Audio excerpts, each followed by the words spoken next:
now we've got to pick up 10 points per race. So that's obviously a big challenge. But it's just to the point where anything can happen. You just got to play it lap by lap, race by race, and let it come down to the end of the year and see where you're at. If you score the most points, you win. If you don't, there's another year out the books. We're really happy with all the tracks left on the schedule. Feel that we have a chance to win quite a few races that are left, and we certainly need to with the position we're in the points.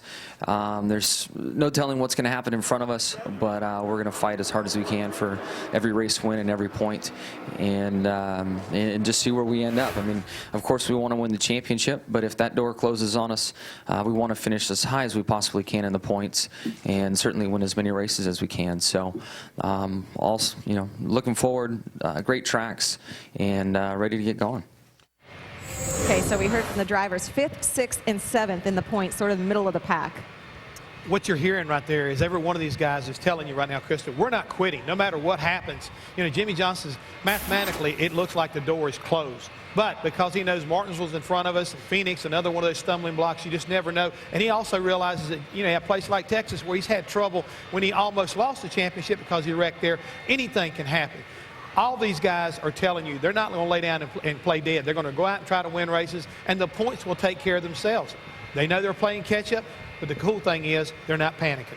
Yeah, and we heard Kevin Harvick say how important it is to hopefully get on the track today to get this practice in. So who circles this race on their calendar and who paces in circles when they see Martinsville coming up? We'll break down the numbers next.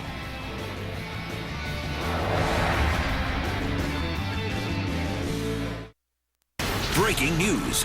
Victory Lane, right after the Cup race from Martinsville finishes. Switch to speed when the race is done, because we're just starting. Woo! Brand new time for Victory Lane, right when the race ends. It's time to make our floor look better and feel softer. How about we start with the guaranteed low price on the carpet, the pad, and installation. Let's get peace of mind for a lifetime. It all adds up to better carpet at a better price. And a great-looking room transformed. More saving, more doing. That's the power of the Home Depot. Get 10% off or 18-month special financing on carpet purchases of $450 or more when you use your Home Depot credit card.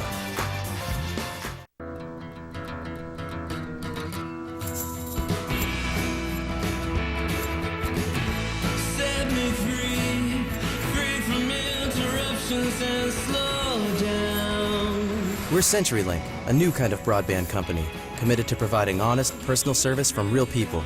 5-year price lock guarantees, consistently fast speeds, and more ways to customize your technology.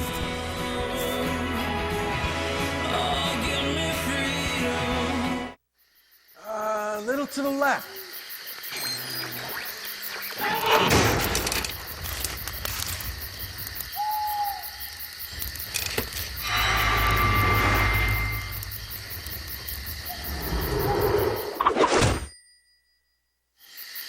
That's amazing. You know what else is amazing? How easy it is to save money on RV, camper, and trailer insurance with Geico. Geico, saving people money on more than just car insurance. Tomorrow, the trucks tangle on the tight turns of Martinsville. Tune in as paint is traded, metal is crushed, and tempers boil over. Don't miss the NASCAR Camping World Truck Series live from Martinsville tomorrow at 1:30 Eastern, only on Speed. And one of the best at Martinsville, Denny Hamlin, will be in that race as well. Taking a look at some numbers of our chase drivers at Martinsville. Denny Hamlin, of course, one of the best. There you see. As we said, 6 drivers in the chase have wins, 6 do not, so sort of split.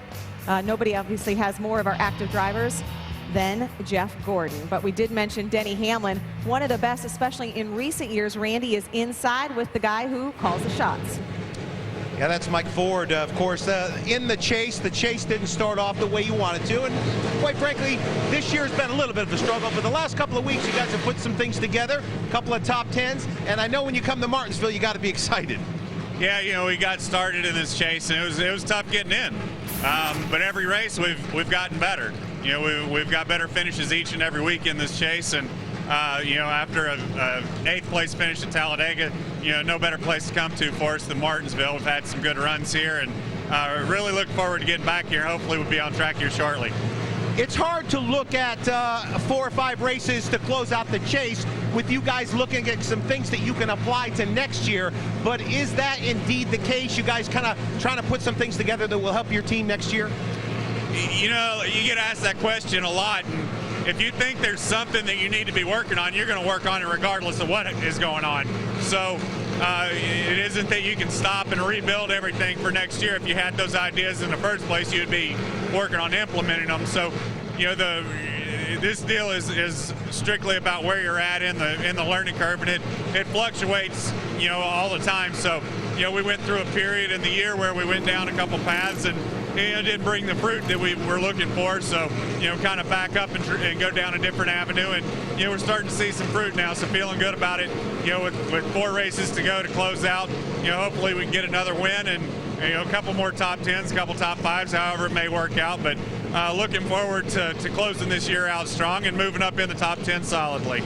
Mike, best of luck to you here in Martinsville. All right, thank you. All right, Chris, you know, these guys, when you talk about the problems they've had, they talked about engines early on, but certainly they're putting it together. And, boy, we forget how quickly I should say, he was right in the championship chase all the way to the final race last year. Yeah, nobody's better at this track than Denny Hamlin. Has led over 1,000 laps in the last 10 races. But, Jeff, let's check out these numbers. These are our top 4 guys in points specific to Martinsville. Well, that's what we've been talking about is, you know, again, I don't really like numbers, but you have to be a realist when it comes to Martinsville. Carl Edwards and Matt Kenseth have not been that good here, and they've got to get by if they expect to win this championship. You talk about the sentimental favorite, the sleeper in this group. Brad Keselowski doesn't have a lot of experience here, but every time he comes back, he seems like he gets a little better, and Paul Wolf seems like he's real happy, got a new race car here. Tony Stewart has been a winner here before. He knows how to get to victory lane, but as of late, including the spring race, he has struggled here. So all this has to mean, what it means to me, is these guys have got to turn it around. Each race they come to, they have to step up and improve. They got to be able to maintain where they are, not give up a bunch of points because we're running out of time, folks. It's just that simple.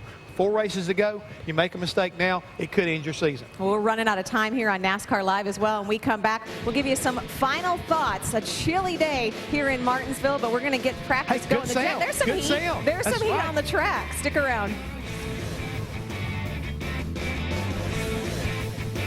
Is presented by Geico. 15 minutes could save you 15% or more on car insurance. Visit geico.com for a free rate quote. Brought to you in high definition by Funai. Funai, fun and innovative. Experience more at funaiamerica.com. And by The One, the Accord from Honda.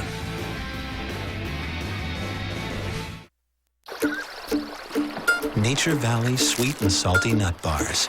They're made from whole roasted nuts and dipped in creamy peanut butter, making your craving for a sweet and salty bar irresistible. By Nature Valley. For a few to be immortal, many must die. No one should be immortal if even one person has to die. In Time, rated PG-13. Time's up now. We're CenturyLink, a new kind of broadband company committed to improving lives with honest personal service, 5-year price lock guarantees, and consistently fast speeds.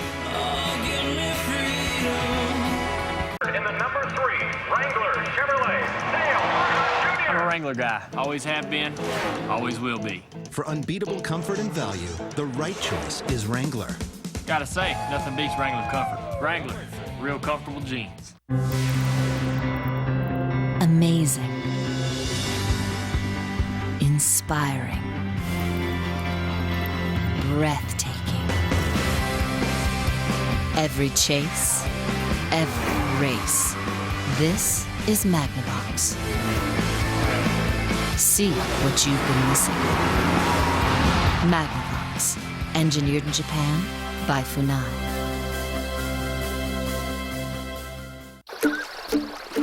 Nature Valley sweet and salty nut bars. They're made from whole roasted nuts and dipped in creamy peanut butter, making your craving for a sweet and salty bar irresistible. By Nature Valley. The world's toughest trucks march into Martinsville. And some contact. Where paint will be traded and metal will be crushed. Oh, and into the back. The NASCAR Camping World Truck Series from Martinsville. Saturday at 1:30 Eastern. Live on Speed. Sunday, NASCAR Race Day revs up in Martinsville. We'll look back at how Talladega shook up the chase. And Richard Childress discusses his 100th career win. NASCAR Race Day built by the Home Depot, Sunday at 11 Eastern, live on Speed. Welcome back to NASCAR Live. Action starting to heat up a little bit inside as the Sprint Cup drivers hope that Sprint Cup practice will be coming up immediately following this NASCAR Live. Let's head back inside to Randy Pemberton for some final thoughts. Well, certainly a lot of work to be done here at Martinsville if they're going to get out to practice. Something that happened just moments ago, very interesting. Jet dryers are out on the racetrack, and one of them kind of caught fire. The firefighters were there quickly to put that out. So that just happened. Now, the implications, if this track does not get dry today, they may not get practice. Now, tomorrow it's supposed to possibly rain as well. If that practice and qualifying gets rained out, don't forget, all the chase drivers will line up front for the race on Sunday. So that could have huge implications on the chase itself. Back upstairs to you guys. Okay, thanks, Randy. Yeah, we told you things were heating up. We just didn't know it was so literal. So with Jeff Hammond, Jeff, 4 to go. Is Jimmie Johnson out of this title hunt? Yes, he is. I hate to say it for all those folks who love Jimmie Johnson, and I think he's a great champion, but he will not return and win that 6 championships. Even if he wins the next 4 races, I don't think he can get in front of all the competition in front of him. So just too far out. Too far out, and guess what? Like Randy said, the guy who's really looking for this rain to continue, Carl Edwards, he'd like to have that #1 pit position. Carl Edwards, 14 points ahead of the rest of the field, leading the chase standings as we speak right now. Let's head upstairs where John Roberts is getting ready for Sprint Cup Series practice. John, I'm sure it's a lot warmer inside your booth than it is down here.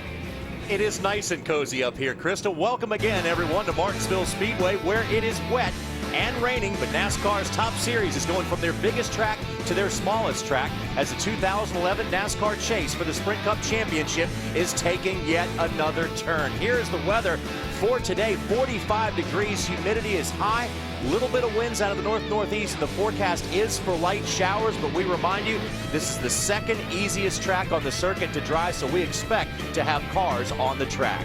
Hello, everybody. I'm John Roberts alongside of Kyle Petty, Larry McReynolds. 4 races to go in the chase, and let's see where the points shake down. You heard from Krista just a moment ago that Carl Edwards has a very comfortable lead, and if for some reason we cannot get qualifying in, we will have all the chasers on top of the board as soon as that green flag waves. Well, that would be, though, if we don't get any practice in, because remember, the protocol is if we get some practice in, then the field would be set by how the speeds are in that practice. So, yeah, there's a lot of mixed emotions, even when you look at guys that are outside the top 35, whether they want to get this practice or for sure get qualifying in. Well, so everybody wants to get some action on the racetrack right now because this points battle is heating up. Carl Edwards is on top by 14 points. Now, if you look at history, guys, people haven't made up the deficits that we got from 5th, 6th, and 7th, of course, but that is history, KP. This is a different chase. Totally different, totally different. And I think we saw Brad Keselowski make up a lot of points when we thought they wouldn't. Now, I just heard Jeff Hammond say that he felt like the fat lady was singing on Jimmie Johnson. I'm not sure. I'm not ready to count that out yet because we haven't seen the history of this point system. And you never know. Carl's still not had a bad race. Matt's had a couple of bad races. Kevin's had a couple of bad races. Brad Keselowski has. So when you look at it, Carl's not had a bad race. Carl has a catastrophic race. Those guys pick up the 17 or the 14, 17 points that he's ahead, plus whatever they pick up. It can be a 30 or 40 point swing. Well, I think what's interesting when I look at the top 5 in points is looking at this weekend at Martinsville. When you think about the Roush Fenway groups of Carl Edwards, Matt Kenseth, not been that great of a racetrack for those 2 drivers. Matt did finish 6th here, but across the board, the numbers are not good. Brad Keselowski, not enough starts here to really judge. He's only raced here 3 times. Tony Stewart, he's won here twice, but if you look at the last 2 or 3 races for Tony Stewart at Martinsville, the results have been terrible. Kevin Harvick did win here in April, finished 3rd a year ago. So I think that's what people like Kyle Busch and Jimmie Johnson have to bank on, is those guys at the front that don't have the great numbers here, that they have big issues on Sunday. Yes, because this is a Jimmie Johnson kind of a racetrack. Let's get you down in the garage area and check in with Wendy Venturini. Wendy? Thank you, Johnny. You guys look awfully dapper this Friday afternoon. Hey, here's a shocker in Martinsville. It's cold and it's raining. That's typical Martinsville weather. We don't expect anything less, but here's the good news. We do have rain forecasted all day long, but it's going to clear up for the rest of the weekend, so we should get plenty of track time before our race on Sunday. Now, the drivers, the anticipation level is still at an all-time high as we're beginning to wrap up this chase.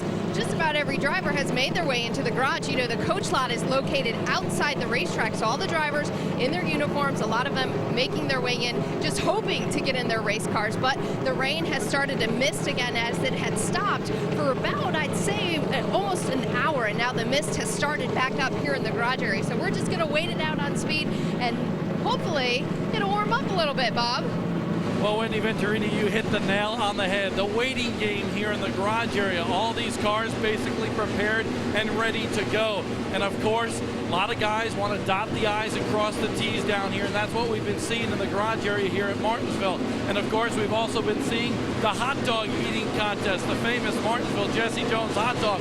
Already the count for Friday, they're going to keep the tally on Saturday and Sunday as well. But here in the garage area, everybody focusing on the championship. And two guys that don't eat any hot dogs, Matt Kenseth and Carl Edwards, your top two in points. They've struggled here at Martinsville in the past, so they know this is a very crucial weekend. And honestly, guys, I'm one of the smartest guys in the garage area right now because I'm right in front of the heater, staying nice and toasty here in the garage, Johnny.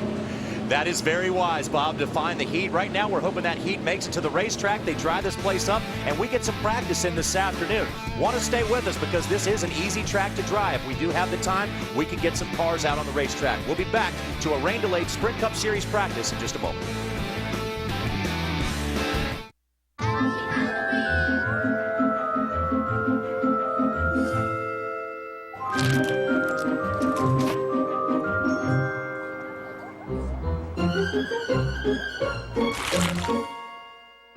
Hey, it says just take one. I can't read. Walmart has low prices every day for Halloween. From bags of candy to bigger bags of candy. Back by our ad match guarantee. Save money, live better. Walmart.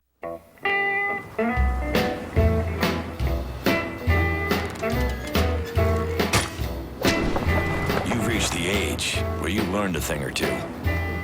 This is the age of knowing what needs to be done. So, why would you let something like erectile dysfunction get in your way? Isn't it time you talk to your doctor about Viagra? 20 million men already have. With every age comes responsibility. Ask your doctor if your heart is healthy enough for sex. Do not take Viagra if you take nitrates for chest pain, as it may cause an unsafe drop in blood pressure. Side effects may include headache, flushing, upset stomach, and abnormal vision. To avoid long-term injury, seek immediate medical help for an erection lasting more than 4 hours. Stop taking Viagra and call your doctor right away if you experience a sudden decrease or loss in vision or hearing. This is the age of taking action. Viagra. Talk to your doctor. See if America's most prescribed ED treatment is right for you.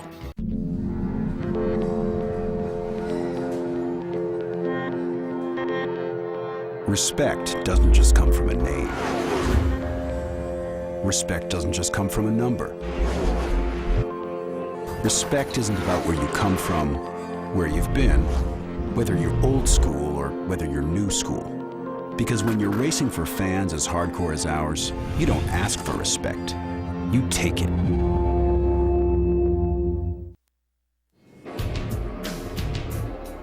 Welcome back to Martinsville, everyone. The last time we raced on this short track, it was Kevin Harvick in the number 29 Richard Childress Racing car that had a dramatic win over Dale Earnhardt Jr.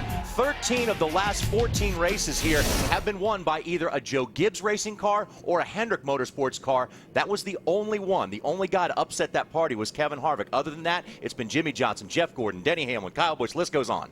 Yeah, and it's really been the Hendrick organization. I mean, you throw Denny in and you throw some of the Toyota stuff. Denny just gets around this place. That's him carrying that car a lot of times. I truly believe that. But when you look at the Hendrick group and you look at how juniors run, you look at how Mark's run, you look at how Jeff and Jimmy both run, it's still, to me, Martinsville is a Hendrick track. We came up here forever, and it was a Richard Petty track, a Petty Enterprise track. Then Darrell and those guys, and Junior Johnson kind of had it for a while.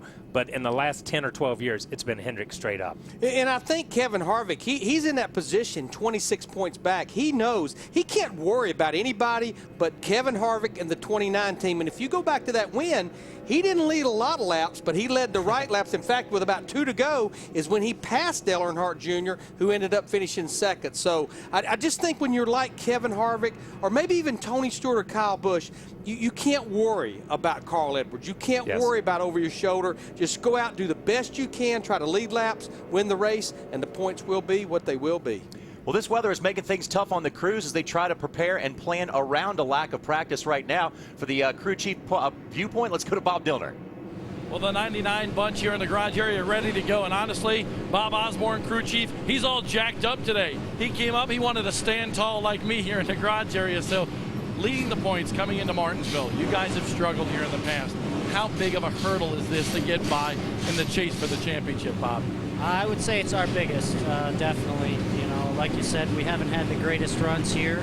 Had a few. We're going to, fall back on those notes and make a setup up around those notes and hopefully get after it this weekend. How do you attack this weekend? Do you go for it, or is this a survival mode for you?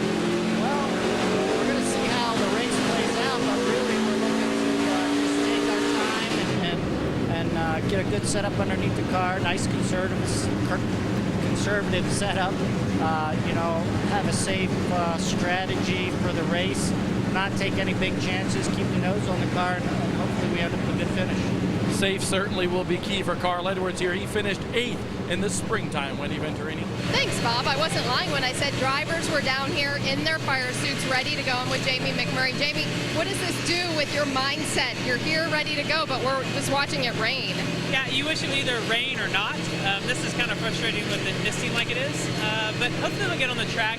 This has been one of my favorite tracks. I genuinely love everything about Martinsville, from getting up early in the morning and then drive up here. It's a really pretty time of year, and it's been a really good track for me. So I hope we get to get the McDonald's Chevrolet on the track. We ran really good here in the spring, and look forward to this race. Okay, now a fun question. As a new dad, what did you guys do for Halloween with Motor Racing Outreach? Well, we dressed Carter up as Superman, and it's so much different than what anyone can explain to you when it's your child and you see them dressed up. And Carter's starting to walk right now, so we've got some really cool stuff happening in our lives. It's better than they could have ever explained. All right, well, good luck this weekend to Jamie McMurray. They are making some final adjustments to this race car. All these teams down here are getting ready to go. We just needed to stop raining.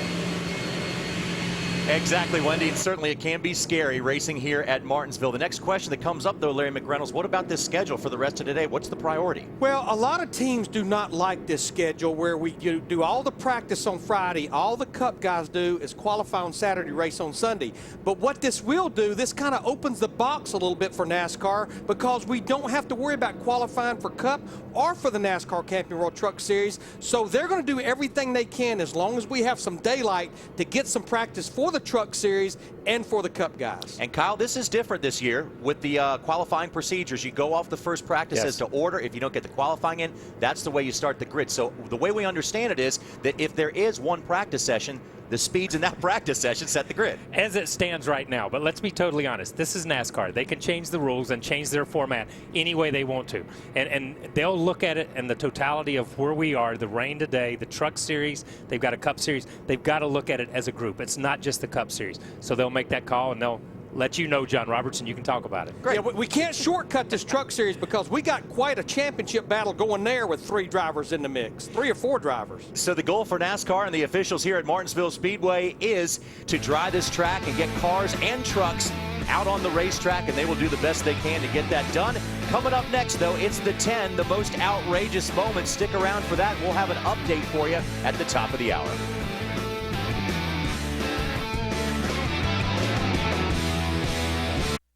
Race fans, start your engines for a non-stop thrill ride. It's the most high-octane countdown show ever, bringing you the 10 most outrageous moments in NASCAR history. Absolutely crazy. From the Intimidator getting a taste of his own medicine. Caught him and moved it. Dale probably knew he had it coming. To the fight scene around the world. I think I question his ancestry. From an instant junkyard. It's not a question of if, it's when.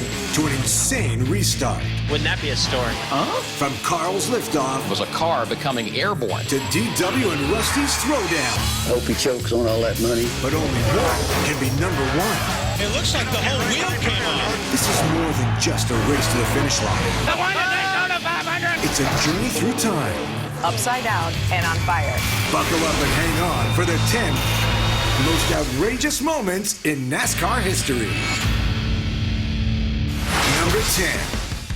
White flag, 1 lap to go. Driving the race of his life. It's one of those Daytona 500 finishes where you're just like, wow. You know, they're waving the white flag and let's wreck. We got one car on his roof coming across the start finish line. You don't know who's won the race. But you see this car just sliding on its roof. If you're going to finish a race, you might as well finish it in style. Clint Boyer, who's on an e-ticket ride, barrel rolling through the grass. Clint Boyer gets hit. He goes flipping violently, but he goes across the start-finish line. Style points. It was almost like a one of those Mattel Hot Wheel cars. When you're a kid, you turn it upside down, you spin it across the floor.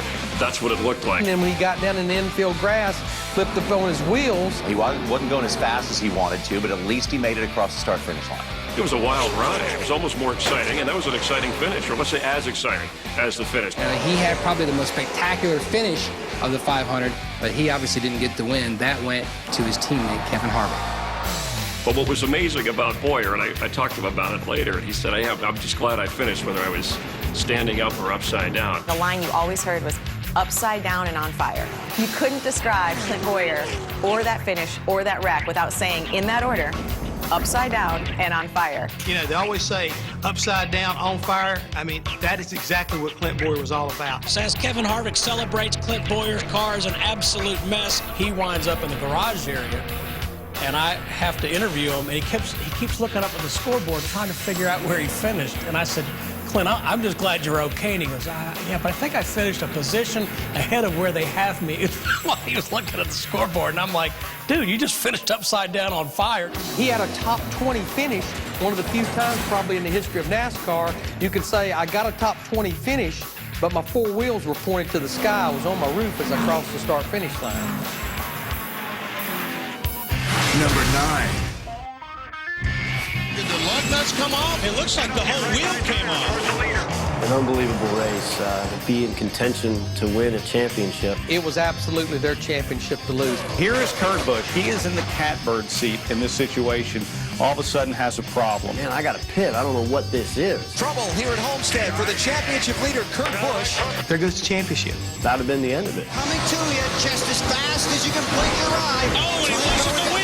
The wheel snaps off. The tire comes off. Falls off, not blows, falls off. And he's at the entrance to pit road. Wait a minute, he's got to have that to make it down pit road. Kurt on 3 wheels somehow veers left and misses the end of the pit road wall. He missed that wall. I mean, if it was 6 inches. And I missed pit wall by this much. It's just a head-on collision. That's going to be a caution. That's actually good luck for him. If that tire comes off just about anywhere else, it's over for Kurt Busch. If the wheel goes out on the racetrack, we make it on the pit road. If that tire didn't go onto the racetrack, if it went onto pit road, there wouldn't have been a caution flag. It was a championship. That's what was on the line, and that's what made that so crazy. We were able to persevere, pull it together, and in the end, bring home the championship. Kurt Busch is the 2004 NASCAR Nextel Cup Series champion. It shows you got to be lucky and good in racing, but if you're good and lucky, you can win a championship. No performance in the world can beat that kind of luck. Kurt Busch won the championship by that much. Number 8. He can probably coast in from here. Errol Walter brings the Tide Chevrolet across. I won the Daytona 500. I won the Daytona 500. Just waiting for the car to get to victory lane. You wondered, what will DW do to celebrate the biggest victory of his career? Wait. This is the Daytona 500, isn't it? And of course, being the classic individual that Darrell is, and always coming up with something that nobody else has done. Errol borrowed the Icky Shuffle and put on a show for everybody. And he's like, I mean, at the time, Icky Woods, this big running back with the Cincinnati Bengals, and I remember the whole cadence. Dun, dun, dun, dun, dun, dun. It was pretty cool to think that Darrell wasn't thinking so much about what I just accomplished as how should I celebrate. You know, once he got out of the car and started dancing, I think Darrell proved to the world for sure that white man can't dance. Number 7. Wallace comes down low again. He put the tire. Waltrip loses on his 10. Never underestimate your competition. And that's what I did with Rusty. You're talking about the all-star race that the drivers enjoy because they know that points aren't on the line, but a lot of money is, so they're going to be beaten and banging. Rusty had exhausted all options. You know, Darrell had the race essentially won. He had tried to pass him high and tried to pass him low. I really just thought he would be content to run second. The only way Rusty was going to get him was to turn him. Rusty said, I'm going to go right where he is and just wreck him. Boom. Here comes Darrell backwards, sliding through the grass. Did he do what I thought he did? Did Rusty Wallace just do what I think he just did? Rusty Wallace goes on and wins, takes home the big check. Come down pit road, well, Hammond and them, all the boys on the tire team, they were tech. We were ready to throw down right there on pit road. You thought, uh-oh, what's going to happen? Waltrip's reaction was, somebody wrecked me? I mean, come on, DW. You never done that? You know, I said, I don't care what you do, don't let him drive in the victory circle without letting him know that we didn't like what he did. Todd Parrott kind of tucked his shoulder down and did a little bit of a linebacker move. Then all hell broke loose. The tempers are hot when there's that much money on the line. And then you see the crews run down. I remember all those guys just holding each other up, trying to go at it, wailing each other. And it's going crazy. I mean, it's like a Texas cage match. And I can still see Hammond running down there. It was bad. Darrell, probably one of the least popular drivers in NASCAR. He was hated in our sport for a long, long time. Darrell was the heel, and Rusty was the baby face. All of a sudden, it flip-flopped. Darrell Waltrip, the most hated man in NASCAR, became St. Darrell. Rusty Wallace was the new bad guy in town. And then you have one of the classic lines when Darrell Waltrip said, I hope he chokes. I hope he chokes. I don't care if he chokes on that money. He wishes he choked on that $250,000. I talked to Rusty the other day, and he did it. He was fine. If Rusty hadn't taken that money from him on the final lap, Darrell should have written him a check. It was worth at least that for Darrell standing in the sport with the fans. Darrell Waltrip that day started to turn the corner to be the fan favorite that he still is today. Coming up next, the Intimidator gets a taste of his own medicine. He did the bump and run. Hey, it's what's all about being on edge, you know. When you think about 24 cars, There's smoke, there's cars. I said, get out. Give me the car back. Get the hell out of my race car. it ain't over until it's over. When the 10 most outrageous moments in NASCAR history returns.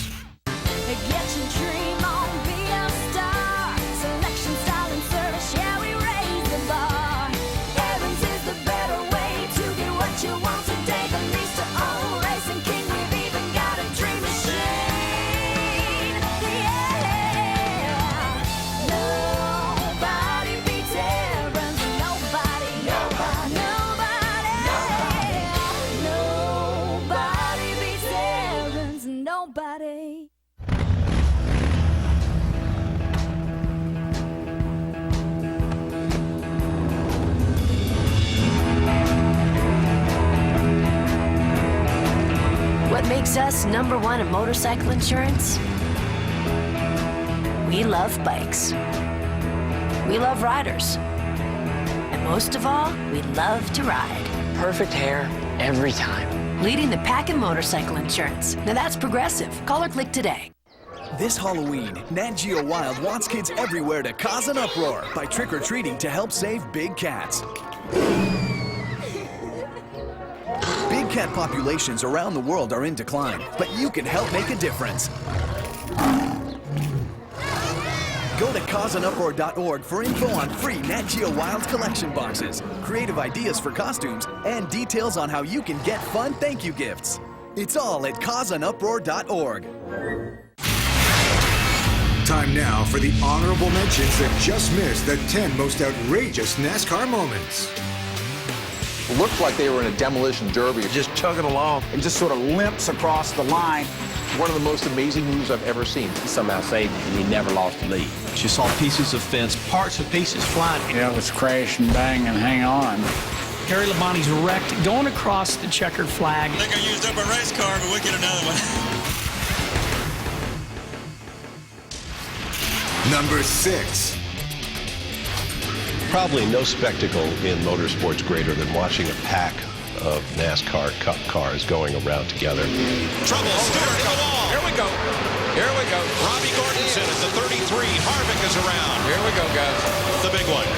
It's a matter of time. When you get to super speedway racing, you always know there's going to be a big one. It's not a question of if, it's when. When something goes wrong, inevitably it is the quote-unquote big one, where there's so many cars involved, nobody can get out of the way. At least 20 cars. When it got triggered, I mean, it just kept on. The smoke got bigger and more dense, and every time it just seemed like cars kept piling into one another. There's smoke, there's cars, sheet metal flying. There were race cars going everywhere, sliding all over the place. They were on top of each other, spinning wildly, upside down, sideways.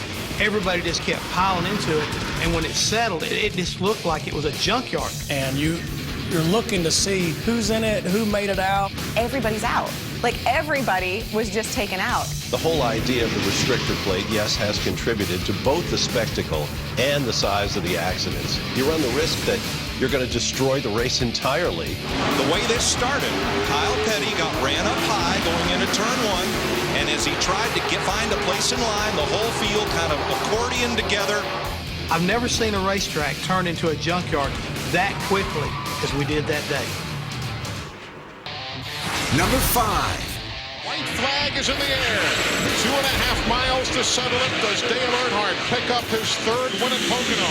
Pocono Raceway is not really known for exciting finishes. Moving down now, Jeremy drops to the inside, trying to draft up on him as they head towards the turn stern. This was one of those rare incidents where the dog actually catches the milk truck. Mayfield is chasing down Earnhardt. Earnhardt had won so many races, and he was the favorite in the closing lap. His only opportunity to win was to get rough with the man in black, with the Intimidator. This day, the dog knew what to do with the milk truck. Mayfield going for his 2nd career win at Pocono. Oh, that's Dale Earnhardt. There ain't no way I'm going to bump into him. Dale probably knew he had it coming, basically caught him and moved him. He nudges him out of the way. Earnhardt goes high. I wouldn't have believed the kid would have done it. He did something that a lot of competitors would have loved to have done. He laid the wood to him, moved him out of the way, and won the race. Mayfield on the final turn of the final lap pushes Earnhardt aside and grabs the win. Jeremy Mayfield dared to be great, and he was great. That was a signature win for Jeremy Mayfield. It was gutsy, but hey, it's what it's all about, being on edge, and if you ain't living on the edge, taking up too much space, right? Earnhardt took it like a man, of course. How else could he take it? He knew how much he had done it over the years. He didn't wreck Dale Earnhardt. He didn't take him out of the race.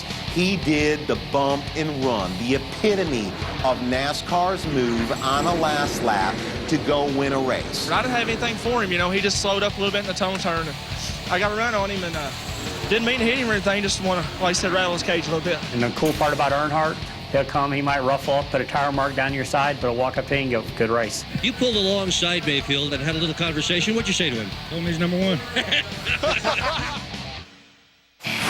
Number 4. Earnhardt is in the car. He's barking instructions to the crew. This thing is so beat up. If Earnhardt can make 1 lap or 2, it's an absolute miracle.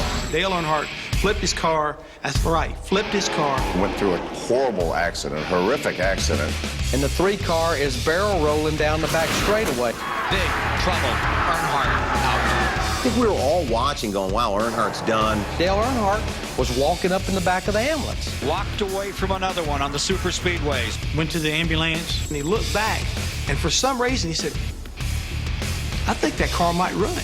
I got an ambulance, and I looked back at the car, and I said, man, the wheels are still on that thing. I think we can work on this car, and I can finish this race. There was a guy sitting in his car because they were back to hook it to a record. I said, see if they'll crank. And he cranked it up. I said, get out. Give me the car back. This guy, he didn't know what to do. Dale Earnhardt was telling him to get out of his race car. If the car's still moving, I'm going to get back in it and drive it back around. And probably only Earnhardt at the time would have attempted to do something like that. He gets out, Dale gets in it. So he jumped back in the car and drove it back to the pits. And I remember the crowd going absolutely crazy. Earnhardt didn't want to quit. It inspired the team not to quit either. He pulls it on the pit road, and the crew starts to, pull the damage away. And they're trying to tape the left rear fender on. It's barely hanging on. And they repaired enough to get him back out on the racetrack to be able to finish the race. Only somebody like Dale Sr. would have looked back at the car and said, I may be able to get that thing back to the pits. And I think it's a great example of a driver worried about points at the same time saying, hey, it ain't over until it's over. And there were a lot of people that weren't Earnhardt fans, but after you watch something like that, I think a lot of people said, you know what? maybe he is my guy. Coming up next, wrecking, fighting, and restarting. We had a little bit of a shower. We had a little bit of a wreck. All the cars wrecked in turn 1. Hey, there's a fight. It was some good old redneck fun. And the whole world was watching. When the 10 most outrageous moments in NASCAR history returns.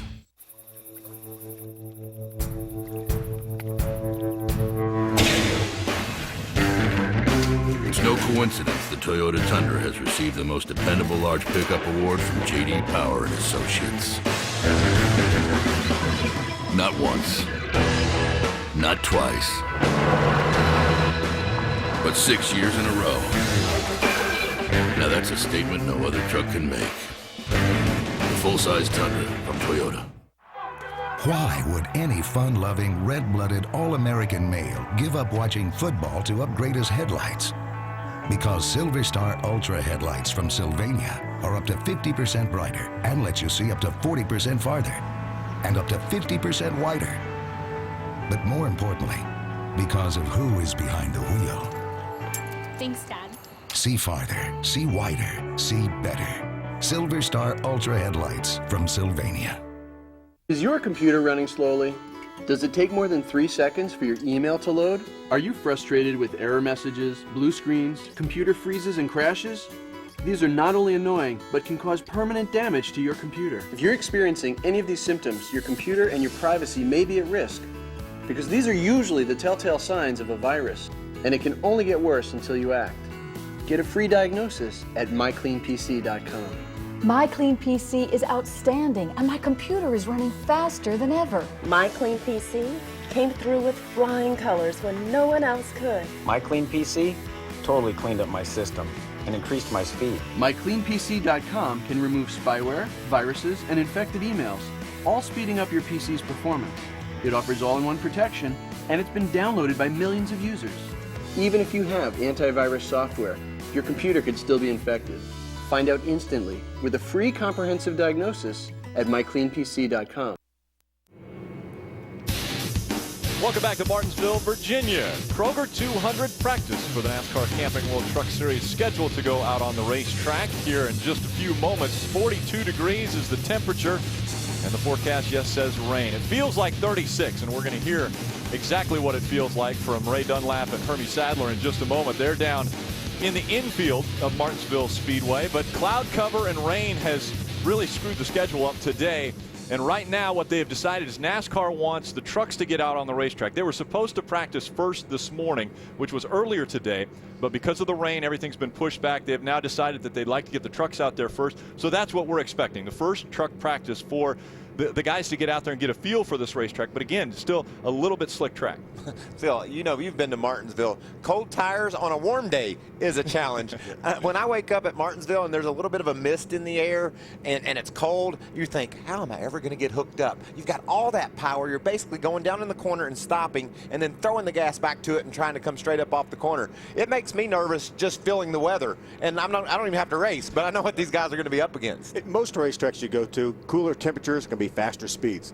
Not necessarily here at Martinsville for the reasons Michael said. This is a very hard racetrack to get a hold of with warm tires on a warm day, much less cold tires on a cold day. So these guys really have the work cut out for them. NASCAR's really done a great job, and the track officials trying to get this thing dry, but every time they get close, then it starts misting again. So it's been an ongoing battle all day long, but hopefully we'll get to it here in just a moment. We've been really close a couple times to thinking we were going to have trucks on the racetrack, and like Phil said, the mist rolls back in and it just covers this thing in a hurry. Just because it's so damp and so moist in the air, it just takes a little bit to mess things up. And we have just 3 races remaining for our championship and a very tight points battle, so every second that these guys can get out onto the racetrack is going to help them. So they're getting ready to get on the track now. I want to take a look at our point standings again. Just 3 races remaining, only 3 points separate our top 2, and 2 young drivers in Austin Dillon and James Buescher vying for their first championship. I'm telling you, Michael, how many times have we tried to count Ron Hornaday out of this championship?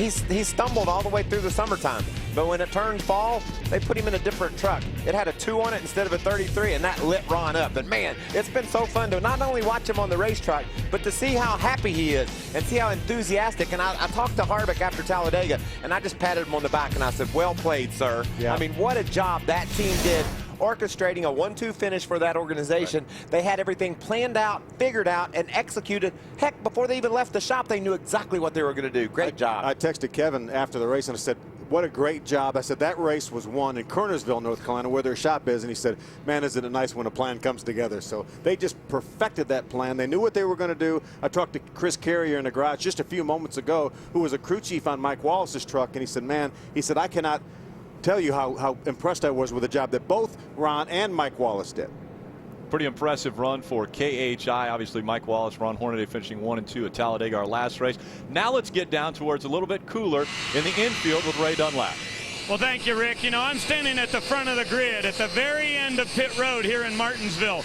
And if you'll notice, this pit stall number 1 is completely empty. There's no team set up here. That's because NASCAR sets this up to go to the pole sitter if they'd like to move to this position. And would they? Oh, yeah, you'd love to have pit stall number 1 with a quick exit here. All of these trucks would love to get out for practice today, but qualifying is so important because you can get pit stall number 1, which could be a big advantage. Obviously, these guys want to work on their setup, and Timothy Peters right here has been great at this racetrack. Ron Hornaday's won here, Johnny Sauter's won here, so it plays into our championship. But to me, practice is important, but qualifying even more so you can get a chance to have this very coveted pit stall. Hermie? Well, Ray, one of the drivers that would like to qualify and get that number 1 pit stall is Matt Crafton, and I'm just guessing that you guys are glad to be at Martinsville, and last week is last week, right? Yeah, last week's last week. We're trying to forget about that one. I don't know why you had to bring that up, but yeah, we're definitely looking forward to Martinsville. We love doing some short track racing, and we went to shut our truck down this week, and we're very happy with it over at Sandusky Speedway. I think we definitely got a good Menard Chevy. I just want to know, what's that beard about? Well, I wasn't going to tell anybody, and I was hoping nobody was going to watch. Now, you brought something up I don't want to talk about, but talk about this racetrack. Very tough racetrack from a driver. It's not your typical short track. Tell me what the key is for you guys to get around this track fast. Just being patient. I mean, the biggest thing is, it's definitely a little tough to pass here. I mean, you got to have track position. You got to be there at the end of the race, save your brakes, and just be there at the end. Johnny Sauter, our teammate, won the race earlier this year. So, we took some of his setup and put to this thing, so hopefully we'll have as good a truck as he did. That's Matt Crafton. We want to get this track dry, warm up just a little bit, and get on the track for some practice. Notice Matt Crafton has a little bit of a beard going there. We saw Hermie Sadler brought his winter beard with him so that he could stay warm here on pit road here. He knew it was going to be cold here in Virginia. He's a Virginia native, so Hermie was well aware of it on top of it. Again, the jet dryers are out on the racetrack trying to dry the racing surface. A little bit of moisture has been obviously falling. A little precipitation as you see Timothy Peters strapping into his truck, getting ready to go out onto the track. We're close again, Rick. Yeah. This thing has dried right out, and I'm not kidding. No more than 15, 20 minutes ago, it looked like it was a lost cause. So that's how quick things change here. And it's great to see Timothy Peters buckling in his truck and getting ready to get out there and warm it up a little bit. And what's so important is for these guys to get some practice. If they don't get any practice today, qualifying schedule for tomorrow, more than likely they would just forego qualifying and just do practice instead of qualifying. So extremely important. We have 38 trucks here for 36 spots. So I know there's several of the go homers that really desperate. There's 2 of them that know right now that they need to have a chance to qualify in order to get in this race. There's 2 drivers that are looking to make their first ever start in the Camping World Truck Series. We've also got guys like Kevin Harvick, who's jumped back into the truck. He's in the 2 truck. Ron Hornaday is back in the 33. But rumor has it that it might be a 2 truck. They just put the 33 numbers on it. But that might be too much. Ron might not be able to handle that. When he climbs in and it's going to say 33, it's going to spin him out there a little bit. It's going to mess him up. I mean, I've just seen a different man in this 2 truck, and I can't wait to see what happens here. This is interesting. I like the curb here. The pink. It's Breast Cancer Awareness Month here in October. So Martinsville promoting that here at the Paperclip. 200 practice coming up right here on Speed. Stay with us. Did you know you should review your insurance every year or 2? There are big differences between specialists and non-specialists when it comes to RV coverage. For example, the Good Sam Vehicle Insurance Plan offers $3,000 for personal belongings, optional full replacement cost coverage, and more. RV customers who switch save an average of $349 a year. Auto customers save an average of $442 a year. This means better coverage at a lower price. Call 1-866-SAVE-A-LOT. Speak to one of our insurance specialists. To see why millions of people trust Good Sam's Vehicle Insurance Plan.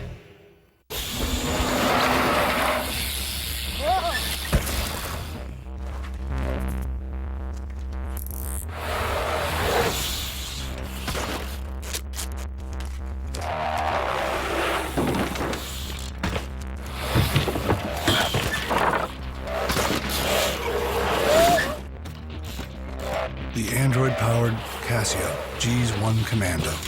Shock resistant, water resistant, life resistant.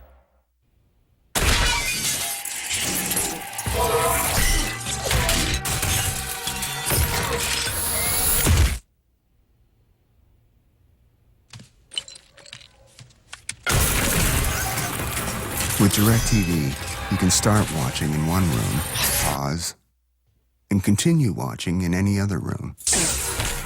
Experience it yourself. Get your whole home connected for free. Don't just watch TV, DirecTV.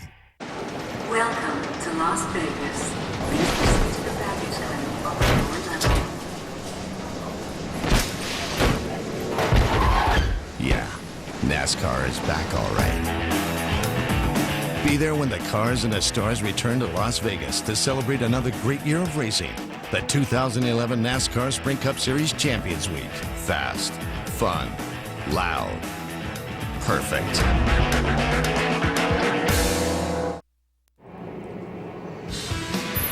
Tomorrow, the trucks tangle on the tight turns of Martinsville. Tune in as paint is traded, metal is crushed, and timbers will boil over. Don't miss the NASCAR Camping World Truck Series live from Martinsville tomorrow, 1:30 Eastern, only on Speed, your motorsports authority. Again, overcast skies over Martinsville, Virginia. Ray, we'll slow-mo this because we want you to get a good look. Is he checking the passenger seat? No.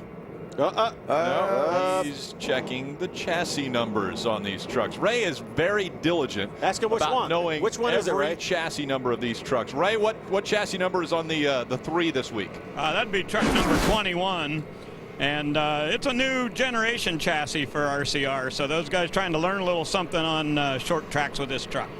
And Ray, obviously, as I mentioned, very diligent about learning what the chassis numbers are, and that's because he wants to know where this truck has run before, what its past is, and as he mentioned, this is a new generation for the RCR team. Let's get down to Hermie Sadler.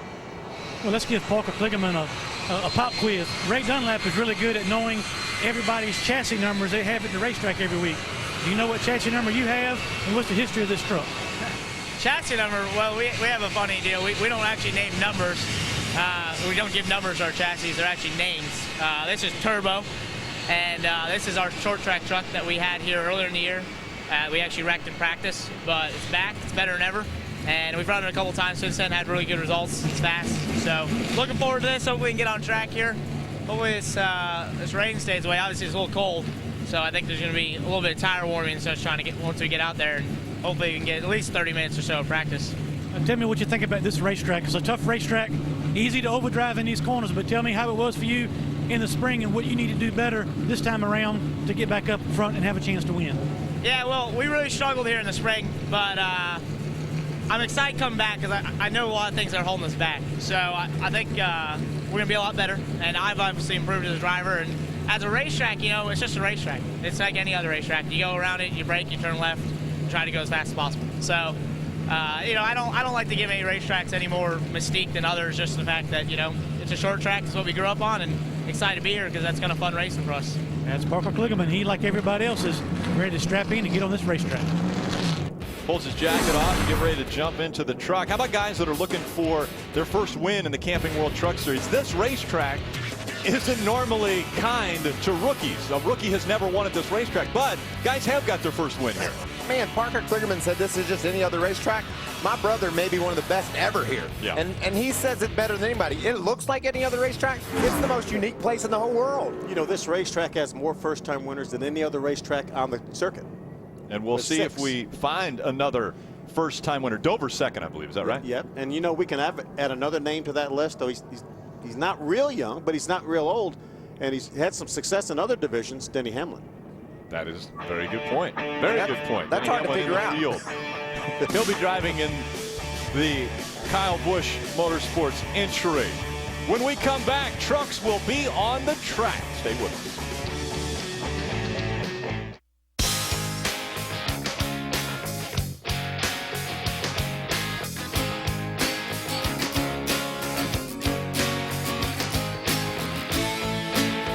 For 125 years, Sunoco's been fueling victories on and off the track.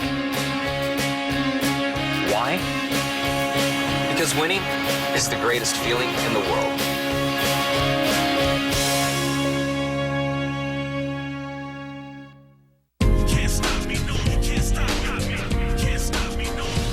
You want to save money on car insurance? No problem. You want to save money on RV insurance? No problem. You want to save money on motorcycle insurance? No problem. You want to find a place to park all these things? Forget about it. This is New York. Hey, little guy, wake up! Oh, calm off it, mate. Geico. Saving people money on more than just car insurance. Is your computer running slowly? Does it take more than 3 seconds for your email to load? Are you frustrated with error messages, blue screens, computer freezes, and crashes? These are not only annoying, but can cause permanent damage to your computer. If you're experiencing any of these symptoms, your computer and your privacy may be at risk, because these are usually the telltale signs of a virus, and it can only get worse until you act. Get a free diagnosis at mycleanpc.com.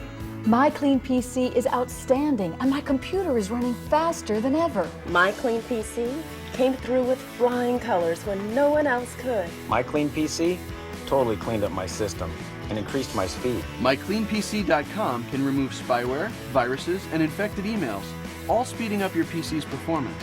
It offers all-in-one protection, and it's been downloaded by millions of users. Even if you have antivirus software, your computer could still be infected. Find out instantly with a free comprehensive diagnosis at mycleanpc.com. This is where names are engraved not just in metal, but in history. This is the chase for the NASCAR Sprint Cup. This is why we drive. Welcome back to Martinsville Speedway. It is NASCAR Camping World Truck Series practice from the paper clip, and trucks are on the racetrack. Rick Allen, Phil Parsons, Michael Waltrip with you, as well as Ray Dunlap and Hermie Sadler down on pit road and in the garage area. That's a bold call, Rick. Trucks will be on the track when we get back, and no sooner than you said it, there they went. I'd love to take credit for that, but Keith D'Alessandro gave me the heads up that NASCAR had said they will be on the track within a minute. So we have already seen Timothy Peters out on the track. Jason White now making some laps around the half mile. Timothy Peters has won at this racetrack before. This is a favorite of his. He got his first ever Camping World Truck Series win right here at this racing facility. Yeah, I bet you if you asked Timothy Peters what's the 2 tracks in NASCAR you'd want to win on worst, he would say Daytona, because everybody does, and Martinsville, because this is his home track, and he knocked both those out. He gets to sleep in his own bed, he said, which is really nice. Ray Dunlap. Well, let's hear from Austin Dillon. You're standing on the wall watching. There's practice going on. What are you doing? I'm just letting some rubber get built up on the track. I'm going to let these guys run it in. I feel like our truck's going to be pretty decent, so I think we'll have enough practice to really get a look at it, hopefully by tomorrow. So we'll just have to see. I'm getting ready to get in here in a minute. Just watch a few of these guys go out and see how the track looks. What'd you guys do to get ready to go back short track racing? We know we're bringing the same truck that we had in New Hampshire, and I was really happy with that truck. We ran second with it, so I think it'll be a good truck for here, and we'll have a very similar setup also. Okay, good luck, Austin Dillon. Gonna watch the track a little bit before he jumps in that number 3. And he's your points leader. Is this wisdom beyond his years? He's only 21 years old, and it seems pretty smart to let the other guys go out there, put a little rubber on the racetrack. Or is he getting a little advice from dad or grandpa? Well, he has a lot of talent around him too, and Michael can tell you this racetrack always rubbers in, and it'll be a different racetrack 20-30 minutes into practice. We had enough rain. You can see they just had the big late model racing. You see a lot of rubber still down on the racetrack, but nonetheless you have to get this Goodyear radial tire rubber on there. You see the graphic at Run Horn in the last 5 races. That's Chicago. That's about when we were trying to count him out. He was 47 points back, had a couple top 5s and another top 5 at Kentucky. Look, in the last 2 races, he's gained 26 points on the leader. That's amazing. And what a run it's been, and how much fun, like I said in the opening, how much fun has it been to watch, just to see that team come together and everybody rally around Ron. Talked to Ron over at Nashville a few months back, and I'm telling you, Rick, he was down and out. Yeah. He's like, if I could just win my 50th race, I think I'd be done with this mess. And then talked to him last week. He said, I'm going to win them all now, man. I'm going to win them all. You watch, I'm going to win this championship. I'm going to win them all next year, too. And I wouldn't be surprised. It really impressed me the way Ron Hornaday worked with Mike Wallace last week at Talladega. Ron really only led at one point in time when Mike decided, hey, Ron, you need to be out front to get that bonus point. But from that point forward, Ron pushed Mike Wallace around the racetrack the entire race. Yeah, Harvick said that they felt that was the safest place for Ron to be. If he's getting pushed, there's a chance he could get spun out. Right. But if he's just sitting there pushing Mike Wallace all day long and pushed him in the lead, that means Mike Wallace is going to get the bonus points for leading the most laps. Ron got to lead the race. He grabbed that point, and then he finished second. So he just stayed right where he was told to stay all day long. And wow, Phil, as a race car driver, especially a competitive champion like Ron Hornaday, how hard is that? Yeah, very, very hard. And you wonder, we had a late caution flag that really bunched the field up, and you had James Bush and Ricky Carmichael right there. You wonder if they would have had a huge lead. At one time, they had an 8-second lead in the race. You wonder if maybe at the end, last lap coming off turn 4, maybe they would have said, hey, best man wins. But they were close enough that they were not going to detour from their plan to finish 1-2. Yeah, and that's what happened down in Daytona with me. I came off turn 4, and we had gapped the whole crowd, and I knew it was worth taking a chance. We saw the same thing on Sunday in the Sprint Cup race at Talladega when Clint Boyer decided at the last minute, sorry, Jeff Burton, but I'm going to have to win this race. They had a big gap, so he knew it was worth the risk. Every race car driver wants to win. Obviously, that's why we signed up for this job. But Ron, he knew, like you said, Phil, there wasn't enough room to get it done safely, so he just had to kind of hang in there till the last second. And by the way, nice run Sunday, too. Oh, thank you. Very nice run. And you guys talked about the finish of the truck race. Well, how about the finish of the Cup race, where Clint decides this is a pretty good time. I think I'll go now. And I think Burton called him on the radio and said, oh, now what are you going to do, big boy? You know, he knew there was something coming, but man, they had that big gap, and what a great job Jeff Burton did too. He almost got back by Clint. Did you see him? He just was able to hang on that right rear quarter panel with Boyer. That gave him the momentum to come running back at him, and I thought maybe Jeff was going to pull it off. It sure was a cool finish. You see the number 2, Kevin Harvick, behind the wheel of that truck this weekend. Which is really at number 33. Which is I'm still not all the way in on that. You guys are going to be a little, we're going to not confuse you. We are going to let you know that Kevin Harvick is in the 2 this week, Ron Hornaday in the 33. But for Ron Hornaday's sake, he thinks he's in the 2. Well, why shouldn't our viewers be confused? Because we certainly are. They might as well join in with us and be confused. Well, so much success has taken place since Ron Hornaday got in the 2 just a couple races ago. Actually won back-to-back races, his 50th race and his 51st race. And now he's back in the 33, which is actually one of the 2 trucks with the 33 number on it. With Bruce Cook working on that truck, too. Yeah. And Chris Carrier, who was actually the crew chief for Mike Wallace last week, now is working on the 2 truck with Kevin Harvick. You got all that straight? I think I got it, but I still, as a race car driver, I'm a little bit skeptical. What if they didn't get everything that was the 2 over to the 33, or what if they took part of it? But so far, it's so good. Harvick's 4th fastest early in the going in this 2 truck. Hornaday just got bumped off the fast time by Joey Coulter. Joey went to the top of the speed charts, a little over 20 seconds flat for Coulter, and that's a really strong lap for him. Oh, I got some more updates, and this is what we do here in Martinsville. As the rain begins to sprinkle back down, Kevin Harvick now jumps to the top of the board. He's the fastest truck here, that 2 truck. Which is a 33 truck. I knew you were going to say that. 27 trucks have made their way out onto the racetrack. There are 38 here that are trying for the 36 spots for tomorrow's race. The world's toughest trucks march into Martinsville. And some contact. Where paint will be traded and metal will be crushed. Oh, and into the back. The NASCAR Camping World Truck Series from Martinsville. Saturday at 1:30 Eastern. Live on Speed.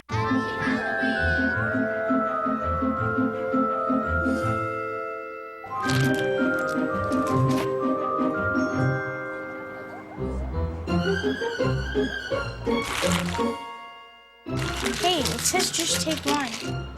I can't read. Walmart has low prices every day for Halloween. From bags of candy to bigger bags of candy. Backed by our Ad Match Guarantee. Save money, live better. Walmart. Tell us about Golden Corral's new Chocolate Wonderfall. It's like going to a wedding without dressing up. You dip whatever you want in it. There's fruit and macaroons and Rice Krispie treats. My favorite thing to dip is the marshmallows. Yeah, the strawberry's great. Yeah, the strawberry's good. I love chocolate. Always have since I was a little kid. Only Golden Corral would introduce the indulgently delicious Chocolate Wonderfall for the same low price. One word, awesome. It made my jaw drop. Golden Corral. Now this is helping yourself to happiness. Amazing. Inspiring. Breathtaking. Every chase, every race. This is Magnavox. See what you've been missing. Magnavox, engineered in Japan by Funai.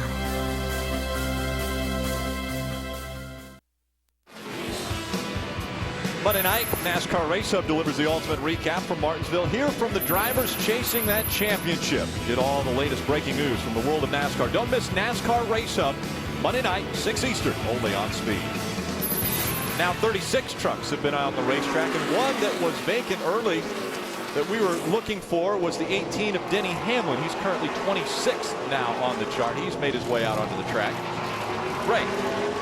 Guys, let me give you an ad real quick on Timothy Peters. Obviously, he has a very good feel for this racetrack. They went to Motor Mile and tested the other day, and they had a setup that Timothy really liked. But the shocks on the front end are very different than what the pull-down rig would tell you to use. So Butch Hilton said, we've got to go back to what the pull-down rig says and not what we learned at the test. He says this racetrack should be completely different than we came as. And Timothy says, I agree with you, because what we had on this truck was obviously not working. We also heard a little disappointed, I guess, I don't know the exact word I would call it, what Johnny Sauter was when he came off of the racetrack, wanting a little different chip maybe in his truck. I think he was hitting the chip a little earlier than he would have wanted at this racetrack. So he was disappointed, I think, in what they gave him when he went out on the track. That's certainly a sweet way to put it. He was very vocal about the chip not being the proper chip. And what that is it's a rev limiter, which limits the number of RPMs these trucks will turn. NASCAR tells these guys what kind of gear they can have in the back of the truck, and then it's up to them to limit that if they want to further with a chip. A lot of people use that, Michael, as almost a sign not to overdrive the corner. Personally, I never wanted to get into the chip because you can hear it makes that racket or whatever, and I never liked it, but some people use it. Wow, top of the chart, that truck right there. Denny Hamlin's now first fastest, the first truck under the 22nd bracket, and he's joined by Todd Bodine down there as well. He and Todd swapped the first fastest speeds the last couple of laps, and Todd and Denny under 20 seconds. Surprisingly enough, Denny Hamlin, a Virginia native, so successful in the Cup Series, has never won in the Camping World Truck Series. His best finish third at Atlanta back in 2008. Larry Sadler. Oh, sorry. Yeah, Kevin Harvick, obviously always a threat to win here at Martinsville. His truck's a little bit on the free side. First run out, I stuck my head in the truck there and said, Kevin, how is it? He said, cold. That's what everybody's saying here. It takes about 3 or 4 laps to get the tires heated up. But this is the same truck he ran at Loudon. Was not completely happy with it at Loudon, so they did some work to it and updated the front end a little bit, made some changes, went back to more of a conventional setup that they've run here in the past. And so far, so good for the 2 truck. You can bet when it's all said and done tomorrow, he'll be in the mix. Phil, you talked about the chip and what it's like here at Martinsville. Let's hop inside of Elliott Sadler's truck and watch the caution get thrown at him. Caution is out, and we've got a problem. 33 of Ron Hornaday around in turn number 2. Also, Nelson Piquet Jr. in the 8 has damage to the right front of that truck. There was another truck that was stopped on the high side up against the wall where Ron was sideways. It was a 22 of Joey Coulter, I believe. Well, look at the damage to the right rear quarter panel of Ron's truck. Those are teammates now, both out of KHI stable. See what the right side, what the right front looks like. Right front looks okay. That's just really cosmetic back there, Mikey. Put them on the marks here, Randy. Somebody took a shot out there to stake them. Take a look. This is Hornaday going around. Loose. And then he smokes up the place, Phil. And, you know, if you're oncoming traffic, Nelson Piquet, he doesn't know where Ron went. All he sees is a cloud of smoke. And Ron moving out right there with all that smoke. He's lucky he didn't get hit again.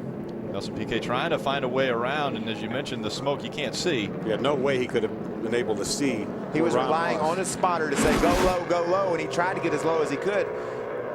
That's not good. That's a back bumper bar of Ron's truck that's stuck like, in the front of that 8. Wow. Looks like it went right through the tire, even on the right front. So they go to work on the 33 truck. As you mentioned, that one's a little more cosmetic, although it is, looks like it's missing that bumper bar that they'll have to go down to the 8 team and say, could we have that back, please? I'm going to be needing that when y'all get it out. Get the welder out here. Let's weld that thing back on there. Wow, look at all the stuff shoved in there. Again, they've been on the track for about 10 to 15 minutes. Hornaday goes around through 1 and 2 and collects the 8 of Nelson Piquet Jr. We're under caution. Breaking news. Victory Lane, right after the Cup race from Martinsville finishes. Switch to speed when the race is done, because we're just starting. Woo! Brand new time for Victory Lane, right when the race ends. Check out all the great deals on great gear at Bass Pro Shops, like Bass Pro flannel shirts, 2 for only $20. And save $70 on the Cuddy-Back Capture IR digital camera. Plus, bring the kids to our Great Pumpkin Halloween event this weekend. Only Polaris delivers the ultimate combination of power, suspension, and agility. The only trail-capable side-by-side, Ranger RZR. The only sport performance side-by-side, RZR S. The only 4-seat sport, RZR 4. And the only extreme performance side-by-side, the 88-horsepower RZR XP. RZR Sharp performance only from Polaris. Huge rebates and low financing are available right now during the Polaris factory authorized clearance. How could we make the KFC Famous Bowl even more famous? We put bacon on it. Wow, another one for the Colonel. Introducing the new KFC Cheesy Bacon Bowl. Try it right now for only $3.99. Today tastes so good.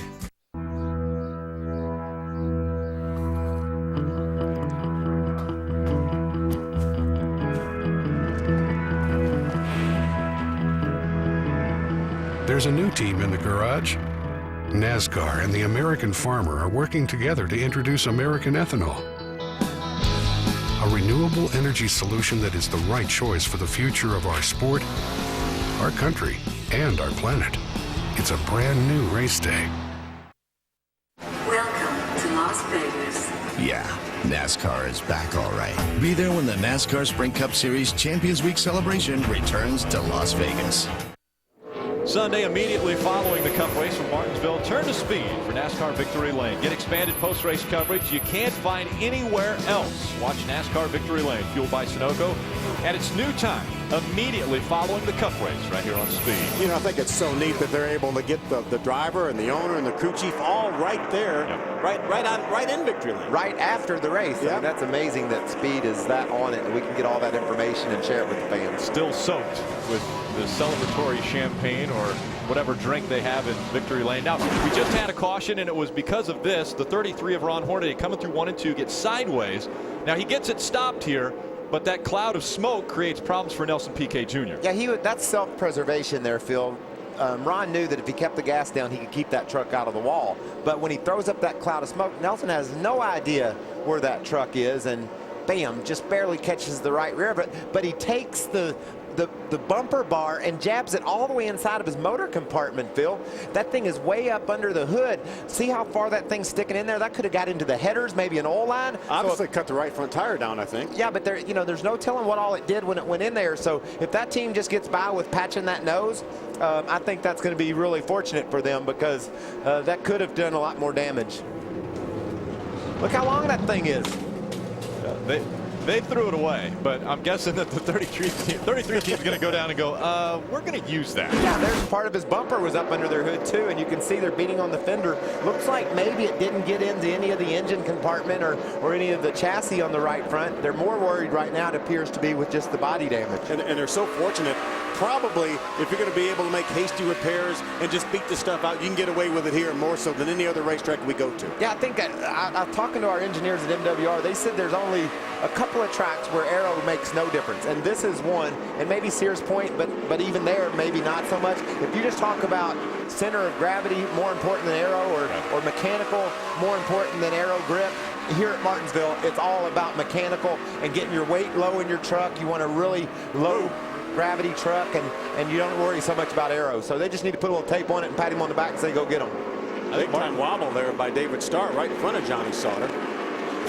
Don't you think Martinsville is more about physics?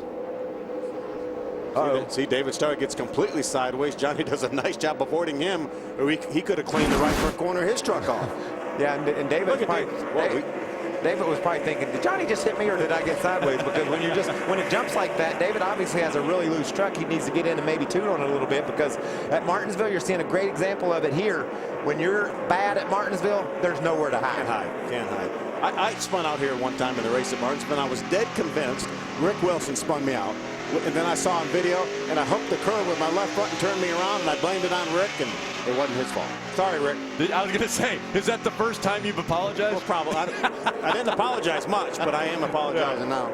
We were riding along with Ricky Carmichael back on board with the number 4 Monster Energy Drink Chevrolet as he's making his way back onto pit road. They'll make some more adjustments and get him back out. Kyle Petty went down into turn 3 and he said Dave Marcus hit him so bad one day he thought that train up on the back track had jumped tracks and come down and hit him. So there's a lot of great stories about getting wrecked and running into here at Martinsville. This is good old short track racing, and you can see right there, evident by what I was talking about, aero. We don't care about no stinking aero. Look how high that nose is up off the track. Let's have that thing about 4 or 5 inches up off the racetrack here. You know, and those of you that have followed truck races for years and years and have followed us here on Speed, we always bring this up when we're talking about Todd Bodine and short tracks. He's never won on a short track. Still very close, but 21 victories, and none of them have come on a short track. That's more victories than any other driver in the Truck Series, and still hasn't been able to win on a short track. He's had 2 second-place finishes here, but never got over the hump on a short track. But it's not that he isn't capable. Right. They just haven't put it together at the right time to get that victory. Ray Dunlap.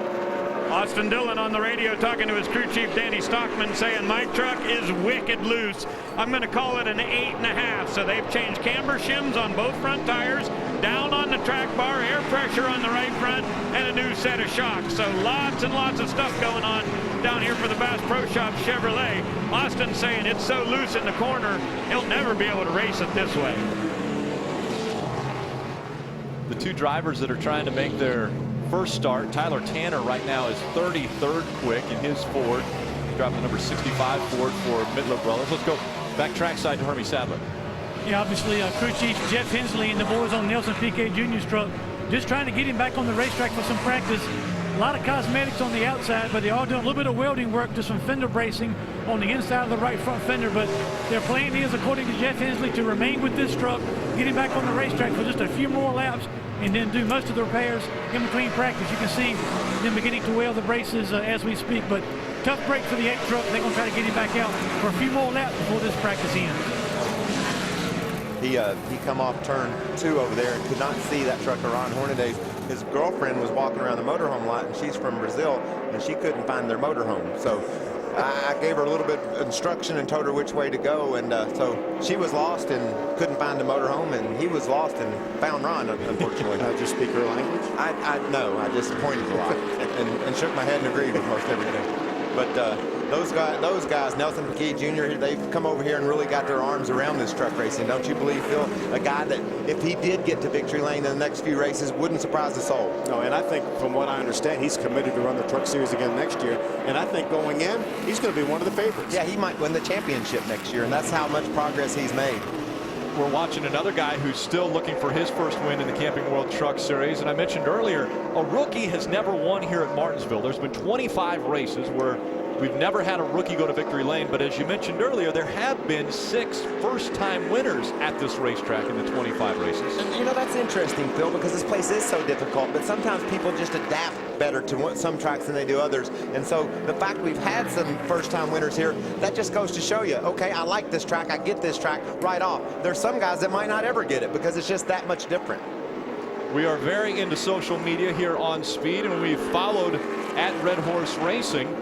They've talked about everyone trying to record quick times. If qualifying is rained out tomorrow morning, fuel will be set by these practice times, and that's new to this year's qualifying procedures.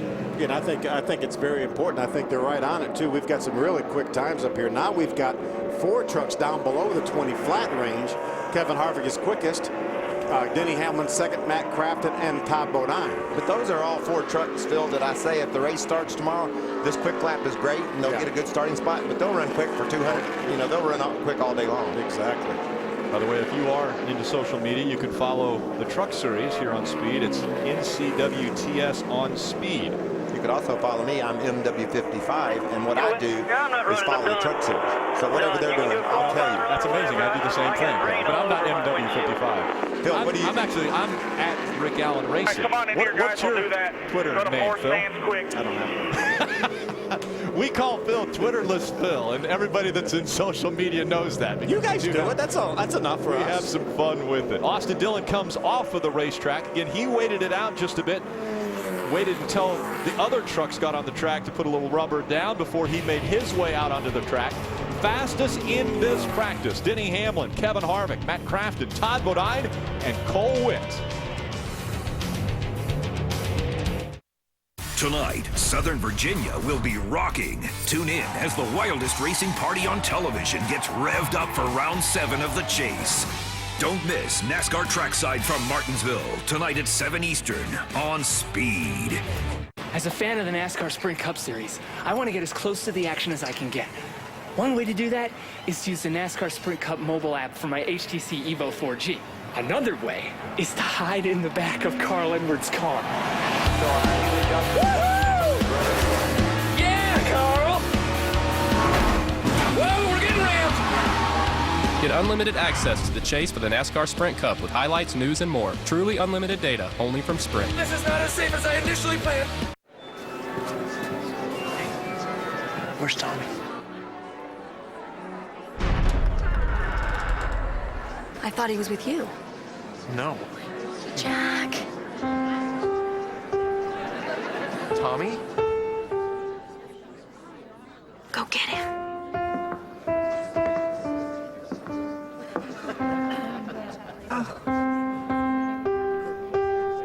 Don't stop. Keep playing.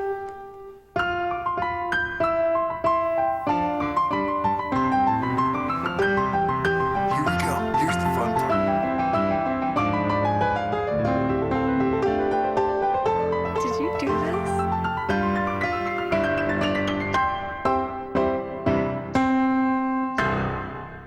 Great job. Encouragement. Pass it on. A message from the Foundation for a Better Life. And welcome back to the Kroger 200 practice right here on Speed from Martinsville Speedway. Again, 3 races remain in the 2011 schedule. Austin Dillon in front of James Buescher in the point standings.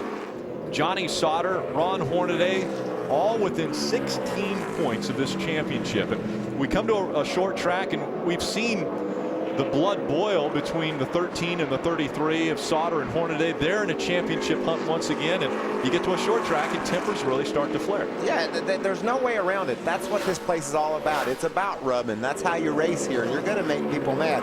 We talk about the limited practice time because of because of the weather that we're having today. It took them just over 10 minutes to fix that 33 truck of Ron Hornaday's and get him back on the track. And when he got back out there, straight to the top of the chart. He's the fastest truck. That's great teamwork, Phil. And that's the truck that spun out. I mean, he spun out to cause that incident. They made a few changes, patched the rear bumper, and he went out and ran the quickest time.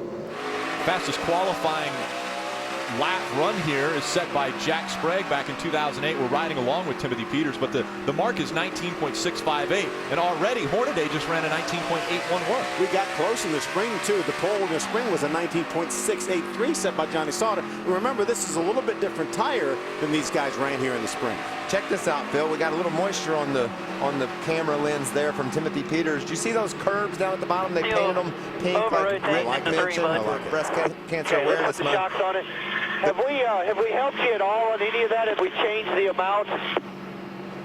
Not really. I mean, it might be a 1, Butch, but it's still enough just to kind of mess with it. You know what I mean? Yeah, it's keeping you from keeping the wheel in there, right? Sir, 10-4. That's awesome communication. Timothy doesn't like we're going to come right back to the track bar, so we got to hustle here. We get this change made. You're going to jack it up under the housing and pull both rear tires off. So Timothy Peters getting a track bar adjustment, maybe getting a shock change. They want to hurry and get back on the racetrack. The rain is getting a little bit heavier. The mist is getting heavier, so they know every lap might be their last lap. Just about 10 minutes to go in this practice session. Right. And guys, because of that, Danny Stockman has called for a Q run here for Austin Dillon. They put fresh tires on it, cooled the engine down, and they're going to do a mock qualifying run. We have another practice scheduled for 3 p.m. this afternoon, but the weather forecast gets worse as we go later in the day. So these guys are going to see what they've got for qualifying tomorrow morning. The weather tomorrow here at Martinsville is supposed to be clear after the early morning hours. And you know what's really interesting here? Normally, when you talk about making a mock run, you go out there and make a 2-lap run like you were qualifying. These tires, as they warm up, they get faster. They may want to leave enough tape off that thing, Michael, if you really want to get a quick lap and run 3 or 4 or 5 laps, maybe, whatever it takes to get the sweet spot in those tires. And you know, another difficult, Phil, the thing to think about is how am I going to get enough room out here to squeeze in that qualifying run? My first lap, Rick, is going to be up 22 seconds. because I'm going to be sliding around everywhere. So I'm going to need some space so nobody bothers me. And then I'm going to run down under 20 seconds on my flying lap, so I don't need anyone ahead of me. So the spotter has to work very closely and has to almost predict who's going to do what to fit that truck out there. That's a difficult chore.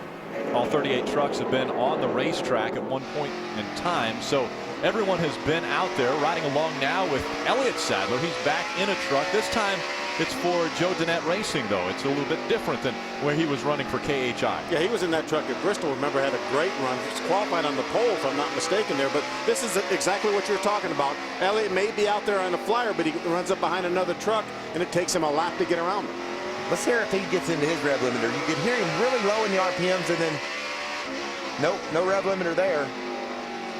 Those curves we talked about painted pink. Our Sprint Cup point leader, Carl Edwards, when he first came here in the truck and started racing, they called him Kirby. Yeah. Because he couldn't stay off of them. He ran over the curb and then ran into everything that was near him. Yeah, Michael, if you remember, he was nervous at Martinsville in the trucks. He thought he was going to get fired because he wrecked the truck. He thought Jack Roush is going to fire me. But things have worked out okay for him. We'll be back. More practice here on Speed. Good decision, Jack.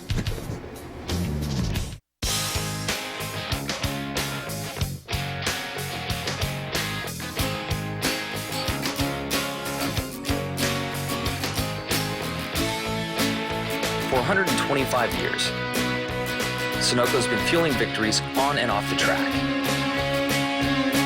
Why? Because winning is the greatest feeling in the world.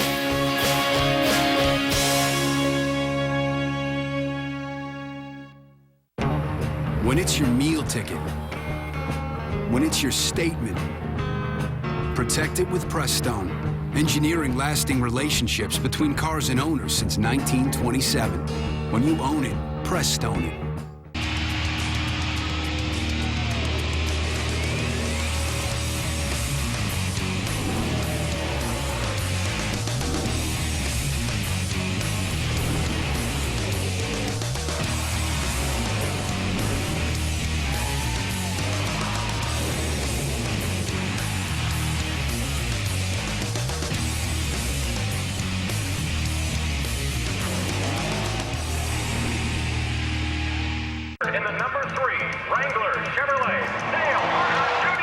Guy. Always have been, always will be. For unbeatable comfort and value, the right choice is Wrangler. Gotta say, nothing beats Wrangler comfort. Wrangler, real comfortable jeans. Amazing. Inspiring. Breathtaking. Every chase, every race. This is Magnavox. See what you've been missing. Magnavox, engineered in Japan by Funai.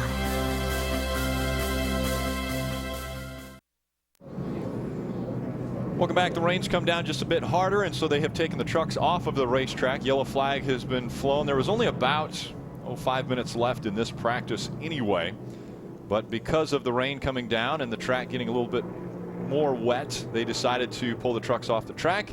And it looks like that might be the end of this first practice for the trucks. Yeah, and it looked like when we started the day there wouldn't be any practice. Right. So I think that's a great news. And even if we don't get the second practice that's scheduled to start at 3 o'clock, I think that will be enough to NASCAR to say, okay, you guys had 40 minutes or whatever. That's enough. We're going to qualify.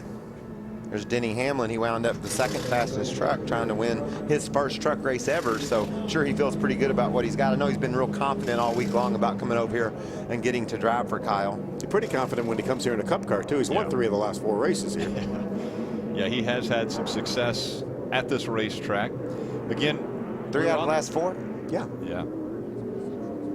We were on the racetrack for about 45 minutes. We're seeing a truck head back out right now. So they are given the all clear on the racetrack. So Nelson Piquet Jr. goes out there. This is the speeds that they have been carrying around at Martinsville Speedway in the first 45 minutes of this practice. Hornaday fastest, Hamlin, Harvick, Crafton, Todd Bodine.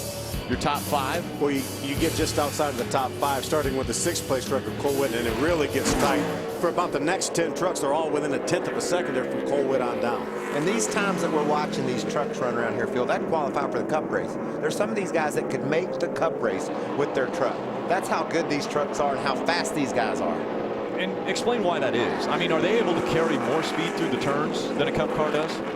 I think through the center of the corner, they will run faster. They have more downforce. Again, we talk about this racetrack not needing or not utilizing the downforce like other racetracks, but again, sometimes they have probably 200 less horsepower than the Cup cars. Right. It's awfully difficult to get that 850 to 900 horsepower hooked up to this racetrack. About 675 to 700 with these trucks, a little bit easier to work with. You know, early on in this practice session, we had one incident. It was the 33 of Hornaday going through 1 and 2. He spins around and collects the 8 of Nelson Piquet Jr., who can't see where that 33 truck ended. So the bumper bar in the front of the 8 truck, they do some work to it, get him back out on the racetrack. The 33 was able to work on his truck and get that team back out on the track after about 10 minutes of work. Look at that bar that they pulled out from under the hood of that truck. Can you imagine that thing being up in there? Yeah, and as Michael said, when Ron Hornaday came back on the racetrack after the repairs, he immediately went to the top of the chart. He was the fastest truck. There you see that 8 of Nelson Piquet Jr. back out on the track. He stayed there too, Phil. That truck's still up at the top of the board. So great job by the 33/2 team, which I'm still trying to figure out. Nelson Piquet Jr., he's 19th quick in this practice session. Guys of interest, obviously, Austin Dillon, our points leader, is 15th quick in this practice session. And again, if for some reason, and we're hearing the caution is coming back out for rain, that'll be the end of practice. There you go. We just heard it over the radio. Austin Dillon, if qualifying was to be rained out, he would start 15th because they would go to this practice session as far as how they would line them up for tomorrow's race. Man, but there's going to be a lot of games played tomorrow on pit road, you know, Phil. There's so many opportunities to maybe take 2 tires, just get a little gas, stay out. So whether you start up front or in the middle of the field will kind of dictate what your strategy is and how you run this race tomorrow. And remember, a little shorter race in the spring, 200 laps versus 250. So maybe a 1 pit stop race might work here. Ray, are you staying dry down there on pit road? Well, it's starting to rain fairly hard right now, Rick, but I'll tell you, these guys are scratching their head a bit down here in this 3 pit because as they did that Mach Q run, Austin said his truck was dead sideways and there must be something wrong with the tires. So he and Danny Stockman talking it over right now, but I think they're a little bit perplexed. If this is our only practice, they may be going into qualifying with a bit of an unknown, to say the least. Thanks, Ray.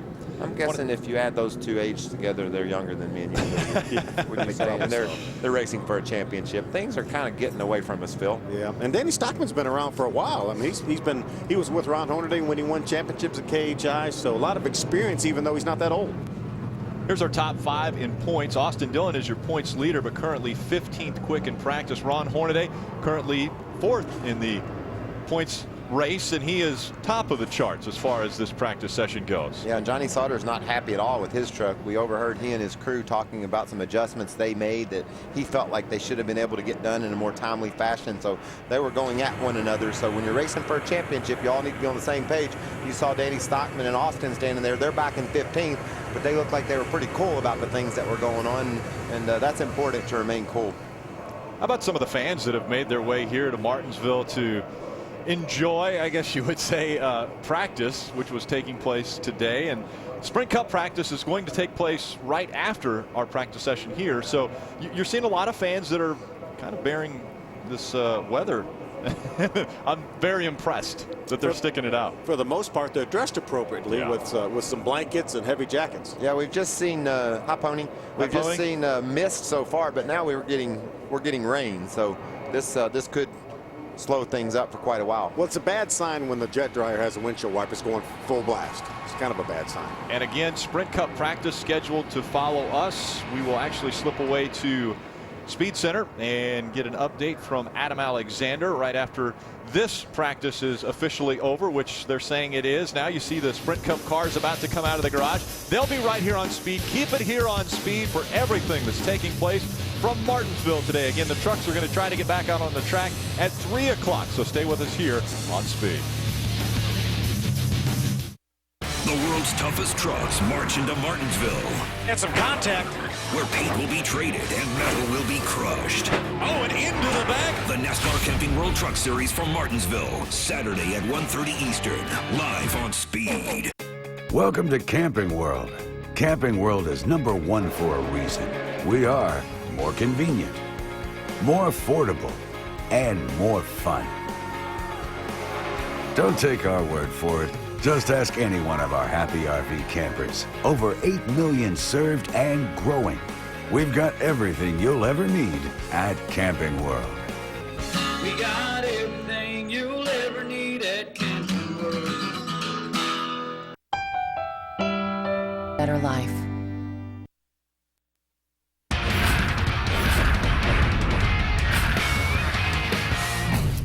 Good afternoon from the Speed Center. I'm Adam Alexander. Here's what's happening. We start things off with Formula One in India. A new track meant plenty of hurdles to climb for drivers and teams.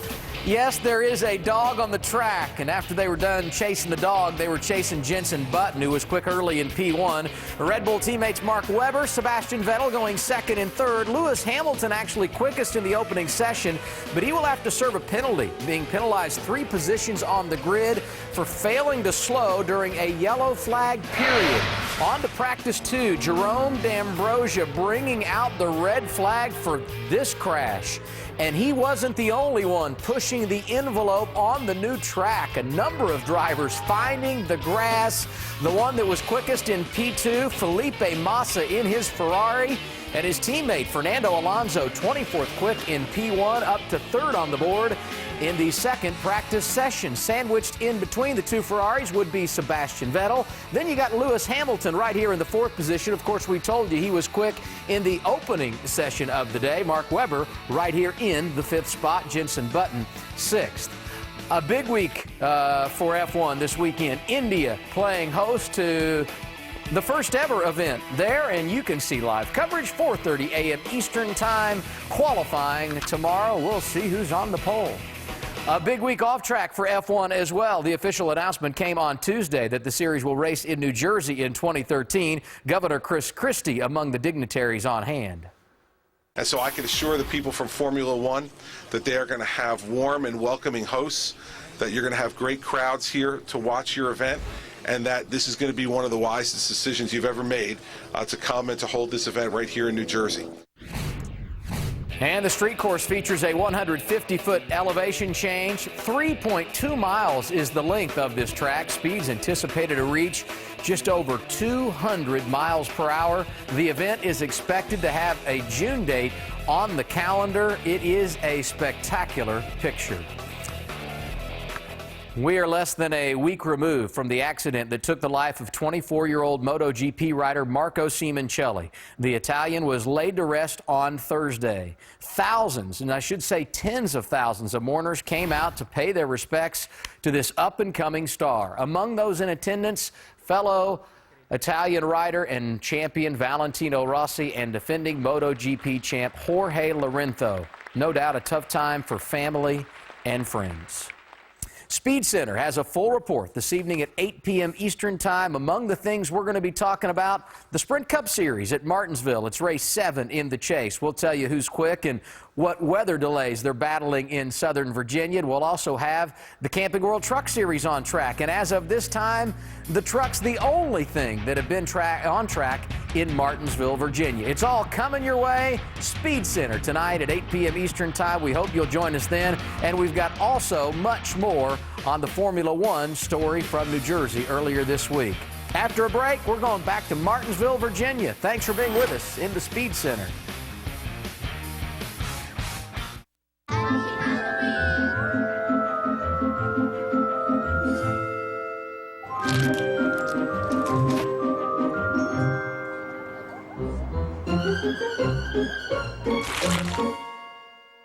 Hey, it says just take 1. I can't read. Walmart has low prices every day for Halloween. From bags of candy to bigger bags of candy. Backed by our ad match guarantee. Save money, live better. Walmart. The one restaurant with unlimited amazing food for one incredibly low price just might have gone deliciously off the chart. Only Golden Corral would introduce the lusciously amazing chocolate wonderfall. Dip fresh strawberries, marshmallows, homemade macaroons, and more in a non-stop flowing river of chocolate indulgence. That's right, a non-stop flowing river of chocolate indulgence. Golden Corral. Now this is helping yourself to happiness. I have a cold. I took NyQuil, but I'm still stuffed up. Truth is, NyQuil doesn't unstuff your nose. Really? Alka-Seltzer Plus Liquid Gels fights your worst cold symptoms, plus it relieves your stuffy nose. Thank you. That's the cold truth. What you using there, Kevin? Lipless crankbait, Jamie. Seems you'd be best off with a red-eye shad. I know you're looking at the new BassPro.com. 2 ways to get free shipping at BassPro.com. Ship to the store or free shipping to home on your entire order with any hunting clothing purchase. Because of these changes, the battle for the 2011 NASCAR Nationwide Series trophy is going to be one for the history books. Let's continue by taking a look at some of the new cars that you'll see on track this year. Collect all 4. Are there going to be any drivers on this tour? Ta-da! Can they breathe in there? The 2011 NASCAR Nationwide Series. Something new around every turn. The world's toughest trucks march into Martinsville. And some contact. Where paint will be traded and metal will be crushed. Oh, and into the back. The NASCAR Camping World Truck Series from Martinsville. Saturday at 1:30 Eastern. Live on Speed. Sunday, NASCAR Race Day revs up in Martinsville. We'll look back at how Talladega shook up the chase. And Richard Childress discusses his 100th career win. NASCAR Race Day built by the Home Depot Sunday at 11 Eastern. Live on Speed.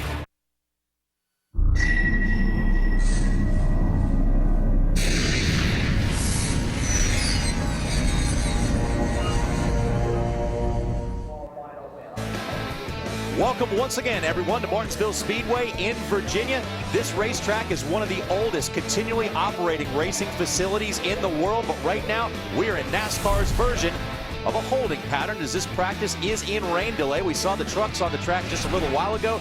No such luck for the Cup Series. We have 44 degrees, a lot of humidity around, and you can see it on the lens of the camera there, the wind, 7 miles an hour. The forecast is for light rain, and we're getting it right now, so that forecast is exactly right. I'm John Roberts alongside of Larry McReynolds, and the only broadcaster doing double duty today is Phil Parsons. We're glad to have Phil with us, and Larry Mack and Phil, drivers, crew chiefs, we know there's absolutely nothing we can do about the rain. It is out of our control, but it does equate to a slight form of torture when you want to get out on this racetrack and practice. Well, it does. We've not been here in 7 months, and Goodyear's brought a brand new tire combination here that's totally different from what we ran in the spring. And then I was thinking earlier about all the different driver crew chief changes that we have in that garage area from what we had back here in the spring.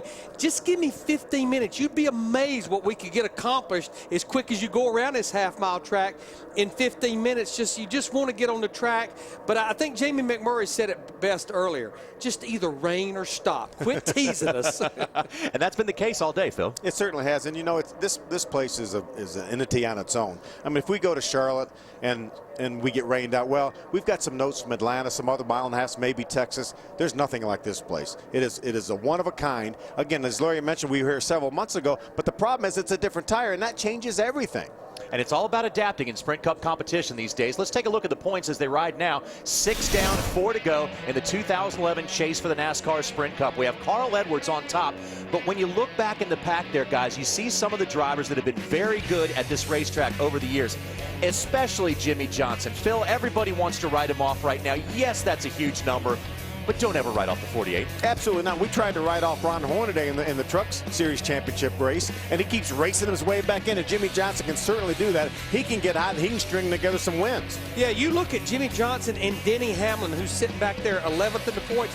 Those two drivers, they have won 11 of the last 13 races here. That's amazing. There's a couple of drivers on this list. They have some track time because pretty much Kevin Harvick and Denny Hamlin, they are doing double duty running the NASCAR Camping World Truck Series. Look at the numbers for Jimmy Johnson and Denny Hamlin. 5 wins for Johnson, some of those coming, of course, in his quest for 5 championships. The quest for 6 isn't over yet. And, of course, Denny Hamlin has a lot to prove as his season winds down. Yeah, he may be out of the title race right now, but he certainly can build a lot for next season. We certainly can, and nothing's going to do that better than wins, and he can certainly get one here. So as we watch it rain here at Martinsville, there are your 2 track leaders over the last 11 races. We see the water on the lens right now. But one of the good things about this racetrack, it's got to be the second easiest dry in the business right now because it's a short track. The humidity isn't helping us right now. But let's go to Wendy Venturini, who will help us out. I don't know how much help I will be, but we'll talk to some people down in the garage area while we wait out this storm, Johnny. And I am joined by Tommy Baldwin, who's coming off a very good finish for your race team last week. How cool did it feel to have that good momentum from last week? It was awesome. It was a good week for us. Obviously finished third last week in the Golden Corral Chevrolet. We've run very good, on those restricted plates races the last 3 years and had nothing to show for it at the end. And finally, with a close the deal, end up where we felt we've been running, on most of the restricted plate races in the past. So finally close the deal, get a third place finish, good momentum booster for us. Now we see the breath coming from your mouth because it is so cold here. What do you guys do? What is your team up to this morning? Because really it's a waiting game, and it's a very cold waiting game for us. Yeah, unfortunately it started raining again. We definitely wanted to get some practice in so we can qualify tomorrow, and unfortunately the weather gods aren't participating very well with us today. So hopefully we can get some practice in. Guys, it's a long day sitting around, with this rain, and we've had a lot of them this year, unfortunately, and hopefully we can finish the day off, get some laps with this car, and get ready for Sunday. All right, well, good luck to your team for the rest of the weekend. It's cold down here, but Tommy Baldwin, he's from the Northeast. He's used to the cold, Johnny. That's a long time ago. That was a long time ago for Tommy Baldwin, but certainly one of the great stories over the past couple of years in Sprint Cup Series racing has been the emergence of that team. Here is the tentative schedule as of right now. NASCAR Sprint Cup practices now. Camping World Truck Series final practice scheduled for 3, and then Sprint Cup final practice at 4 o'clock Eastern time. Now that is, of course, weather permitting. Let's go to Bob Dillon. Caught up with Matt Kenseth down here in the garage area. Everybody trying to stay dry down here, obviously. Rain never good at a racetrack. You and Carl have said time and time again this week, this is one of your difficult racetracks. Track time at a premium. Your thoughts on how eager you are to get on the track today and try to get this car dialed in, Matt? Well, you're always ready to get on a track when you show up and it's raining. It's always kind of a downer. So the only thing is maybe the rain will wash that pink paint off the curb so we can see them a little bit better. But, just like everybody else, just standing around waiting for it to quit raining. What is the biggest obstacle for you here trying to dial in your race car? Because you've said this has been one of the difficult tracks for you. How come? I don't know exactly why, but every track is unique. I feel like we've performed a lot better here actually about the last 3 races or so. Even though I've got us behind the last 2 out of them 3. So just got to try to, it's a real rhythm, technical track where you got to be real smooth at, and I guess I must not be very good at that. But like I said, we've been coming here a long time, and we've been running a little bit better lately, so hopefully we'll get some time to practice, and, if we don't, hopefully we'll be close on Sunday. In fact, the team told me this morning, if you take a look at the spring performance, you were pretty good. I mean, got behind with a lap down early, but what does that do for the momentum of this team? Because they seem pretty excited about the possibility here in the fall at Martinsville. Well, I think everybody's excited to show up here after last weekend. So, excited to get back to a racetrack where we have hopefully a little more control over our destiny. But every time you show up is different. I mean, if you ran good or bad last time, it doesn't mean it'll be that way this time. They got a totally different tire. The weather's obviously a lot different. So, just hope we're close and get rolling and try to make the best of it. Matt Kenseth and everybody else trying to stay dry down here. He finished 6th in the spring race here at Martinsville. Yeah, Bob, Matt certainly is in the thick of the championship hunt. There's the curbs Matt was talking about. They're painted pink this weekend in honor of Breast Cancer Awareness Month. We're going to take a quick break from Sprint Cup practice, which is in rain delay right now, but everybody trying to keep the heat on.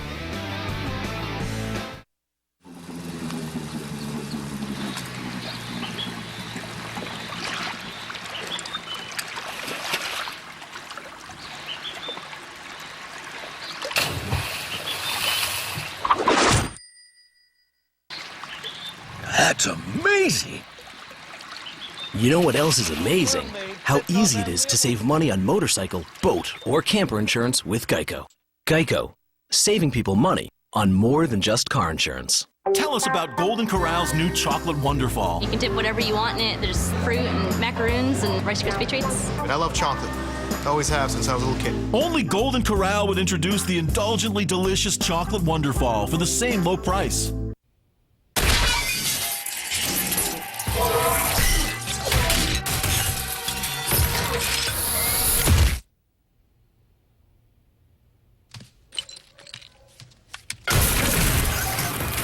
With DirecTV, you can start watching in one room, pause, and continue watching in any other room.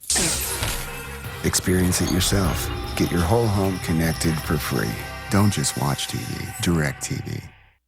Tom's discovering that living healthy can be fun. See? He's taking his vitamins. New One-A-Day VitaCraves plus Omega-3 DHA is a complete multivitamin for adults, plus an excellent source of Omega-3 DHA in a great-tasting gummy. One-A-Day, gummies for grown-ups.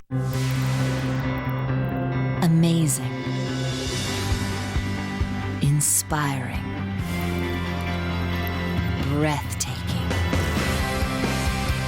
Every chase, every race. This is Magnavox. See what you've been missing. Magnavox, engineered in Japan by Funai.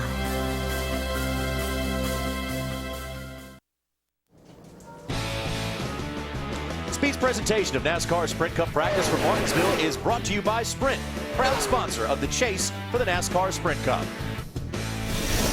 Well, all activity here at Martinsville Speedway is in a holding pattern right now as the rain is starting to come down just a little bit harder. We hope it goes away and we get some time on the track. The trucks have seen a few laps on this track, but not the Sprint Cup Series cars yet. For more from the garage area, let's go down to Wendy Venturini. Of waiting, Johnny, as we go down through the garage area and see who's willing to talk on speed. So Brian Vickers was meandering with his crew. So what do you do on an afternoon today? We're getting in the cars, we're not getting in the cars, the rain's coming, then we're stopping. What is the mentality of a driver on a day like today? Well, sad. I came here to drive race cars, and now I'm watching it rain. Now, obviously this is tough for everyone. We all want to be on the racetrack. We all want to get practice in. But, it is what it is. So we're just here with the guys, just kind of talking and catching up on some stuff. And probably going to go back to the bus here in a minute and read a book. What kind of book? What book are you reading? Are you in the middle? I mean, watch Speed, I'm sorry. Oh, yeah. Well, you can read a book and watch Speed. Yes, I'll have it playing in the background while I'm reading a book. All right, on a day like today, I saw you talking to your Red Bull crew members, and it made me think of these final weeks that you have with this team. Does this give you an opportunity to kind of say your final goodbyes on a day like today? I'm definitely not saying goodbye yet. We've still got a few more races. Right now we're focused on Martinsville, and it's tough. I mean, anytime you're in this type of situation, and it happens. It happens in all sports teams. It's going to happen. But you just got to show up every weekend and do your job to your best for so many reasons. One, because it's your duty, you should. It's your passion because you love it. And two, it's an obligation to everyone else, and it's in your own best interest. It's in our own, no matter what happens for all of us next year, it's in our best interest to go out there and do the best we possibly can and go try to win races. Well, good luck to you this weekend, and good luck reading that book later on today. Let's head over to Bob Dillner. Gil Martin is crew chief for Kevin Harvick, 5th in points coming into this race, and they won here in the springtime, so they got smiles on their faces coming in here, but nobody's smiling right now, honestly, with this rain. How does this affect you? Because you guys come in with a game plan every week on what you want to accomplish in practice. How does it affect that, Gil? Well, here not so much because of the fact that we're going to get a lot of practice here. Short track, we're going to get a lot of laps in. If we don't get anything in today, I'm sure tomorrow they'll give us an hour and a half, and they'll probably line up by points for qualifying. So we're looking forward to it. We've got the same Budweiser Chevrolet that we had here in the spring, and if we can repeat close to the same result, I think we'll have a good day. A lot of people surprised with last week's outcome. You never can tell what's going to happen on plate track. You got gobbled up and lost some points. 5th in points, but we all know the 17 and the 99 have struggled here in the past at times. Evaluate your chances, 26 points back right now with just 4 races to go. Well, I mean, obviously we know what we've got to do from here. I mean, there's no prevent defense for us. We're going to be flat out trying to win races, running up front and being as aggressive as we can because we can't hold back from here. So we've got to go ahead and go. So that's what we've got to do. The 17 and the 99, they've got their plan. I'm sure that they're going to be guarded a little bit, but I mean, we know what we've got to do. And like Gil said, brought a very good piece here. Not only the car that won here earlier this year, but Richmond as well. And, Bob, they also have the same driver that won here as well. So as the rain continues here in Martinsville, we're going to take a quick break and be back here. Hopefully the rain goes away. And once again, it is a very quick dry here at Martinsville, so we could see these cars on the racetrack. Stay with us.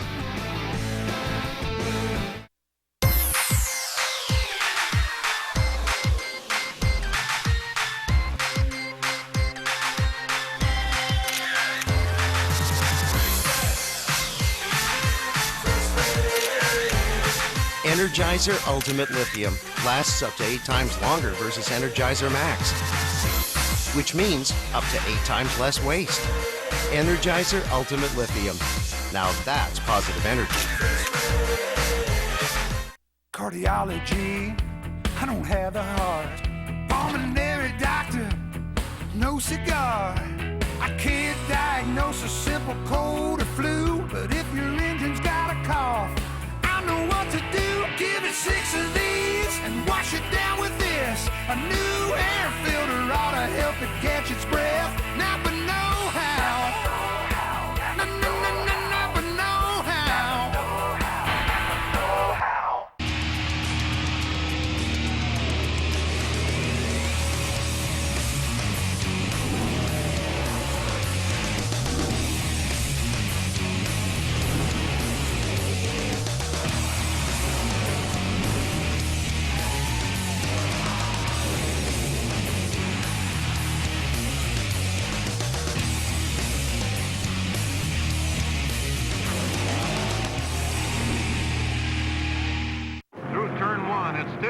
Petty wins the Southeastern 500. This is how a young man was crowned a king. And a kid from Dawsonville finally lived up to his nickname. This is when we discovered just how high smoke can rise. It's where family traditions get started and other traditions get taken in a whole new direction. Taking a backwards lap. This is where names are engraved, not just in metal, but in history. Tomorrow, the trucks tangle on the tight turns of Martinsville. Tune in as paint is traded, metal is crushed, and tempers boil over. Don't miss the NASCAR Camping World Truck Series live from Martinsville tomorrow at 1:30 Eastern, only on Speed. As we continue our holding pattern here at Martinsville, the rain continues to come down. The trucks are up on jack stands. They got a little bit of time on the racetrack, but so far, no laps have been turned today in the Sprint Cup Series. Sprint brings you an inside look at what is happening now inside the NASCAR Sprint Cup Series. And what is happening right now is the fact that Carl Edwards is our leader. In the number 99 car, has a very comfortable points lead right now, but with 4 races left to go, anything can and will happen, and it most likely will come down to the final laps at Homestead before we crown a champion. For more NASCAR stats, in-car audio, and live race radio, check out NASCAR Sprint Cup Mobile at sprint.com/speed. So it is always good to be the chaser, not the chasee. First place is where people want to be, no matter what they tell you. But right now, Carl Edwards still has a really big lead. I think he does, and I think if Carl's going to maybe look at the next 4 races, this is the one he wants to avoid here, or wants to get through unscathed, because so many things can happen here. You can get turned around with 43 cars on this little half-mile paper clip. You know, you can cut a tire down, you can lose a couple laps under green, and then you can, and pit strategy comes into play here. So I think this is the one that, if he's going to look at it, he's going to say, okay, if we get through here with our point lead relatively intact, then we know what we've got for the last 3 races. But I think this is the critical one. And I think our mentality of a 14-point lead, we go, boy, that's not much of a lead. Actually, it's a pretty good lead, especially for a guy that only, I think, has 1 top 5 finish here in 14 starts. So that's not a bad lead. It's the biggest lead anyone has had this year in the chase. So he's probably able to relax a little bit, maybe play a little bit of that prevent defense that Gil Martin was talking about just a second ago. But Bob Dillner is standing by right now with our points leader. Bob? And take a look at this, a new playoff atmosphere down here for the 99 bunch. Carl Edwards growing a goatee. You're like a hockey player getting ready for the final crunch of the season. Yeah, I can't call it a goatee yet. Marcus Ambrose pointed out that just having a few days growth, you can't call it a goatee. And this is more than a few days for me, though, Marcus. This takes like a week or 2 to get to this length. So by next spring, I should have a legitimate goatee. But we're sitting in the hauler talking about our strategy for this race and for the next 3. For our next 4. Well, this one plus 3. 4. Yeah. You have to be really good at math to be a race car driver. And we're pretty excited about it. You know, I think that the way Matt Kenseth ran here in the spring, we can lean on his setup a little bit and his experience to hopefully have a solid run with we've got Scott's on board, but our Scott's Aflac Fusion. Bob told me this morning, talking to him in the garage area, that you need to be a track star here because, like you've said, like he said, this is your biggest hurdle, isn't it? Yes. I did run hurdles in track, and I was no good at it. Maybe that explains my performance here. Sometimes I feel like I could get out of the car and run faster than I can drive here. This place has been very tough, and but we've had some flashes of, you know, of solid performance here. In 2008, I think this race to finish 3rd or 4th, ran really well. In 2009, or I think it was the spring race, we ran really well. But I come here so often and struggle in the race that we've been kind of focusing on how we practice. That, you know, maybe there's things that I want in the car that aren't right for the race, and we've been trying really hard to prepare the best we can to get a good finish here. Kind of feel bad for him after that speech there, but he did finish 8th in the spring race here, so not too shabby, Wendy. Well, thanks, Bob. I am with Martin Truex Jr. coming off the top 10 finish at Talladega. So, Martin, I was just chatting with you. What does a driver do in between these final weeks of racing? And you, my friend, have some cool plans. Tell us about it. We got a little hunting trip planned this week, so I'm excited about that. Go out there and you know, chase some deer. Probably should be hunting today with this weather. Ducks maybe, but hopefully we'll get some practicing in today. I hope so too. Now, I've already chatted with Pat Tryson this morning. Love to have him back on the team today. How does that change the dynamic for these final 4 races with you? You know, I don't know. We'll just have to wait and see what happens. It's kind of neat to have Pat back. He's always been a good guy and been fun to work with. So it'd be fun to get back with him here. And you know, I had my best finish ever here with him last spring. I think we ran 5th. So maybe we can duplicate those results or even better them. All right, well, good luck this weekend in Martinsville. Good luck hunting. And, Johnny, I had given Pat Tryson a hard time. I was singing the song Welcome Back, Kotter from the sitcom from the 70s. You remember it, don't you? Oh, absolutely. Vinnie Barbarino. Oh, How yeah, can we forget? Yeah. That's right. You're not going to sing a little bit for us, Wendy? No way. Okay, deal. We'll take that deal. But Martin Truex is, again, one of those drivers that you look at. Had a pretty good run this season, some disappointing times throughout the course of the year, but if you get 43 different drivers on the racetrack, you got 43 different scenarios. But I think also to do a little house cleaning to make sure that everyone understands what exactly has went on here. If you go back to Talladega last week, Martin Truex Jr., the 56 car, David Rudiman in the 00, Bobby Labonte in the 47, had a rule infraction with the way the windshield was put in the race car and the way it had been thinned down at the top. On Tuesday, when NASCAR handed their penalties down, all 3 of the crew chiefs were fined $50,000, and as well as the car chief, which is like the assistant head coach, they were all suspended for the next 4 races, which gets you to the end of the season. And then pretty much the car owners and the drivers were all docked 25 championship points. Both organizations, the 47, the 00, and the 56, said that they would not appeal. And I talked to Michael Waltrip, and he said the one reason we're not going to appeal, A, we're not in the chase, and if we appeal, just always remember, the appeal committee can actually make the fine and the penalty stiffer, and we don't want our crew chiefs to be gone beyond 2011 because 4 races is all we have left. They want them at the Daytona 500 in 2012. Yeah, there's a good point. You know, there were rumors going on that it may even be longer than 4 races, which would go into next season. So I think NASCAR limiting it to 4 races, I think, is probably an advantage to those guys. And a quick question, Larry. Was there an aerodynamic advantage to what they did? When they were finished, there would be. I think where NASCAR had the big problem was the fact that the windshield was thinned down at the top. I think they viewed that as a safety infraction. Michael Waltrip told me what they did was totally wrong, and they were not very smart. In fact, those were the penalties handed down by NASCAR. I know for a fact Michael Waltrip Racing actually suspended 2 or 3 employees for 4 weeks to mirror the crew chiefs and the car chiefs.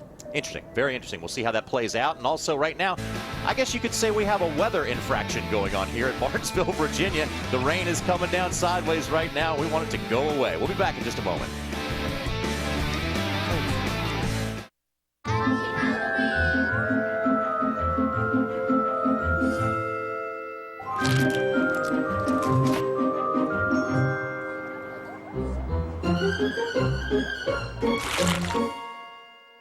Hey, it says just take 1.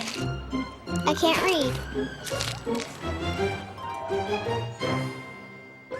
Walmart has low prices every day for Halloween. From bags of candy to bigger bags of candy. Backed by our ad match guarantee. Save money, live better. Walmart. When it's your meal ticket. When it's your statement. Protect it with Prestone. Engineering lasting relationships between cars and owners since 1927. When you own it, Prestone it. It's our weekend. Should we spend it wandering in some home improvement warehouse? No. Say we go to Ace. Yeah. Get help when we walk in the door. Because we will maintain our homes and our weekend. Yeah. Get your weekend back at Ace, the helpful place. For the past 10 years, our graduates shared their stories. Now they come together for the first time. It's pretty neat to get to meet face-to-face with a lot of the guys that I've been seeing on TV for the last year or so. The education itself has opened numerous doors and opportunities for me. The best thing that's happened to me after my education is being able to provide for my family. That ITT Tech allowed me to become whom I've always wanted to be. If there's something that you want to do, do it. It will pay off in the long run. Stick to it. Know exactly what your dream and your goal is and stick to it. Any dream that you have, turn it into reality. It is possible. You have to have an education, so I would say make the investment, go ahead, get the education, better yourself, and just, raise the bar. We are educators helping people build a foundation for the rest of their lives. ITT Technical Institute, education for the future. Call 1-800-488-3652 or visit us on the web. NASCAR and the American farmer are working together to bring us American ethanol, the right choice for the future of our sport, our country, and our planet. It's a brand new race day. Speed's coverage of NASCAR Sprint Cup practice from Martinsville is brought to you in high definition by Funai. Funai, fun and innovative. Experience more at FunaiAmerica.com.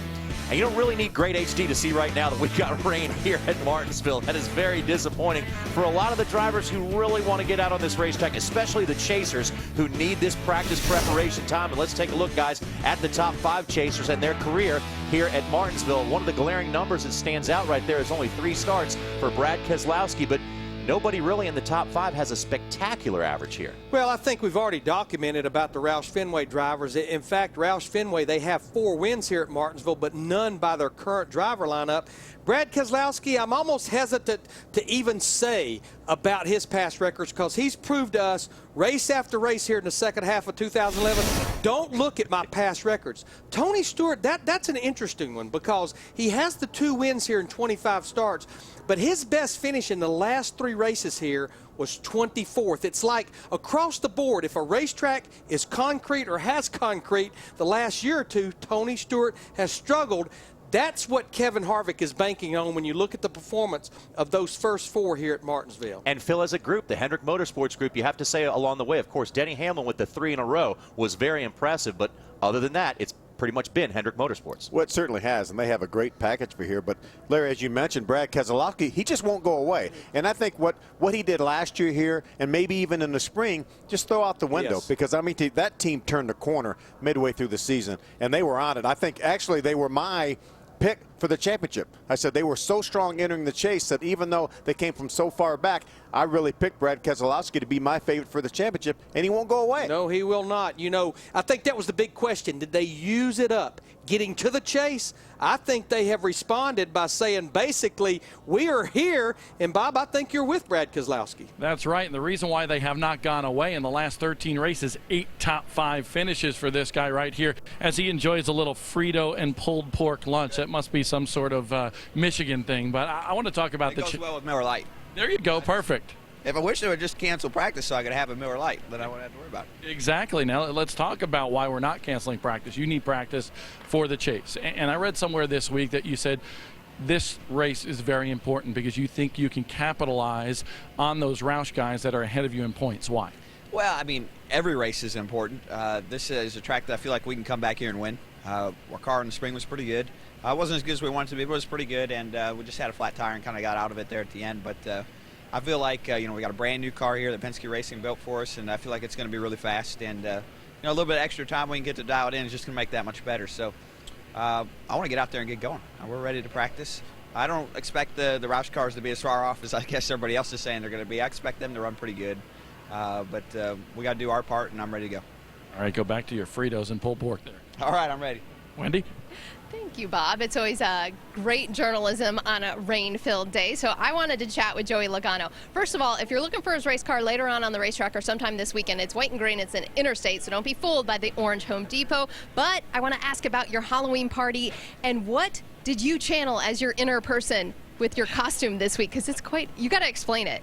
It's kind of funny. Actually, my parents have this big Halloween party at their house, and me and my roommate Coleman Frester, we're going as Dumb and Dumber.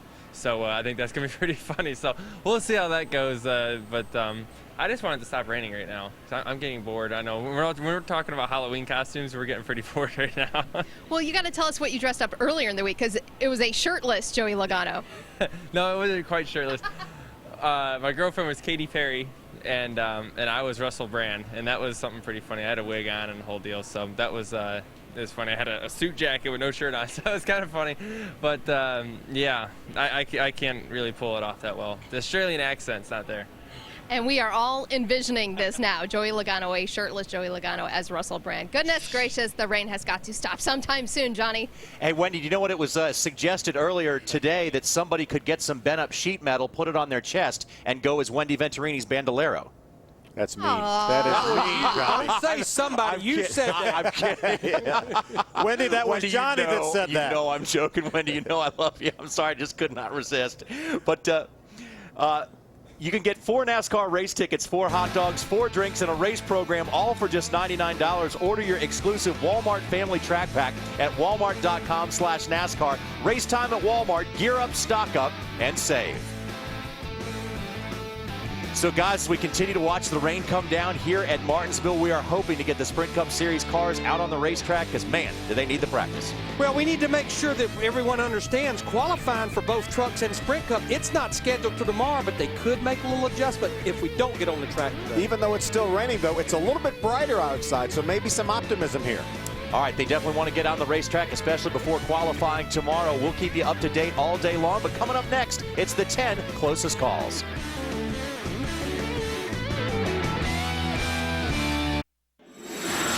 Race fans, start your engines for a non-stop thrill ride. Wow. Whoa! It's the most high-octane countdown show ever, bringing you the 10 most death-defying moments in NASCAR history. You won't believe what's happening. The car just disintegrates. Still got a little dirt in my teeth. From unbelievable escapes. He's alive? Incredible. To the big one. 8 times in the air. Bam, bam. One of them racing deals. From the king to the rookie. He has a flair for the dramatic. From flying engines to high-speed explosions. All I see are pieces. From arcade-style escapes. It looks like a video game. That was a video game. To miraculous saves. His head's beat on. Bloody and his eyes hurt a little bit. But only one can be number one.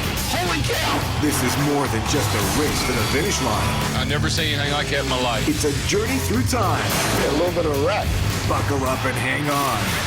It's the 10 closest calls in NASCAR history.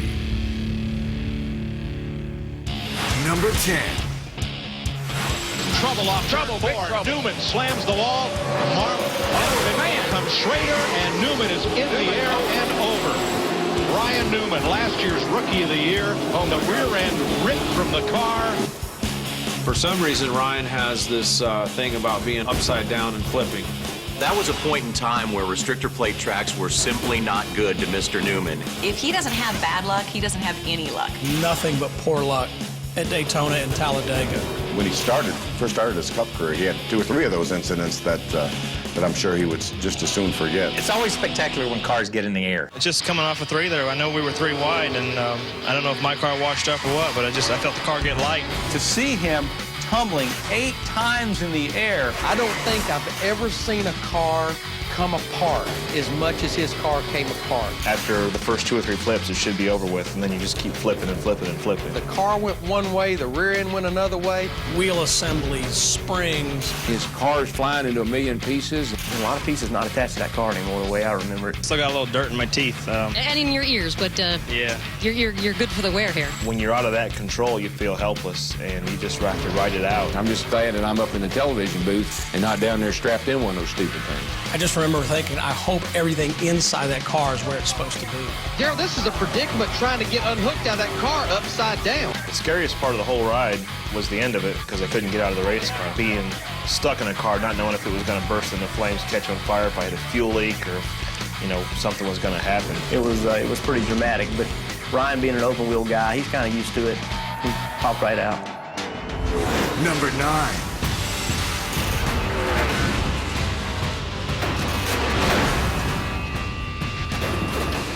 There was probably only one word for that crash, and it was horrifying. It just sliced the car in 2. That car just disintegrated. It was like time stood still. The initial impact was one of the worst ever. It seems like Bristol and that backstretch gate occasionally just reach out and bite drivers.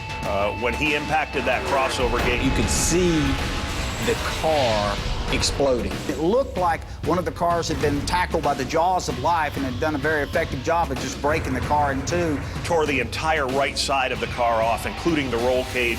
And it wasn't just like the car hit the wall and rolled and bounced down the back straightaway. I mean, it was like hit it, stop, boom. And you could see Harmon sitting inside the race car. When that car came back to rest with him facing traffic. And that's one of the spookier moments I can ever remember at any racetrack. There was nothing between Mike Harmon and the oncoming traffic. And when Johnny Sauter hit him, Johnny ran into him, and it was like he went into the shell of the car. The engine was going down the backstretch. When that happened, I thought Mike was dead. I knew he was dead. high marks to Johnny Sauter because the last-minute reaction that he had to try and jerk that car to the side saved Mike Harmon's life. Number 8. Mirror drive all over the racetrack. Over once and a half and on his roof. Now the car tumbling hard over the pavement of turn 3. Caution is out. You know, to see your brother barrel roll, 8-10 times down the back straightaway at Talladega is not a comforting feeling whatsoever. Elliott got out of that thing okay, and we actually talked to him for a while afterwards about the wreck, and he said it was just the most surreal experience because once you get up in the air, all of a sudden, all this noise and all this energy just goes away. Asking Elliott afterwards, what was it like? He said, Jeff, you know how you play football and somebody hits you and you knock the breath out of you? I said, yeah, man. He said, can you imagine it happened 3 times to you? The way he described getting the air knocked out of him made me hurt. When I walked into the infield care center, when I saw him arguing with the nurse and the doctor in the care center about the fact that he did not want an IV because he was scared of needles, I knew he was okay. Junior Worry's father won 10 times. Oh, we got a car sideways in the trail. He's out and somebody upside down. Elliott Sadler again lands on his wheels. At Talladega, the funny thing about Elliott's second big wreck there was the fact that he landed on all 4 wheels. And when does that ever happen in NASCAR? I saw a car gets turned sideways and looked and upside down and flipping up in the air, and I was on the racetrack and I drove right underneath him. I saw all the M&M's characters and I saw him kind of looking down as I went under. The whole time. There's Elliott Sadler. He's all right, guys. He has a flair for the dramatic. Finished 22nd is probably a blessing. I really didn't want to do it on my roof, but that's probably, y'all have some cool highlights now. But I want to tell my mom and dad and everybody at home I am okay. It wasn't half as bad as last year. After that, his crew chief, Todd Parrott, thought it would be funny for the following race to put a little sticker on his dashboard. He said, keep 4 wheels on the ground. Number 7. Ken Keselowski try to win it. I don't know. I don't think he picks him. Going to the outside. Is Edwards going? Oh, no. He turns it. And that destroyed the front end. With Talladega, anything can happen. Guys are as desperate to win as they are, and they have such a playground in front of them. There's contact made, and they're along for the ride. 2 guys going for the same piece of real estate. That had to probably be one of his most scary moments in a race car. What we saw suddenly was a car becoming airborne. Drove into Carl as he was starting his flip and contributed to a little bit more excitement than he wanted to. Cars and parts and pieces flying up in the stands. Flying into the catch fence. All I see are pieces and parts flying. Couldn't even tell what it was. I don't even know what car it is. Because all we could see was the bottom of it coming towards us. It looked like a video game. That was a video game move. I saw the ground, and then I hit the wall with, I couldn't tell exactly which part of the car I hit the wall with. Everybody stops and holds their breath. You were worried about the fans. Fans got injured. That's really when you get worried. Even with that fence in between, you just never know what's going to happen. Unfortunately, it's tested out with hundreds of thousands of people in the stands. First thing you're worried about is everybody okay in the grandstands and on the racetrack, and fortunately they were. The fence did exactly what it was supposed to do, and that's kept Carl's car onto the racetrack. Man, this is a high-speed game these guys play out here on the racetrack. We're just racing hard, and lucky nobody got hurt. The funniest thing about this, though, is just the way Carl Edwards reacts to this and still crosses the finish line on his feet. He did, to a standing ovation from the crowd. Shades of Ricky Bobby. Coming up next, a miracle save, Dale flipping Rusty, and the biggest bang. Boom, boom. Oh, my God. It was amazing. Holy mackerel. That moment right there changed our sport forever. when the 10 closest calls returns. Sunday, NASCAR race day revs up in Martinsville. We'll look back at how Talladega shook up the chase. And Richard Childress discusses his 100th career win. NASCAR race day built by the Home Depot, Sunday at 11 Eastern, live on Speed. Get your dream on, be a star. Selection, style, and service, yeah, we raise the bar. Evans is the better way to get what you want today. The lease to own Racing King, we've even got a dream machine. Yeah. Nobody beats Evans. Nobody. Nobody beats Evans. Nobody. There he is. Dude, you got a boo. Oh, well, looky there. Get huge savings at Bass Pro Shops and don't miss our Great Pumpkin Halloween event this weekend. Nature Valley Sweet and Salty Nut Bars. They're made from whole roasted nuts and dipped in creamy peanut butter, making your craving for a sweet and salty bar irresistible. By Nature Valley. Amazing. Inspiring. Breathtaking. Every chase, every race. This is Magnavox. See what you've been missing. Magnavox, engineered in Japan by Funai. Saturday, Speed marches into Virginia as the NASCAR Camping World Truck Series tangles on the tight turns of Martinsville. And some contact. Here, a series legend looks to battle his way back into the title fight. He just ripped his fender off. Paint will be traded and metal will be crushed. Oh, and into the back. And a track where the bump and run is still alive. There's that bumper. The NASCAR Camping World Truck Series from Martinsville, Saturday at 1:30 Eastern, live on Speed. Sunday, with 4 to go, the title fight is wide open, and NASCAR Race Day gets you revved up for round 7. We'll look back at how Talladega shook up the championship and tell you why the points leaders are not the favorites in Martinsville. Plus, Richard Childress discusses his 100th career win and Dale Sr.'s contributions to RCR's success. NASCAR Race Day, built by the Home Depot, live from Martinsville, Sunday at 11 Eastern. And immediately following the race, turn to Speed for NASCAR Victory Lane, fueled by Sunoco. Time now for the honorable mentions that just missed the 10 closest calls in NASCAR history. Call wrong? Hey, not too many people remember anything he accomplished, but they remember that wreck at Rocky. The thing I remember about Kenny's wreck, he had mud everywhere. Mud all over him, mud all over the race car. he had to go to a car wash when that was done. There were guys that continued on and finished the race that had driven underneath Ricky Craven. That was one for the ultimate all-time highlight reel. Number 6. Through the tri-oval, checkered is waving. Ernie Irvan wins, and Rusty spins and gets airborne. And flips wildly right at the start-finish line. When they're throwing the checker flag, and you think the race is over.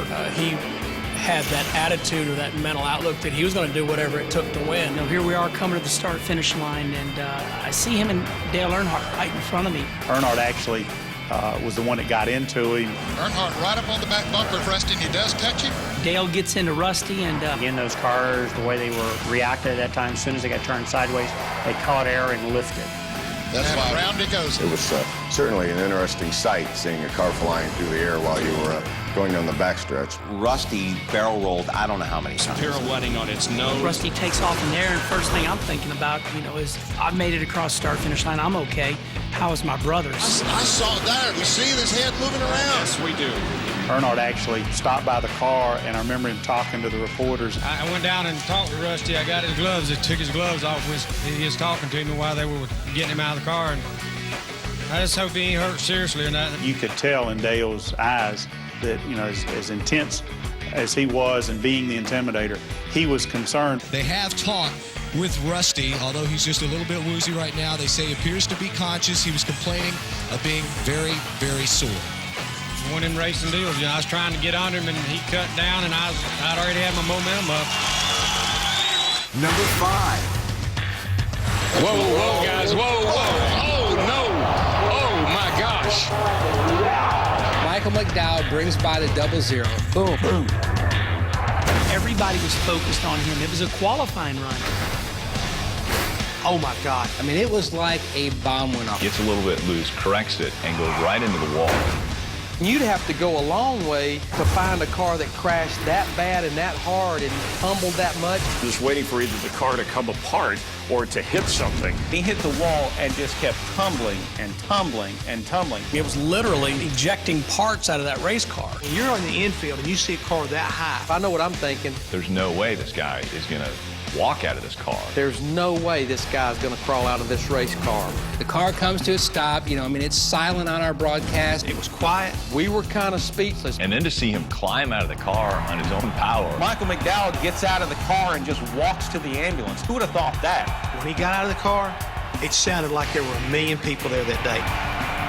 Holy mackerel. It was amazing. I think he was as shocked as anybody that there wasn't a scratch on him. I'm just extremely thankful to be standing here and being able to race today. It was just kind of an overload for your mind to kind of wrap around. And now later, he acted all macho. He was a little sore and shaken up. He became famous. We had to fly him off to New York.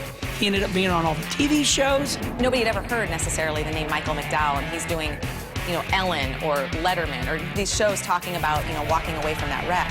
It was tremendous to be able to watch it. It was a single car wreck. All cameras were on him. We didn't miss a thing. Reminding us once again that this is a very dangerous way to make a living. Number 4. It was Bobby Isaac, but there's been a crash on the home stretch. A car upside down. A new car, it is Richard Petty. That remains one of the worst crashes I think you ever see. It's one of those wrecks that you want to go like that. He comes down to the inside of the track, slams into that concrete wall. He hit that inside guardrail so hard. This could be a very bad accident to one of the best-known race drivers in the world. Richard came out of that corner and lost the car and hit the wall, and it was airborne. And car flips, but he comes out of the car. Flipping 3 or 4 times with Richard hanging halfway out the window. There was no net in the window at that time. His arm ended up hanging out the window. His arm partly comes out. Hopefully that's all that's going to come out of the car. When that car landed there, You think he's dead. That's one you look at and you go, he's not going to walk away. But what is Richard's condition, could you tell? His head's beat on, bloody, and his eyes hurt a little bit. He'll be all right, though. He's alive? it wasn't quite as bad as it seemed. Some of the impacts that looked like are nothing or big, and some of the impacts that look big or nothing. All he had was a broken collarbone. The impacts were at such sharp angles and at such high speed. That was one of those accidents. That moment right there changed our sport forever. That's what led to the safety nets. My grandmother made a window net for my father's car, and a little bit later, then NASCAR started to mandate them. Coming up next, the King dethroned and Michael's unbelievable reaction. Like a thud. I thought an atomic bomb went off. What's wrong? You got a pretty hard hit. This crash will end the career. This cannot be the end for Richard Petty. You just held your breath and you waited. When the 10 closest calls in NASCAR history returns. It's the biggest pre-race show on television. Yes! Live at the track before every Sprint Cup event. NASCAR Race Day, built by the Home Depot. All season long, live on Speed. The world's toughest trucks march into Martinsville. Had some contact. Where paint will be traded and metal will be crushed. Oh, and into the back. The NASCAR Camping World Truck Series from Martinsville. Saturday at 1:30 Eastern. Live on Speed. Establish connection. Give me voice control. Applications, up. Check my email and text messages. Hands in position. Airbags. 10 of them. Perfect. Add blind spot monitor. 43 MPG, nice. Dependability, yeah. Activate dog. A bigger dog. Introducing the reinvented 2012 Toyota Camry. It's ready. Are you? Why would any fun-loving, red-blooded, all-American male give up watching football to upgrade his headlights? Because Silver Star Ultra headlights from Sylvania are up to 50% brighter and let you see up to 40% farther and up to 50% wider. But more importantly, because of who is behind the wheel. Thanks, Dad. See farther, see wider, see better. Silver Star Ultra headlights from Sylvania.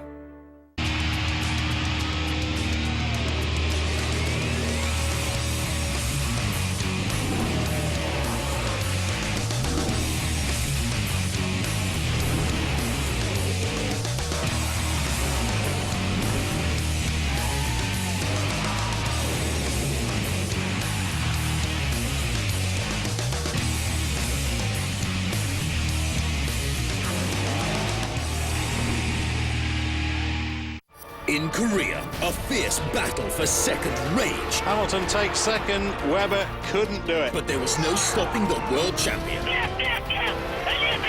Fantastic. We've won the Constructors. 10th of the season for Mr. Vettel.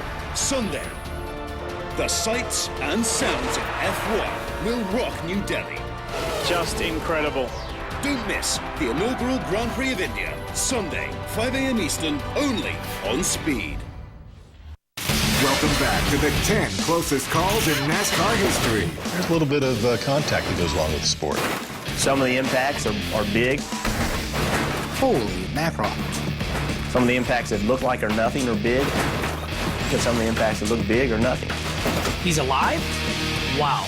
Not meant to be totally clean racing. It's part of the sport. It's part of what we do. If you're not prepared to be in wrecks, you don't need to be doing this.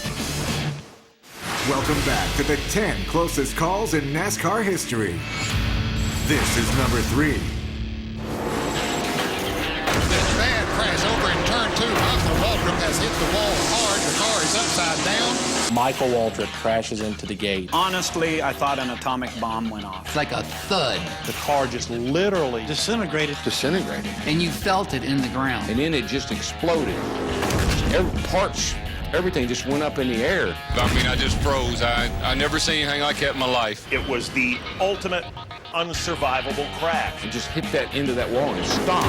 At probably 110, 20 miles an hour. The car totally destroyed in front of our eyes. It looked like a soda pop can or a beer can that had been run over by a Mack truck. You couldn't even tell which was the front of the car, which was the rear of the car. It ripped the car just in pieces. Just pieces of sheet metal piled up on top of the driver. I was positive there was absolutely no way that Michael Waltrip was still alive inside that wreckage. That's the moment that your stomach turns and you just keep wondering. You bowed your head and just prayed to the good Lord that he would be okay. I really believe that you could have heard a pin drop. I remember seeing Darrell run across pit road, almost jump the backstretch wall. I never will forget my brother looking down and he's crying. He's, "Are you okay? Are you okay, man?" He looked up at me and winked, so he's a Waltrip.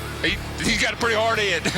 It's like, Mikey's okay. I was dazed because my feet were on the pavement, and that didn't seem like a problem to me. I mean, he didn't have any idea. He thought he was going to crank up and go. Michael stands up and the sheet metal's falling off all around him. He's like, no, what's wrong? Got some contusions and a little bit of confusion, but that's probably not too unusual. It was a crazy crash and a day that I can look back on and smile. Well, you need to rest up because, baby, let me tell you, you ain't going to believe the pictures you're going to see when you see them. Oh, yeah. Hope we did a good job for Kool-Aid anyway. That's the first thing. Number 2. Bad trouble.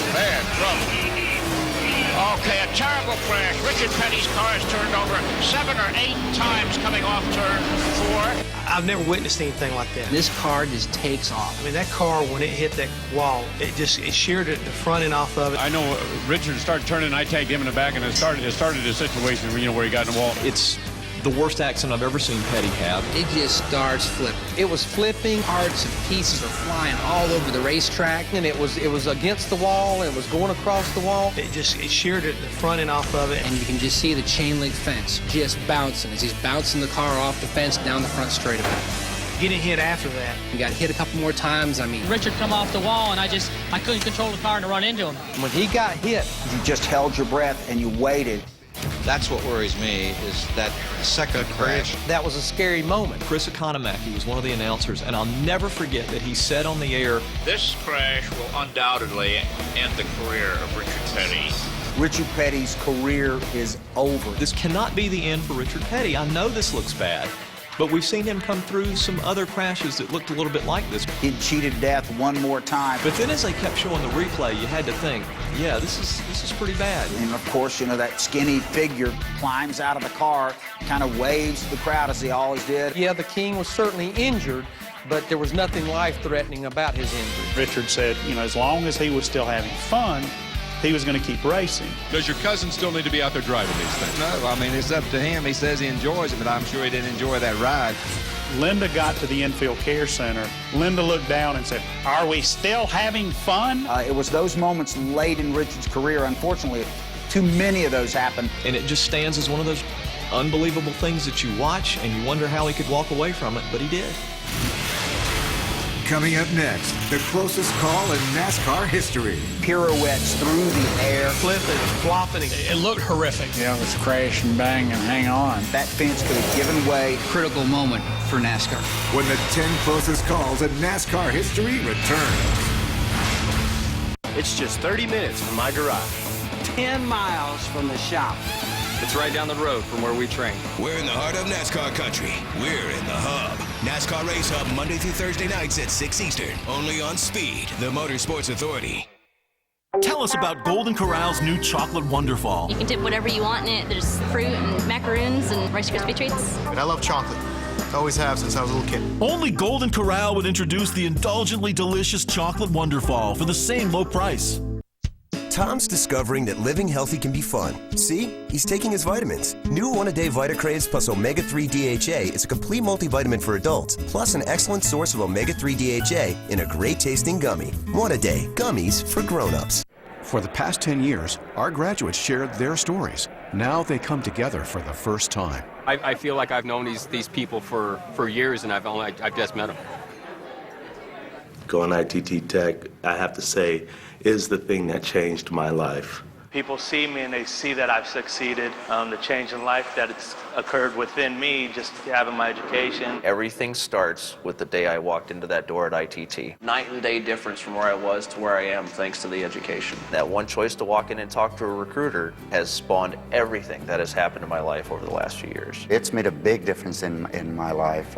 It's opened doors for me and my family to have not only a better life, but more time to relax, more time to enjoy life. We are educators helping people build a foundation for the rest of their lives. ITT Technical Institute, education for the future. Call 1-800-488-3652 or visit us on the web. Saturday, Speed marches into Virginia as the NASCAR Camping World Truck Series tangles on the tight turns of Martinsville. And some contact. Here, a series legend looks to battle his way back into the title fight. He just ripped his fender off. Paint will be traded and metal will be crushed. Oh, and into the back. And a track where the bump and run is still alive. There's that bumper. The NASCAR Camping World Truck Series from Martinsville, Saturday at 1:30 Eastern, live on Speed. Welcome back to the 10.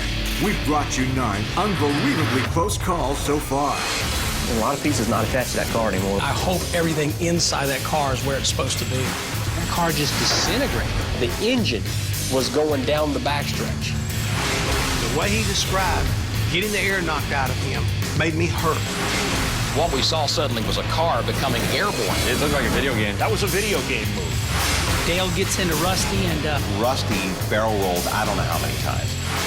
Just kept tumbling and tumbling. Holy mackerel. It was amazing, but he was a little sore and shaken up. Car flips, but he comes out of the car. There was no net in the window at that time. His arm ended up hanging out the window. Just hit that into that wall and stop. That's probably 110, 20 miles an hour. This car just takes off. When he got hit, you just held your breath and you waited. But now it's time for the closest call of them all. This is number 1. Every now and then there is a wreck that makes everybody just stop in their tracks. One of the real... Oh, we have a problem. Bobby Allison with a horrible crash here on the front stretch. It has torn out a complete section of protective railing. In '87, we didn't have roof flaps yet. All 42 or 43 cars had qualified 200 miles an hour. We didn't have any safety devices that actually kept the cars on the ground. My engine blew up, and a big piece of my engine went under the car. That car exploded. The wind got the car and lifted it up. We have a problem. A hush came over the entire sport. There was this horror in your mind of what could happen. From there on, it was crash and bang and hang on. Pirouettes through the air. Flipping and flopping and chopping down the fence along the front stretch of Talladega. Well, I knew I hit the fence, and yeah, I recall that quite well. the car just took off and went up in the grandstand. It looked horrific. All I saw was a big cloud of dust and smoke on the front straightaway. Pieces of fence, pieces of car go flying, and you knew some of that was going to go up in the grandstands. He did get in the grandstand. And he may even get down and get the flag. Harold Kinder never misses a beat. He grabbed that caution flag, and he was waving that caution flag. When a car's just flying up underneath him. Suddenly, the whole meaning behind the race goes away. Bobby Allison is moving around in the race car, and that is certainly good news for us, but he has to be quite shaken after a tremendous crash. First thing I'm thinking about is Bobby okay? And then I realized, oh no, you know, everything's flying in the grandstands. Everybody in the grandstand seemed to be okay from my vantage point, but I'm not really sure, Dick. That was one of the scariest moments I had witnessed in racing.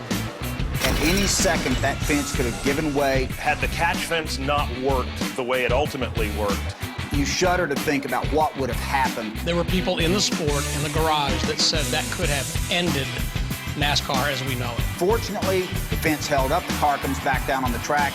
I'm okay. Very thankful to the good Lord that I'm not hurt, and I hope nobody else down there is hurt too bad. That was a very, very close, critical moment for NASCAR right there. That was the moment that brought the restrictor plate. The restrictor plate has changed our sport and it's given us some of the most exciting racing that we've seen over the years. Bad trouble, bad trouble. Okay, a terrible crash. Newman slams the wall. Over once and a half and on his roof. Oh, we have a problem. He's blowing the tire. He's got to get down the side. Is Edwards going to he turns it? No, no.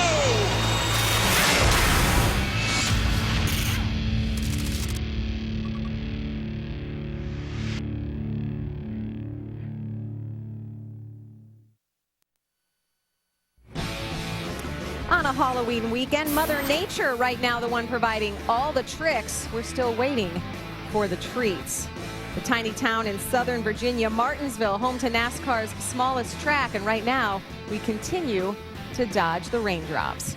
Welcome back to Martinsville. Chris Devoda inside the Social Lounge. This is where all the action will be tonight for trackside at 7 p.m. But right now we want to get you caught up on weather dependent, what we will be looking at for the rest of the day. Sprint Cup Series final practice scheduled coming up right after us. Then trackside presented by Walmart at 7. Speed Center closing out the day at 8 p.m. Joined by Jeff Hammond. So Jeff, Cup cars have not been on track. Trucks did get a half a session in. Yeah. So who does this hurt on the Sprint Cup side, not seeing any action yet? I think any of the Cup cars, number one, because of the fact we have a new type of right side tire here that we didn't run in the spring. So they say it's a little bit softer, a little more grippy. So how does it match up with the left? How's it going to match up with the race track itself? We don't know. So all the contenders right now, they don't like that. But the guys I think hurt the most, you take Brad Keselowski, for instance. Brand new race car. I know they probably shook it down. They've had it through simulations. But when you get to the racetrack, you don't know. Our point leaders, I'm talking about the 99 and the 17, both of them, I feel like they probably got some different packages than what they had here in the spring. Needed to work on them on the racetrack, not be guessing at it. So, you know, there's three right at the top of the list right now I think that it really affects. Well, you mentioned our point leaders, the 99 and the 17. Let's go ahead and take a look at our chase contenders, how they stack up right now. Yeah, Roush Fenway Racing, 1-2 in the points. You mentioned some of the guys that hurts. Who's really good here? Who's really good here? I mean, I think Kyle Busch is going to be good here. Jimmy Johnson's going to be good here. We know Kevin Harvick's good because he won here in the spring. So they're looking to take advantage of possibly the Achilles heel, which I consider Martinsville an Achilles heel for possibly the top two and maybe even the top three in the chase. Well, when it's a rain-filled day at the racetrack, a lot of the guys are in talking about the big story from last week at Talladega. And it didn't happen on the track. It actually happened before the race concerning the 48 team. Chad Knaus talking to his driver, Jimmy Johnson. Take a listen. If we win this race, you have to correct the back of the car. Got it? Really? Yes. Got it? You have to hit it hard. You don't have to destroy it. But you got to do a donut. You got to hit the back end, or somebody's got to hit you in the pads end or something. Okay? All right. So, can't take any chance. Again, that was from Talladega. It's been all the talk, and I know the 48 team has met with some of the NASCAR officials, and they're going to be looking at things. I believe that these guys are going through post-race inspection now, no matter what, for the final 4 races. Really? Really. I like the way Jimmy Johnson said that. Really?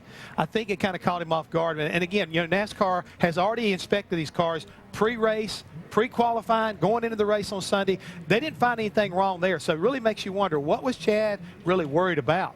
But what I say again is that Jimmy didn't know anything about it until Chad asked him to do it. So I think that caught him off guard a little bit. But I'm sure NASCAR has at least made those guys understand one thing, if nothing else. be careful what you say, because every mic is a live mic, and if anybody's watching, they're probably going to catch what you're saying. Somebody's always listening. Well, Jimmy Johnson was talking this morning. He addressed the media this morning about exactly what Jeff was talking about, the fact that he was sort of caught off guard as well. Here's what he said. Car passed inspection multiple times throughout the course of the weekend. So at the end of the day, while Chad was trying to protect himself post-race, he made a foolish statement. So that's really it at the end of the day. And that car passed inspection multiple times at an impound race and then was pushed out onto the grid. So, you know, certainly something we didn't want to take place, and you can tell by my reaction, it was something I've never heard in the car from him before, and you know, it is where it is. So, the cars passed tech, you know, at those racetracks or at that racetrack multiple times, and people have to build faith in that and stock in that. And Chad and I certainly respect NASCAR and their inspection process. And you know, it's unfortunately it happened for really no reason at all, and now we got to get it behind us. I made an important point. The car passed all the inspections it went through, and they didn't win the race, so it wasn't like they had to take that to fruition and act on it. But now they've opened a can of worms, and you really wonder, you start to think, like, hey, what were they trying to take care of, or what were they kind of concerned about? And I think that's what's got NASCAR's attention, is that he was talking about it openly. And I feel sorry for Jimmy, because, again, he was clearly caught off guard. And I think, you know, Chad is smarter than that, and it shouldn't be happening like that, folks. I mean, that's the main thing, is it? And as a crew chief, I know I've worried about certain things afterwards. I mean, when we won the Daytona 500 back in '89, I was concerned how much fuel that fuel cell would actually take, and I didn't want to wind up being over and get disqualified, which fortunately it came in exactly where it needed to be. But you just never know, so you sweat the small things sometimes when you don't need to. And an important point, it's not just the drivers who are under the microscope, it's you guys, the crew chiefs as well. We have a lot more coming up as Jet Dryer's on the track trying to get this thing dried, ready to go. Hopefully Sprint Cup cars will be coming up. Stick around.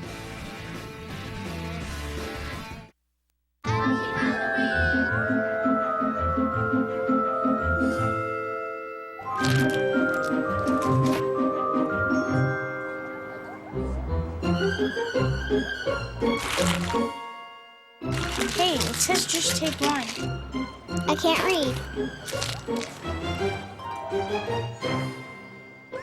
Walmart has low prices every day for Halloween. From bags of candy to bigger bags of candy. Backed by our Ad Match Guarantee. Save money, live better. Walmart.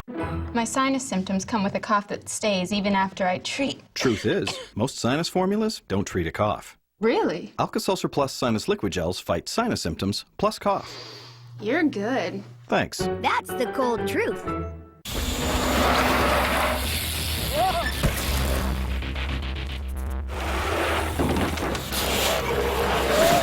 The Android-powered Casio Gs1 Commando. Shock resistant, water resistant, life resistant. These are the crescents you love on a holiday, and these are the ones you'll love on a school night. Pillsbury Crescent Dogs. With just a few ingredients, you have an easy dinner. Pillsbury Crescent Dogs. School night ideas. Made easy. Want to go for a dream ride? You could win 5 days of rides, drivers, and thrills only Speed can deliver. It's the Speed Dream Ride. Enter at speeddreamride.com. Make a wish, boys. Because of these changes, the battle for the 2011 NASCAR Nationwide Series trophy is going to be one for the history books. Let's continue by taking a look at some of the new cars that you'll see on track this year. Collect all 4. Are there going to be any drivers on this tour?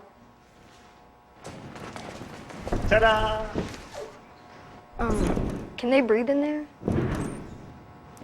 The 2011 NASCAR Nationwide Series. Something new around every turn. Welcome back to Martinsville Speedway. Track drying taking place. Mother Nature has thrown a little bit of wrench into the plans today on this busy Friday afternoon, but skies starting to clear, track starting to get dry. Sprint Cup cars hopefully coming up for what will be their first practice of the day. Trucks have been on the track for a little bit, about a half a session. Chris Devoda inside the Speed Social Lounge with Jeff Hammond. And Jeff, I know we talked about this earlier today. Coming out of Talladega, everyone, the reaction is to just sort of say, whew.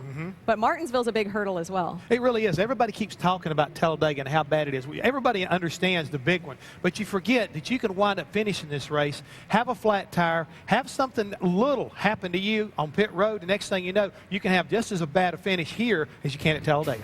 And let's take a look, too. Our top 4 guys in points. And this sort of lays proof to your claim. It's not an easy place to get around. It really isn't. And you see where, in the spring, Matt Kenseth's had the best finish of anybody with a 6th place, but everybody else has struggled here at different points in times. Even though Tony Stewart has won here, he's not really been that good as of late. So all 4 of these guys, I think, view Martinsville as a big hurdle as they were at Talladega. So getting through here is going to be really important. And you bring up a great point. I like how you say you expect a big one at the big track like Talladega, but it's the little details here at NASCAR's smallest track. Yeah, because you got problems. You can have problems with, like I said, flat tires. You can have problems with the brakes, any number of things. The rear gear, you could break one here. You can also get caught up in a wreck that can take you behind the wall. So this place is just as bad as Talladega, just on a smaller version.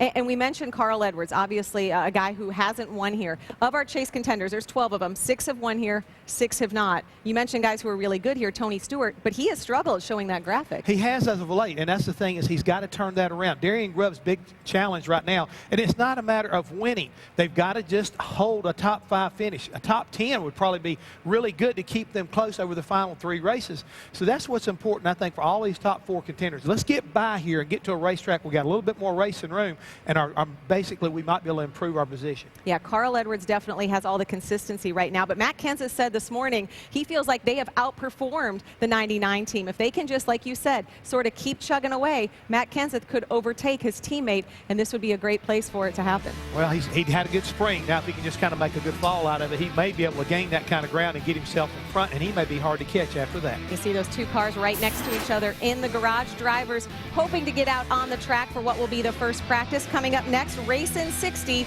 from Martinsville. Welcome to the Martinsville edition of Race in 60. Teammates clash, tempers flare, and the 11 car in victory lane tightens up the points battle. We've got footage and team communications you haven't seen or heard. Stay with us as Race in 60 goes green. Flag, green flag. Good work, one at a time. Come on, come on. Excellent, excellent. Driving the hell out of that thing. You're killing him right now, go get him.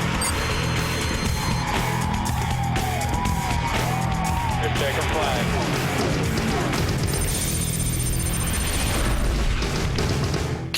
Welcome to our short track edition of Race in 60. Alongside Jimmy Spencer, I'm Rick Allen.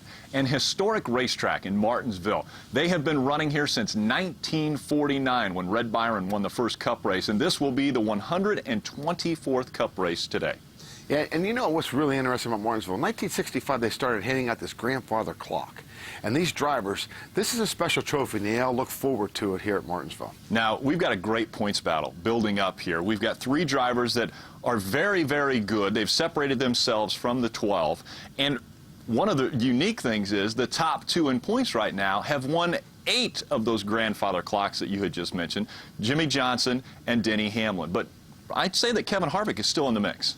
Yeah, and you know, Kevin Harvick, as bad as he's qualified, always seems to come through. But at Martinsville, that's the only Sprint Cup track that he doesn't have a top 5 finish at. So I don't know if he's that excited about being here today. Well, let's get right to the action. Short track racing from Martinsville Speedway. Well, NASCAR's history meets the modern day in Race 6 of the Chase for the Sprint Cup. Every year since 1949, fans have gathered in this spot, Martinsville, Virginia, to see which driver can grind out a win over the tough little Martinsville Speedway layout. And just as their predecessors, today's NASCAR stars will beat, bump, and bang over 500 laps with precious championship points on the line for some and nothing but a win the goal for others. All right, fellas. Glad some fun today. Enough talking about it. Nice smooth stops. Good spotting up there. Got a little bit of traffic to get through. We go towards the front. We'll battle for this thing at the end, guys. Let's go dominate on 3. 1, 2, 3. Dominate! 1, 2, 3, 1, 2, 3. Showtime! Sorry, bud. 500 laps here. 500 laps. Just be patient with it early. Let the track come to us. We'll be good at the end. Careful. Kevin, have a great day. Thank you. Here they come off turn 4, looking for the green to wave at Martinsville. The fans waving their own flags. As we get it underway this afternoon, Denny Hamlin gets the good jump as the green comes out, heading off into turn number 1. He pulls out by about a half car length, but Marcus Ambrose struggles in the outside lane. Marcus Ambrose not wanting to give up that front row spot. He quickly cuts in front of Greg Biffle. This the battle for the second spot. Ambrose will take it. Biffle falls in line 3rd. Still there. Still there. Still there. Clear. All clear. You see everybody fighting to get next to that curve, get right on the bottom of the racetrack. Paul Menard being the only one out there, or the first one that's out there on the outside. Yeah, he is sort of hung out right now alongside of Jamie McMurray.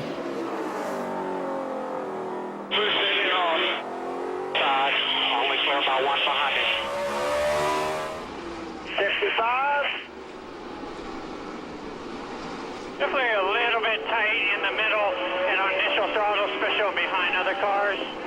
Track's coming to us, and I mean, we're pretty good.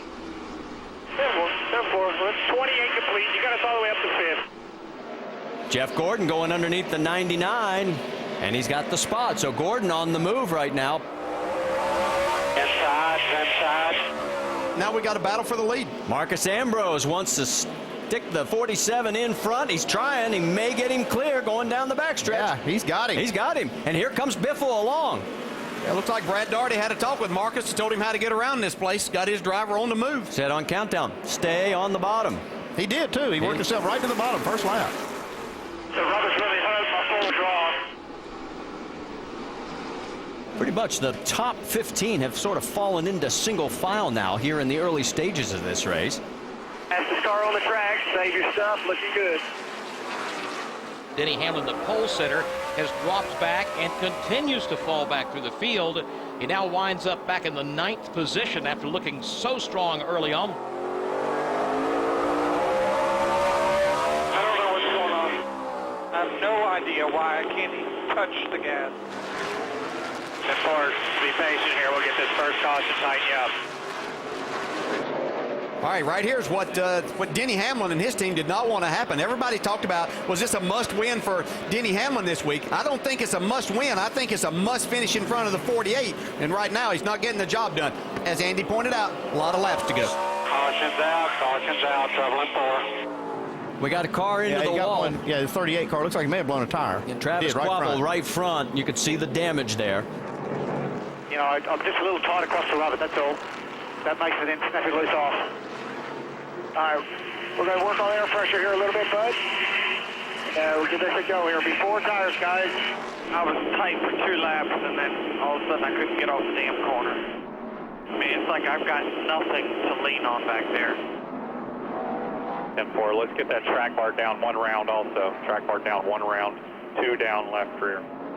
So where you're running in traffic, you're faster than the leader. You're good lap times. 4. In traffic, you know, I just can't get to the gas where I need to pass guys because I get tight. All right, 10-4. 10-4. Yeah, as they get ready to make pit stops, we'll have to watch Kevin Harvick. He has to come around Ryan Newman. There's a big gap with them. Newman may be finishing up whenever Harvick's trying to get in his pit here. Jeff Gordon is driven from 11th to 4th here and says the car is really pretty good. He says the car is just a tick tight in the middle of the corner, but I don't want to give up any drive off. Around the 39, he stopped a little short. Be good. 3, 2, 1. The leader, Marcus Ambrose, will come down pit road for a 4-tire change and air pressure adjustment. A little tight across the rubber blade on the track, a little loose off. Big changes coming for the 11 car. He was so loose, he said he had nothing to lean on. 2 rounds of web to the left rear, air pressure in both rear tires, track bar down 1 round. They need to get this car better, as we've talked about, and you see the race off pit road as he gets past 1 car, 3, 6, 8 cars, and they're all freight training him. But guys, they got to take the time and get this car right. Denny Hamlin down and away. The 1 car, too fast entering, the 6 car, too fast exit, so you'll be 2 more spots up. The big winner, Tony Stewart, coming off the race off pit road. Also Ryan Newman as he gets out in front of Marcus Ambrose. And not so good for Denny Hamlin on the race. He predicted that he would win. He's deep in the field again.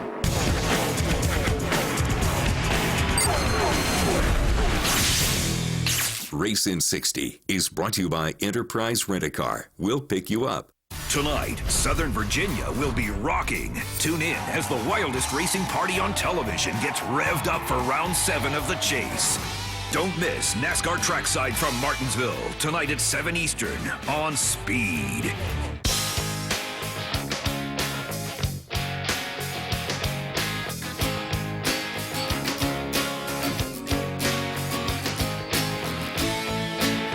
For 125 years, Sunoco's been fueling victories on and off the track. Why? Because winning is the greatest feeling in the world.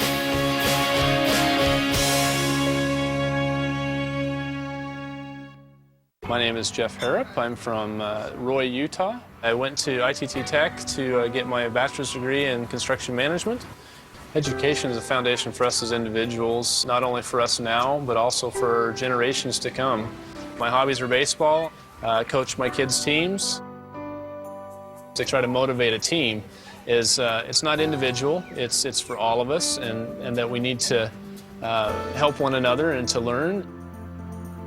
Passing knowledge to the future generation is key for us so that they can make it a better place to live. The School of Drafting and Design at ITT Tech can help develop a foundation in construction management, construction techniques, and legal issues relating to the construction management field. Earn your degree and start building your future today. ITT Technical Institute School of Drafting and Design. Education for the future. Call 1-800-488-3652 or visit us on the web.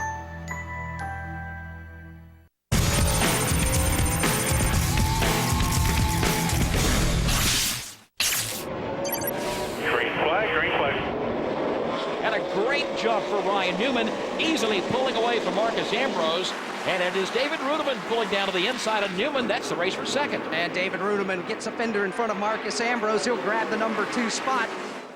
He's letting his drift up about a half a car width forward in the center. We're about 8. And there's Kevin Harvick. He has now gotten into the 9th position. And man, that's a nice job they've done right there. And that pit crew, they made that swap this week. It looks like it's really paying off. Corner, clear, good job. That's all. I can't run any harder than what I'm running. I'm going to kill these things if I do. Good, just keep digging her. Jeff Burton on the move.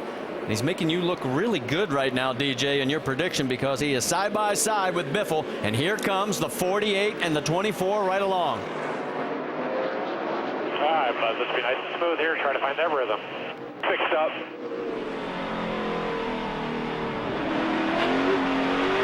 Little contact there, Jeff Gordon and Jimmy Johnson. Remember back to Texas earlier this year. See Kevin Harvick taking advantage of that, now going to the inside of Jeff Gordon. I can imagine Jeff's going to be real happy about that. I was going to say, it's not the first time we've seen this happen. Here comes Harvick, though, as you said. He's got the better line coming through the corner. And there's Denny Hamlin starting to show some life again. Next time you get just ask the 40 if he has a spotter. Yeah, that was a little, yeah. Keep your head on, bud. He's trying to rub on you a bit. Now that 48, he better be careful. He's going to get himself wrecked. New leader on the racetrack. Jeff Burton has just made his way underneath Ryan Newman in turn number 3 as they race their way through the lap traffic. So move Burton to the top of the leaderboard. Newman now back to second. All our tire wear looks real good, bud. 10-4. Here we go. 1, 2, and 3 in the points. And it is Harvick who is moving underneath and getting around Hamlin. And now he's trying to get around 48. Yeah, the only way these guys know they can gain any points is be in front of that 48 at the end of the day. They're trying to make it happen right now. I think the 29 and the 11 are both a little bit better. Stay after him, bud. You're going to get him. 29 and 11 are in your mirror. A lot better. Still could be better. A little tight center. 10-4, you had huge buildup in your left rear. Something was wrong with that left rear. Well, right now, Kevin Harvick's got a nose in front of Jimmy, and through the corner, they almost touch, and here comes Hamlin. Okay, let's flip the roles now. I asked you how Hamlin felt when he was going backwards. What's Jimmy thinking? Jimmy's okay. He's the one that has the point lead, and he's got the 2 guys inside. He knows right now, even if it ends like this, he's not going to lose many points. One car in trouble, and it is Elliott Sadler who tagged the wall coming up off turn number 4. So we are going to see the yellow flag come out. The Service Master clean caution displayed for the second time this afternoon. You were kicking their butt right there. Yeah, we're going to take a little bit of air out of those front tires right there, try and get you some turn. What do you think there, bud? It's been taking off pretty good, so it's hard to say if it's what it's going to do over the long haul, but man, that was pretty nice around the bottom. Leaders are on pit road for service at the 112th lap. Jeff Burton has already completed his stop. All he was looking for was a little bit more rear grip. They made a slight air pressure adjustment to the right side tire. Denny Hamlin says he's just a bit tight in the center, wants it to turn a little bit better. Air pressure out of the front and the double zeros in as well, but Denny Hamlin going to work. Sunoco fuel and 4 tires. He's down and away, guys, and he gains, looks like 1 position off the line there. Surprisingly short track racing, and this is just the second caution to come out just after lap 112. Now, Jimmy, we're seeing some teammates, and 4-time, they were calling each other earlier in the season, get into each other, maybe some tempers flaring. Yeah, you know, this happened at Talladega. It's happened some this year, but yet the 48, you know, doesn't probably give as much room as Jeff thinks he deserves. He gets mad, and he comes on the radio and says, hey, does he got a spotter? You know, you see the 18 and the 20 get together. A lot of teammates really pushing the envelope with one another, expecting to get a bigger break from their teammates. Some saying, no, I'm not giving it. Just a fifth of the way through this race, and already we're seeing some guys really move toward the front aggressively. Yeah, you know, and uncharacteristic of Martinsville, the outside groove still isn't there. So I think this is attributing to a lot of this pushing and shoving, trying to get to the bottom. We're also seeing a lot of brake heat, and that's also causing some cars to drift up a little bit higher in the corners, allowing that door to be open, and then them guys closing it quick. Side-by-side racing, a little beating and banging. Stay with us. More of that here on Racing 60.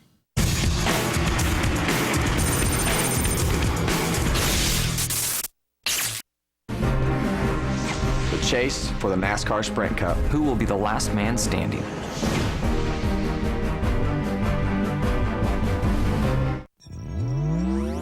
There is less than 1/100th of an inch of motor oil protecting your car's engine.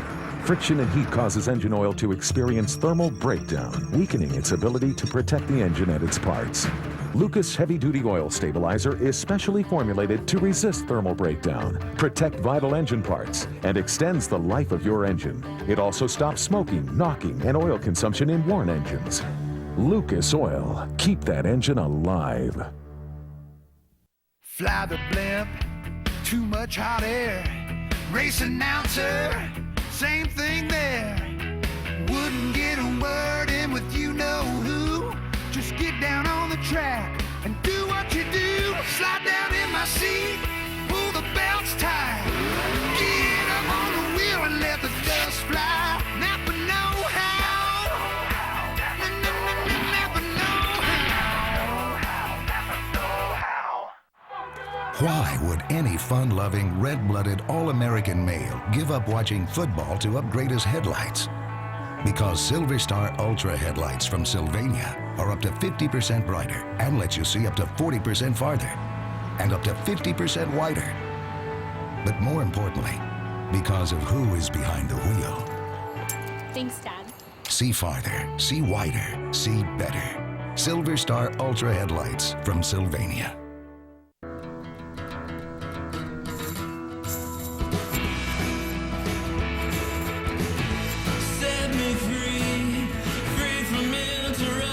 And slow down. We're CenturyLink. We're committed to improving lives and linking Americans to what matters most.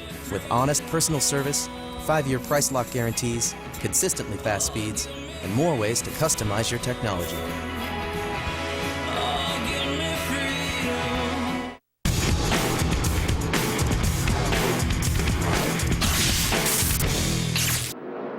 Back here at Martinsville, where we're getting ready for the restart. Lucky Dog went to Robbie Gordon. That gives us a total of 33 cars on the lead lap. 3 cars off the track. Blaney, Castle, and Gilliland. And it's Jeff Burton on point. He has the inside, and he's got the lead. 20:09. Tacking up a little. Checking up. That opens the door for Gordon. Here he comes, and Jimmy's going to follow him. Yeah, it just takes a split second, just a little bit on that curb. It throws you off. It throws your timing off. You just can't get into the throttle. Opens the door down the inside, and here comes Jimmy Johnson. Did you notice a little smoke, maybe a little tire rub between the 48 and the 47? The 48's right front, and the left rear of the 47. Yeah. And it is the 47 that's got a tire. And he's going around. Can he keep it off the wall? Barely. The tire wear on that first set was less than half of what we had practiced with the same amount of laps, so I think you're good to run it as hard as you need to. There was no graining showing. This is just killing us, man. Absolutely killing us. I feel like we need to improve the front grip a little bit more late rolling. That's a good change. It helps the car get in and glide earlier, but I need a little bit more later. Green flag once again. It is in the air. A little bit of contact as we drop the green flag, and they're racing for the lead in turn one. Jeff Burton to the inside of Ryan Newman. Just behind them, David Ruderman and Kevin Harvick. New leader on the backstretch. Give it back to Jeff Burton. Ryan Newman slides in line in second. They're stacked up from third on back.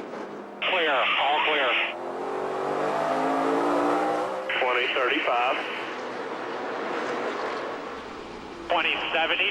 Just an information update, bud. We do need to be running 50s to be with the leaders. Battle for second. Kevin Harvick. Look out today, Harvick fans. Your man is now in second place. Harvick is running second, Bert, if you can help. Who is that? Caution is out. Yellow flag for the 5th time in the race. For Truex Jr.'s car, looks like he's leaning on that starter, and he's just about drained the battery out trying to get it off the track. I feel like we need to work a little bit on rear grip. Careful. 3/4 steering wheel to max is where I'm the tightest. So far up. I started just a little bit tight at neutral throttle. I ended pretty good center. Needed grip on exit. I pit this time. It'll be 4 tires and fuel. Let's get a half around down left rear. Half around down left rear. Jeff Burton has the very first stall at pit entrance. He said over the radio just before this round of stops, this is the best this car has turned all day. Just looking for a little bit more rear grip. A 4-tire change in Sunoco race fuel on the 31. Turn in, turn in, turn in, turn in. For the 29 of Harvick, the middle was better, but you made me looser up. That white adjustment, let's put it back. So that'll be a reverse adjustment on the 29. Clear straight, clear straight. By virtue of where their pit stalls are on the pit lane, Kevin Harvick did just lead a lap for bonus points in the championship. The race off pit road, though, it is Hamlin jumping ahead of Harvick into second. He'll have that outside lane for the restart. See if Mr. Martinsville can keep it going. Cautions breed cautions, and once again the yellow flag comes out. And Jimmy, I tell you, RCR is extremely strong. Jeff Burton out there in front. Yeah, and he keeps pulling away, Rick. But I'll tell you, the 29 car, he's established himself some 32 positions. So RCR looking strong right now. After starting this race on a long green flag run, now it's been short spurts of green flag excitement. Stay with us, more here on Racing 60.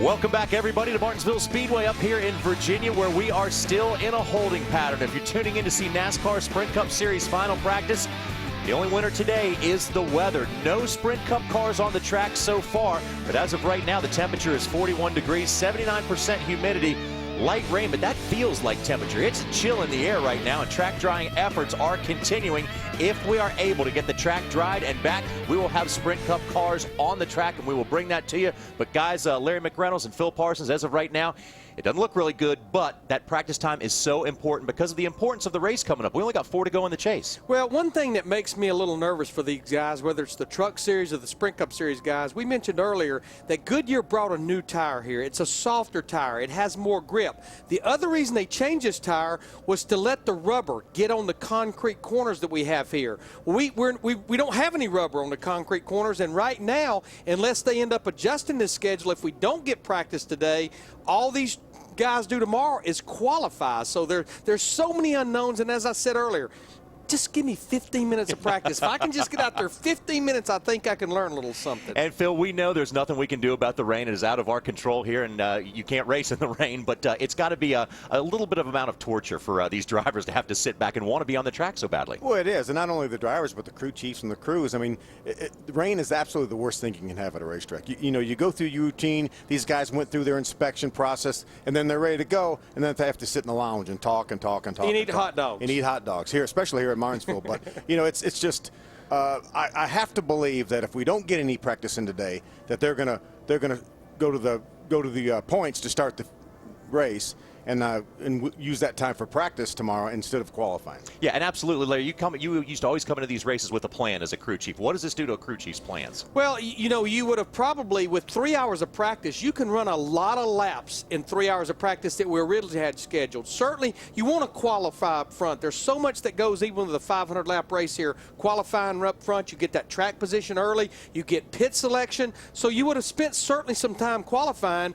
But again, if we get a little bit of practice coming up at all today, I think you're going to focus on possibly your race setup. So in a nutshell, what most likely will happen is they will go to practice tomorrow, and that practice will determine where you start based on the speeds in the practice. Well, and we have 45 drivers here, so only 2 drivers would go home. Right now, if we don't get qualifying, I think it would be Dennis Setzer and Derek Cope that would not make the show. Well, stay with us. We'll have more updates for you here on Speed as the afternoon goes on, because we are trying to get this track dry. And once again, when the rain does stop, it's pretty quick to dry this half-mile oval here. Right now, we're going to send you back to Charlotte, North Carolina, and check in on this in the Speed Center with Adam Alexander.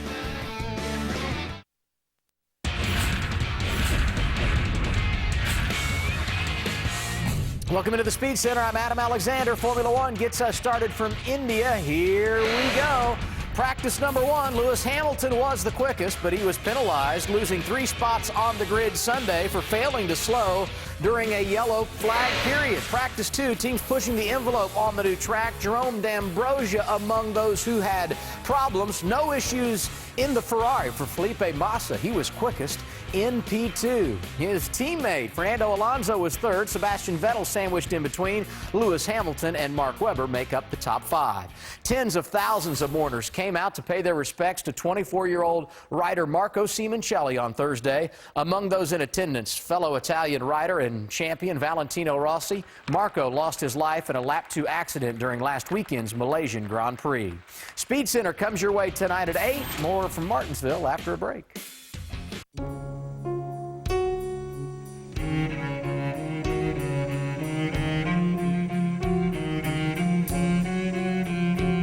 For 125 years,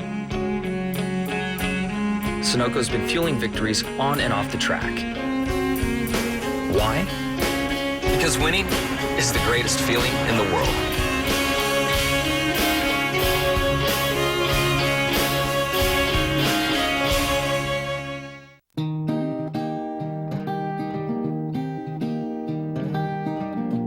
Give a little cheer to a family of a soldier.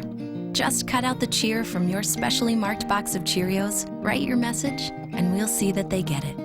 Tell us about Golden Corral's new Chocolate Wonderfall. You can dip whatever you want in it. There's fruit and macaroons and Rice Krispie treats. And I love chocolate. I always have since I was a little kid. Only Golden Corral would introduce the indulgently delicious Chocolate Wonderfall for the same low price. Are you ready to save up to 95% on what you want most? Then try Quibids.com, an exciting new way to shop for products like iPads, MacBooks, HD TVs, cameras, appliances, and more. Imagine getting a new Apple iPad today for just $23.74. Or how about a Samsung 50-inch TV for as little as $84.95? Or a brand new Honda Civic for $1,800. On Quibids, deals like this happen every day. Quibids is a unique auction website. Each auction starts at 0. When someone places a bid, the price increases by as little as 1 cent. The result is insanely low prices. On Quibids, you can save up to 95% off retail. I got a MacBook Pro laptop for $67. Stop everything and visit Quibids.com right now. Enter the promo code below to receive 10 free bids. That's Quibids.com. Go to Quibids.com now.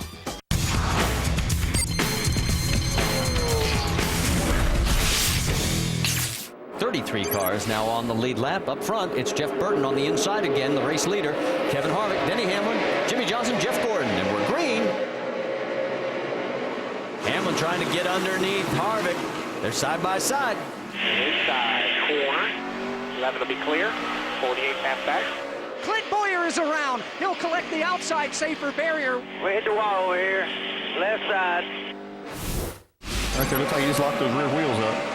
That happens most of the time, just you get that transition from the asphalt to the concrete, which is all the way through the corners. Get in there a little bit hot and a little too hard on the brakes. And that 31 is brake checking the field really, really bad. And NASCAR is raising Cain about it. He's done it 4 times now. I took off. I don't understand what they want me to do different than that. I really don't. All I did was leave. If there's any way you could get some clarification on what they didn't like, it would help me. Green, green, green. It's Burton, Hamlin, Harvick, Johnson, and Gordon. That's your top 5. Boy, Hamlin doing a good job of hanging on that outside line.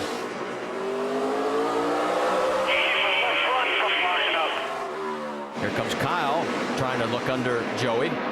Kurt Busch right behind his brother. Whoa, contact between the teammates.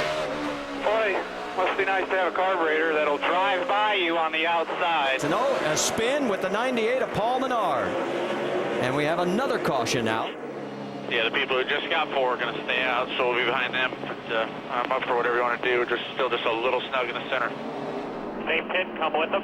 And Junior, he was in 6th position. He is the first of the group to come in.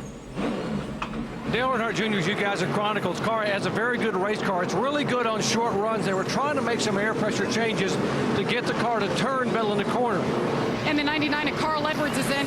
4 tires is the call right now, filled up with Sunoco fuel. Doesn't look like any major chassis. Oh, they were holding the wrench, so they did make a chassis adjustment. Carl Edwards down and away. 3 wide there, 3. Drive-off issues. Negative. Yeah, at least we fixed something. Burton, Harvick, Hamlin, Gordon, and Johnson, your top 5. Kevin Harvick going to try to make this outside work for the lead here. Tight, side, corner, clear. Mark has turned it around. He's into the front stretch wall. And there is damage on the number 5. Next time we see that 40 through that 7, need to be firewall deep for that fence. Oh, buddy, we're just going to do what they do ahead of us there, man. We got to race with those guys, you know. 10-4, do I pay pins from the mirror just out front? Only worried about those 2 guys ahead of you, man. Everybody that just pit is going to stay out. It's going to box us out here. I don't know if I want to be the guy on the island. They're all coming. This is the wrong thing to do. Stay out. Stay out. And Marty, the last time the 31 came down pit road, they lowered the air pressure in the right rear. Jeff did not like the way that the car felt afterwards. So on this stop, they're going to raise the pressure on both right side tires. A 4-tire change in fuel for Burton. 48 car Jimmy Johnson was going to stay out when everyone else made the call to come on the pit road. He decided to come in. He said the car a little bit lazy in the middle of the corner. You see the track bar, you see the adjustment there on the chassis. Second place Kevin Harvick says I could always use a little more forward bite, and I'll get it with 4 tires, no chassis adjustments. Denny Hamlin saying his car not as good with rubber buildup on the track. 4 tires, air pressure going back up on that track bar. There goes the 39 past the 11, taking their time on the left sides, guys. He's down and away, loses his spot. And it was 2 tires for the 39 that we have confirmed. So a little strategy for the first time today where we've seen that move made. And the tough season continues for Mark Martin. Into the wall and a lot of damage, Jimmy. Yeah, having a tough day, and especially as good a year as he had last year, contending for the championship at this point, not even in the chase, and then to get bumped here by the 43, looks like his day's over. Well, NASCAR's also saying, Jeff Burton, you're not restarting correctly. What does he have to do to have a proper restart? Well, I mean, he's the leader of the race, and he controls it. There's a line on the front straightaways that tells him when he can accelerate. But I believe the rest of the competitors are anticipating him going. I don't believe he's going as quickly as NASCAR thinks he should be going to the accelerator, not getting up to speed fast enough. NASCAR's just telling him, hey, we're watching Jeff, pay attention here. So they're going to be keeping their eye on Jeff Burton. RCR cars all running well as they are out in front of this race. Stay with us. More Racing 60 here on Speed.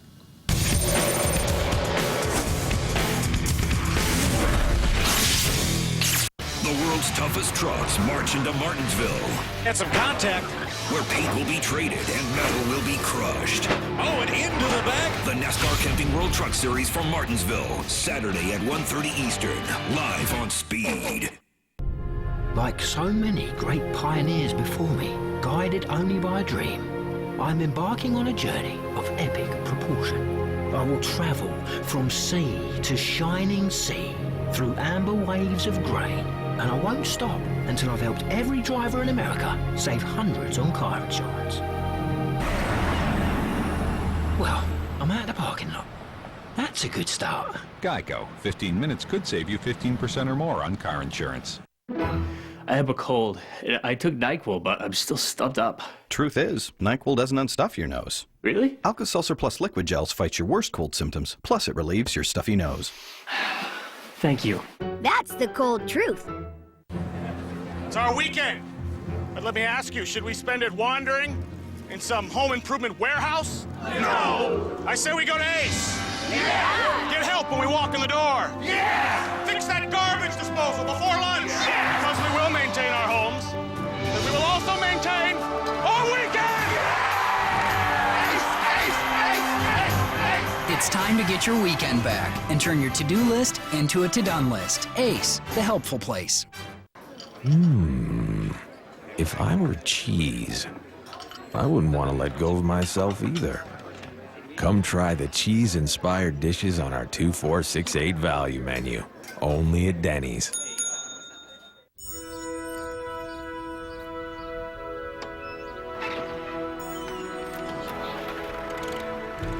With an eye to the future, America's farmers bring us a renewable energy solution that will strengthen American business, as well as our nation's energy independence.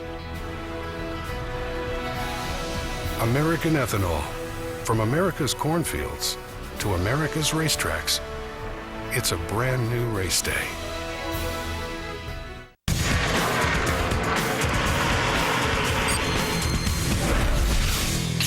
Kyle Busch to Gordon's outside. Let's go back racing. Top 13 stayed out, and Gordon gets the jump on Kyle. And Dale Jr. right underneath. 0-0 around. David Ruderman, and he stuffs it on the inside wall of turn number 4. Still in the left front corner. What is he doing anyway, man? Jeez. He's an idiot. Wow. He just got up on the curb and got in his left rear. Curb to grass, he was out of control. Jimmy, if you hear a big scream and roar from inside the car, you'll just know that Dale took the lead of the race. The Dale he's referring to is that 88 of Dale Earnhardt Jr. is going to restart third. Look at the fans on their feet. We're green. Jr. got a good restart. Yeah, first thing he's got to do is get the second around Kyle Busch. Let's see if he can do that. Easier said than done. Oh, totally different out front here. Freer in, turn the middle way better.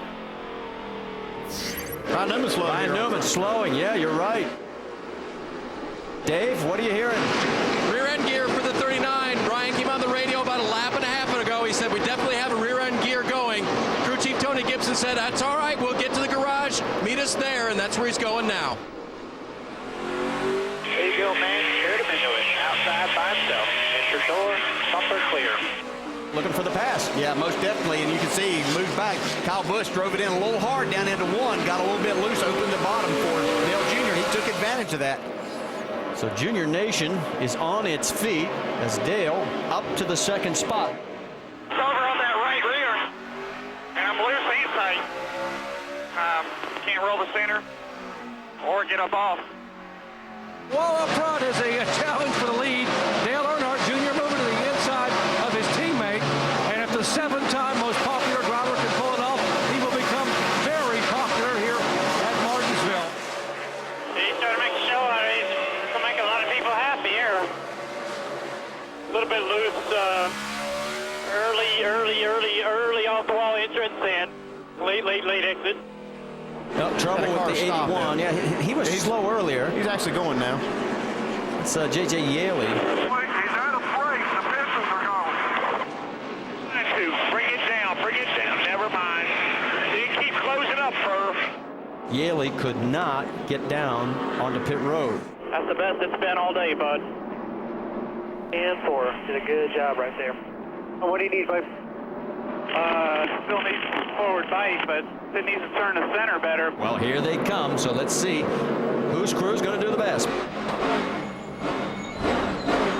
2, 1. Clear the wall. Clear straight. Well, Dale Jr. is the first off. Tony Stewart picks up 3. Jeff loses 1. And Kevin Harvick picks up 3 as well.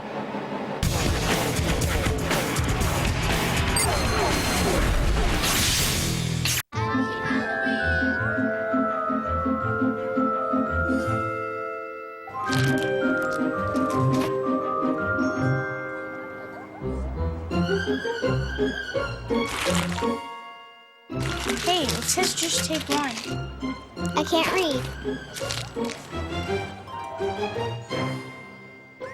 Walmart has low prices every day for Halloween. From bags of candy to bigger bags of candy. Backed by our ad match guarantee. Save money, live better. Walmart.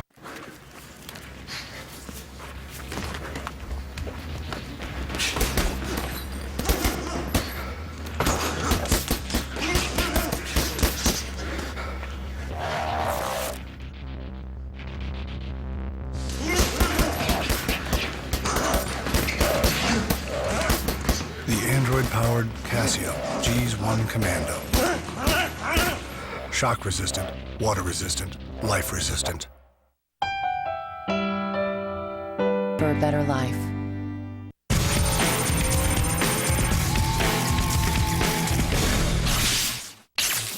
Back here at Martinsville, our race leader is Dale Earnhardt Jr.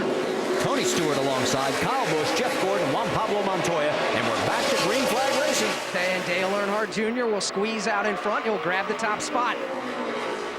All clear. There you go, driving away. Yeah, Jeff Gordon going for second there. Tony Stewart got loose as he went to the throttle off of turn 2. Oh, and a little contact with Kyle Busch, and it's going to be bad news for Kyle. Because it's inside now, gather back up.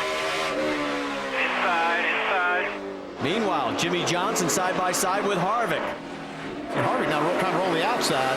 It might work for him here, too. Look at this. Kansas got really loose. They're going to be 3 wide here. Uh-oh. No, Jimmy gets a little contact into him. Double wide, 29 still outside.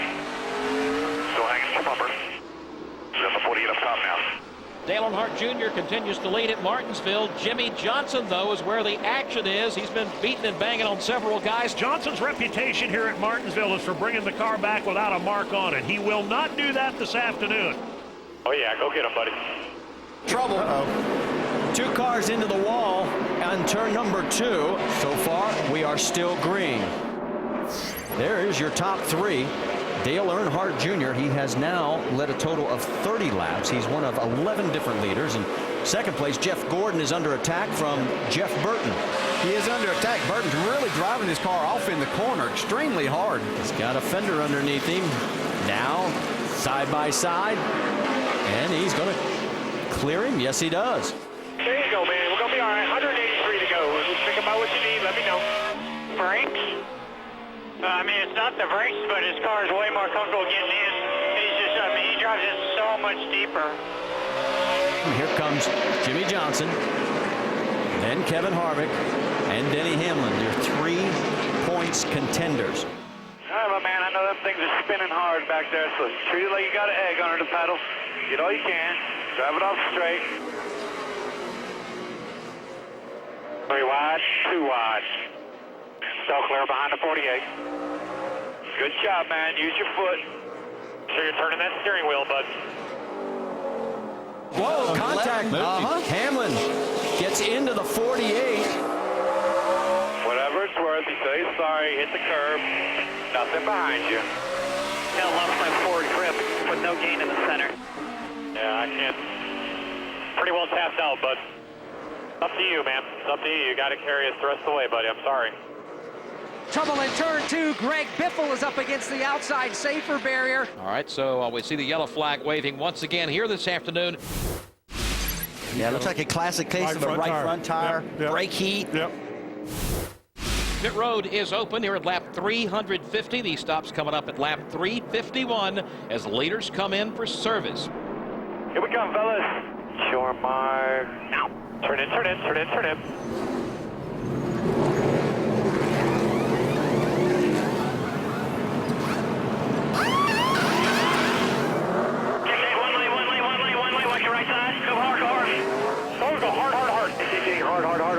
So after the caution, Dale Earnhardt Jr. comes out as the race leader. Jeff Burton is second. Kevin Harvick third, Kyle Busch fourth, and Denny Hamlin as track cleanup continues. We're down to 148 to go. Well, the fan favorite, the 88 of Dale Jr. out in front, but it's been a long time since these guys have been out front and won races, specifically Dale Earnhardt Jr. Coming into this race, 88 races for him. Jeff Burton, it's been 72 races, and Jeff Gordon, 60 races since they've last won. It's a long time. You know, for Junior, the last one was at Michigan. And you know, when we think back, I mean, Junior's not been a factor. Today, car really being strong right now. Also, the 31 car, we saw him close this year. So he's being a big factor right now. And let's face it, the 24, we know how close he's been this year. So really interesting right now for these three guys to be in the position they are, being out of the victory lane that long. Jeff Gordon, 7 wins at this racetrack, trying to make it 8 today. Stay with us, more Racing 60.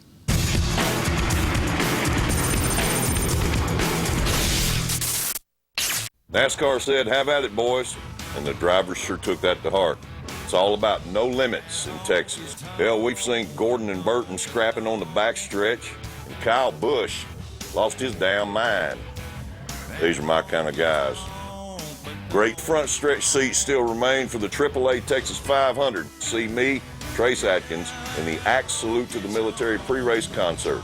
Go to TexasMotorspeedway.com for tickets. NASCAR, it's in my blood. Cardiology, I don't have a heart. Pulmonary doctor, no cigar. I can't diagnose a simple cold or flu, but if your engine's got a cough, I know what to do. Give it 6 of these and wash it down with this. A new air filter ought to help it catch its breath. Now, but know how. But know how.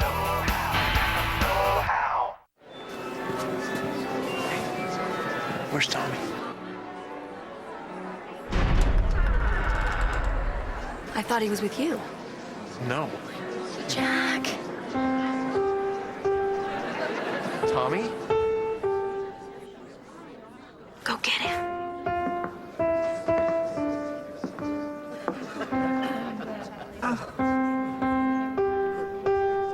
Don't stop. Keep playing.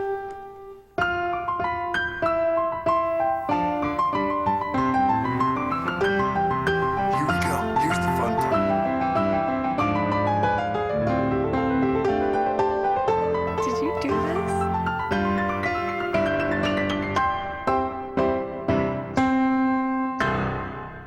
Great job. Encouragement. Pass it on. A message from the Foundation for a Better Life.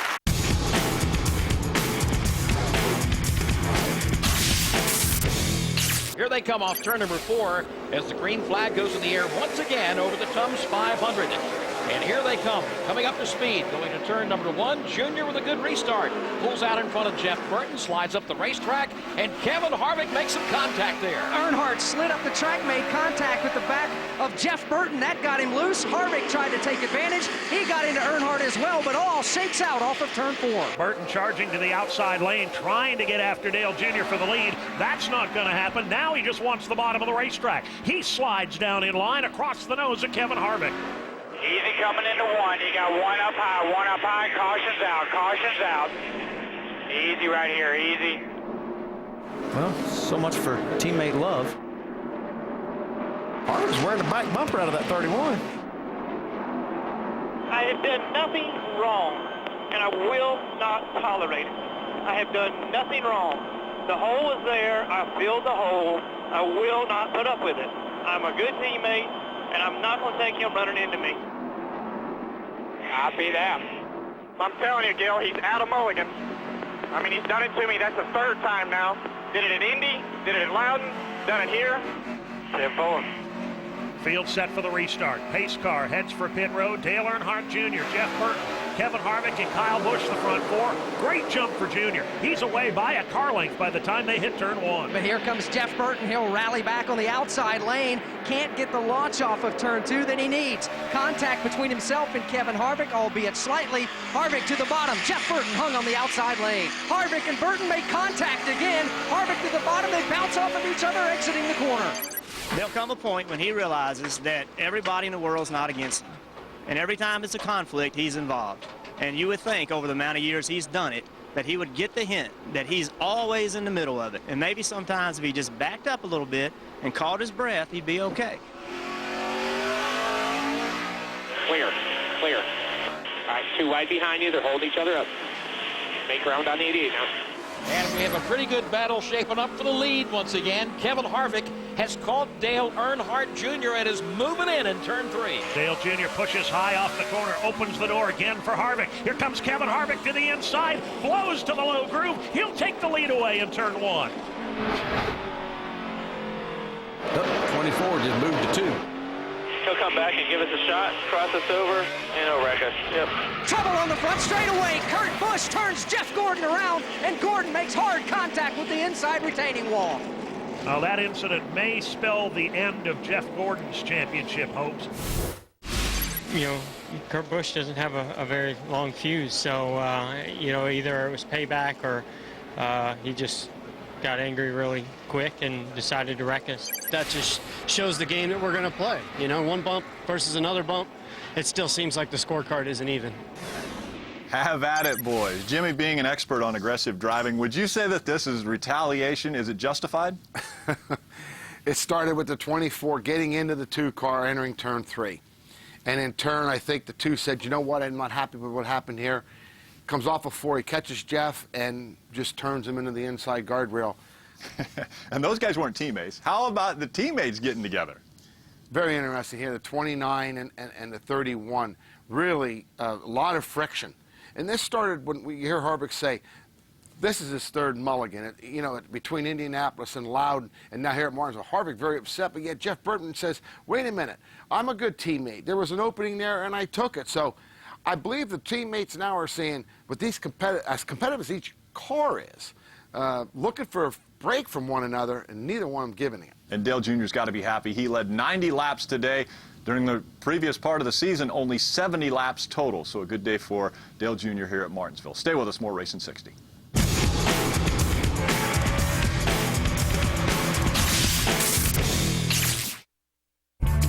When you think about NASCAR, you think performance. So for your own car, look for the NASCAR Performance family of automotive brands. Welcome back, everybody, to Martinsville Speedway, where the weather has had the final word. NASCAR has made the official call to scrub all remaining on-track activities. So no laps for the Sprint Cup Series cars, a few laps on this racetrack for the Camping World Truck Series, and right now we have a big adjustment to the schedule to be made. I'm John Roberts alongside of Phil Parsons and Larry McReynolds. Guys, we'll pick action back up at 8:30 tomorrow morning, but again, throws a big wrench. We also need the track to dry by 8:30 tomorrow morning to get that done. But I do want to commend NASCAR for doing this. They could have very easily just scratched qualifying and said, we're just going to practice in the morning. But you know what? We have 4 races to go. We need everything to happen the best we can, be it qualifying, be it give these drivers and teams some time to practice, and that way nothing is out of kilter by just letting the guys that are up in the points per the NASCAR rule book start at the front of the when they drop the green flag for the race. Exactly, Phil. It sounds much more fair. Yeah, I think so, too. And we rarely do this, too, so I'm really impressed that NASCAR is going to do that. And there is time. I don't think truck qualifying is scheduled to start till 10:30, 10:40, something like that. So there is time in the morning. That'll still give the guys plenty of time to get their cars turned around into qualifying trim if they are already on there. It's not a impound race, so that's not an issue either. Yeah, I'm glad they're actually going to try to get truck qualifying in, because we talk about the chase for the Sprint Cup Series championship with 3 races to go over there. We've got 4 drivers separated by 16 points, so it's good to know, weather permitting, that we can get this all done. So one of the drivers that is firmly in the hunt for the championship in the Sprint Cup Series is Kevin Harvick, and he was the man last time we were here. A late race pass by Dale Earnhardt Jr. gave him one of several wins this season, and therefore he's got to be happy coming back here, albeit a different time of the year, different tire compound, as Larry talked about earlier. He still was the guy who won here last time, and look at the chasers, Phil, that were in the top 10. Yeah, we had 5 of the chasers in the top 10 right there. And then we had a couple just outside the top 10. But Kevin Harvick led 6 laps of the 500. The last 6 laps, so that's the important one. And then what I find interesting, we talk about the importance of qualifying. You see Dale Earnhardt Jr., Jeff Gordon, and Matt Kenseth, 3 of our chasers, qualified outside the top 20, but that's when the brain thrust on the pit box. They have to start thinking about strategy, especially early in the race, to make up that track position. I can almost promise you tomorrow when we have qualifying, we may flirt with a new track record with this soft tire, and probably the differential from the driver that sits on the pole and maybe a driver that misses the race, probably 3 or 4 tenths of a second at most. Exactly. And another number to look at was Kyle Busch leading a race-high 151 laps. Let's not forget, we always say don't write off Jimmy Johnson until this is all said and done. Don't write off Kyle Busch either until all this is said and done. Lots of great drivers are still within striking distance. Now, we're going to come back at the bottom of the hour and have another update for you from here at the Martinsville Speedway. We're getting ready for race number 6 in the chase, but nothing else is going to happen today. We'll be back.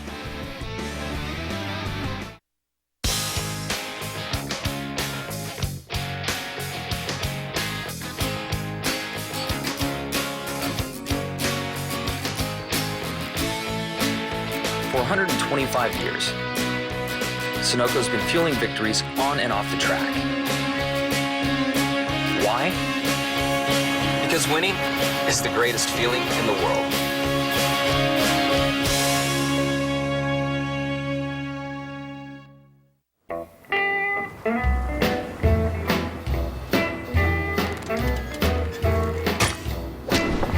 You've reached the age where you learned a thing or two. This is the age of knowing what needs to be done. So, why would you let something like erectile dysfunction get in your way? Isn't it time you talk to your doctor about Viagra? 20 million men already have. With every age comes responsibility. Ask your doctor if your heart is healthy enough for sex. Do not take Viagra if you take nitrates for chest pain, as it may cause an unsafe drop in blood pressure. Side effects may include headache, flushing, upset stomach, and abnormal vision. To avoid long-term injury, seek immediate medical help for an erection lasting more than 4 hours. Stop taking Viagra and call your doctor right away if you experience a sudden decrease or loss in vision or hearing. This is the age of taking action. Viagra. Talk to your doctor. See if America's most prescribed ED treatment is right for you. So you think you can hang with us? Then you'll have to endure some bumper-to-bumper traffic. Deal with some tough customers getting up in your grill, and get into a few scrapes. And to those who don't expect us to go all out on every lap, we've got one word for you. Tough.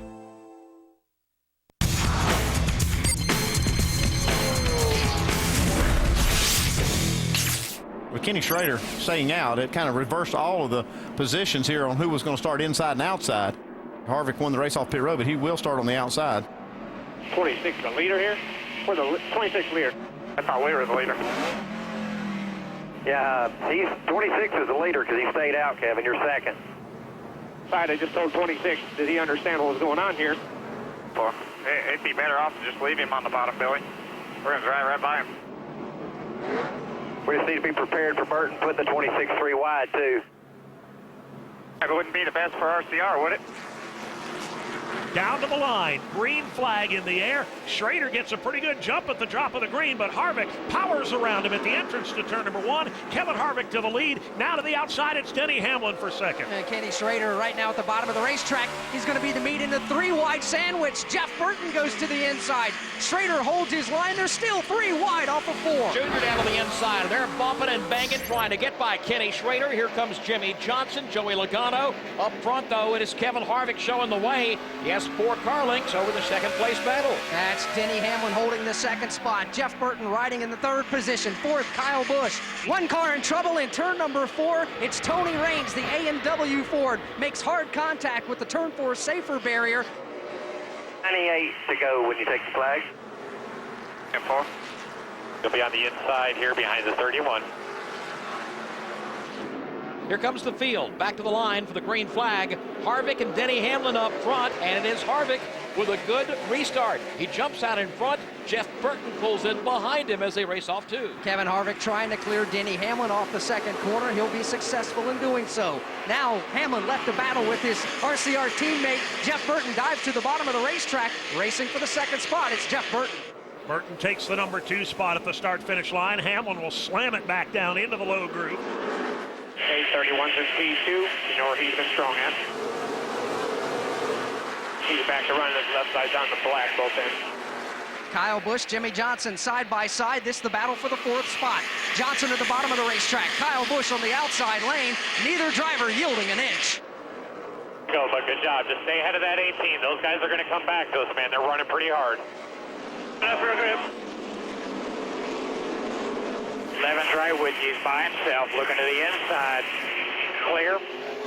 Kevin Harvick's lead is a half-second currently over Jeff Burt. Denny Hamlin third. Jimmy Johnson back in fourth. Kyle Busch is in the 5th spot. Kyle trying to get by, got into the back of Jimmy, and now Kyle is trying to take away the spot. Kyle Busch not wanting to save his race car for the moment and ride things out. He's feeling it's time to go. Good job, bud. Just keep those rear tires on it. Heads up on the tapping. One back. Why don't you go tell the 48? I wouldn't beat his back bumper off if they would have let me go about 40 laps ago. Stop flipping me off and just drive your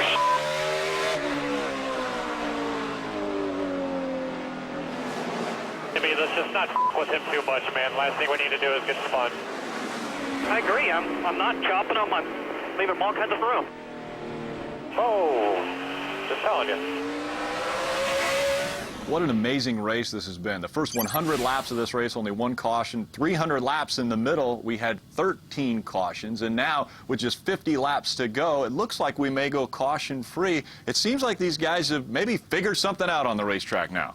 What's interesting to me now is that these guys have gotten cars all tore up and beat up. You would think there's going to be more caution, but yet you're seeing the most give and take that you've seen all day long right now. At the beginning of the show, we talked about the top 3 in points needed to have a good run, and right now, Jimmy Johnson, Denny Hamlin, and Kevin Harvick are all in contention to win this race. Yeah, and we're seeing Harvick leading this race right now and actually pulling away. But yeah, Denny Hamlin said that he wants to keep these guys in tow. He wants to keep him in eyesight. He does. But the 48 also set up for the short haul. He's hoping for a caution. Right now, he's not quite as good as he wants to be, but he's anticipating a caution. And typically at Martinsville, we get that. Short track racing, you normally have cautions within the last 25 laps. Well, the last 50 laps are coming up. Stay with us.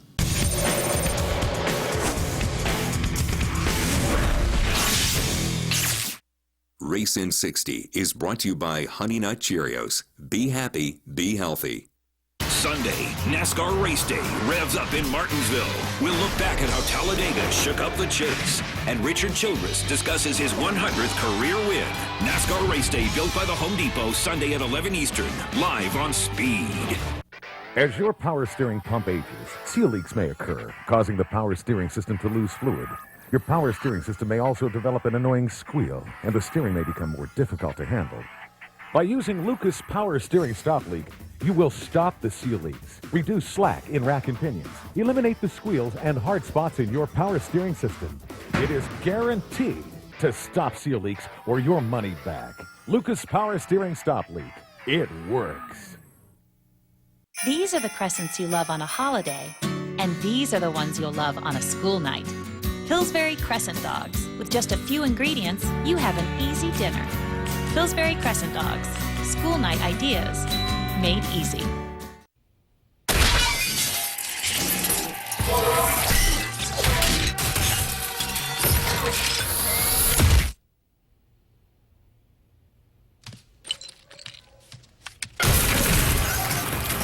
With DirecTV, you can start watching in one room, pause, and continue watching in any other room. Experience it yourself. Get your whole home connected for free. Don't just watch TV. DirecTV. My sinus symptoms come with a cough that stays even after I treat. Truth is, most sinus formulas don't treat a cough. Really? Alka-Seltzer Plus Sinus Liquid Gels fight sinus symptoms plus cough. You're good. Thanks. That's the cold truth.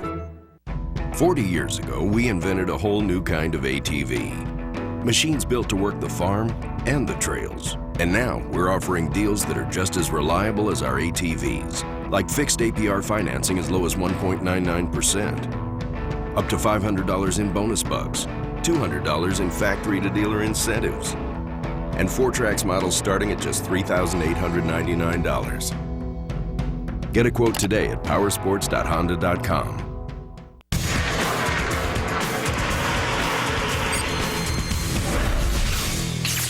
As we cross the 50 to go mark, these drivers have been running under green for the most part since they pitted. Hamlin, for the moment, has to ride the tire tracks of Jeff Burton. Burton's Caterpillar Chevy washes up in the middle of the corner, leaves the inside lane open for Hamlin. Still there, clear. They're all clear, plenty of room. Jimmy Johnson and Kyle Busch, and Kyle's still trying to wear him out. Yeah, Kyle's doing everything but wrecking Jimmy Johnson here. He's pulling every move that he knows to try to make this pass. I'm under you and you shot my nose. Oh, lovely, lovely. 2 laps to go. This is your race. Denny Hamlin looks to the inside. The battle for the lead is on in turn 3. This time, Denny Hamlin gets alongside. They're wheel to wheel for the lead in Martinsville. Oh, man, nice and smooth. You got it.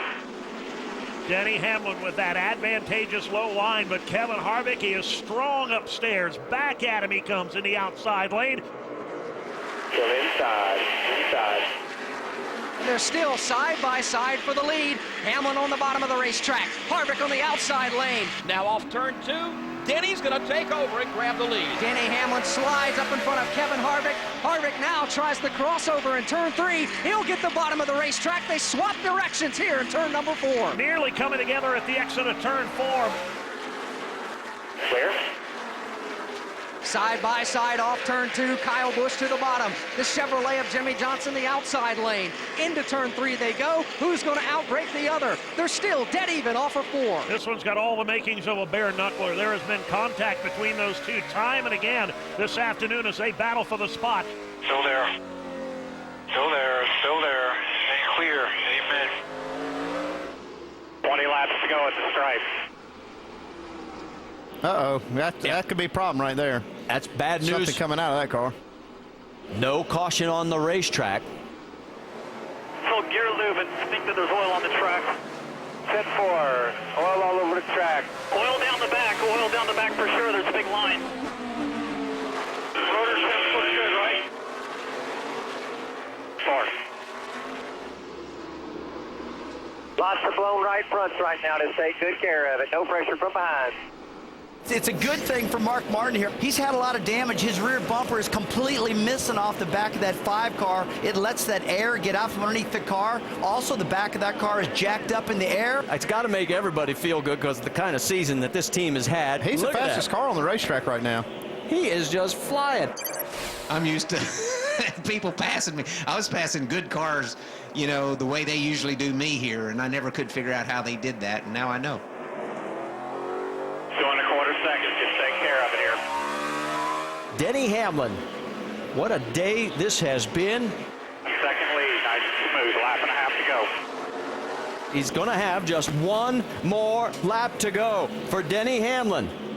He is looking for his 15th career win. Here he comes through the final corner.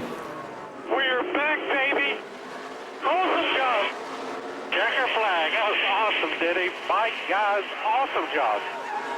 Set out to do what we needed to do. You get a little burnout here, but try not to hit anything. Everybody, great job. Billy, guys, all weekend long, big crew. Thanks everybody so much. Let's go to Talladega, have some fun. Good job, man. That's the 5th place. Good job, guys.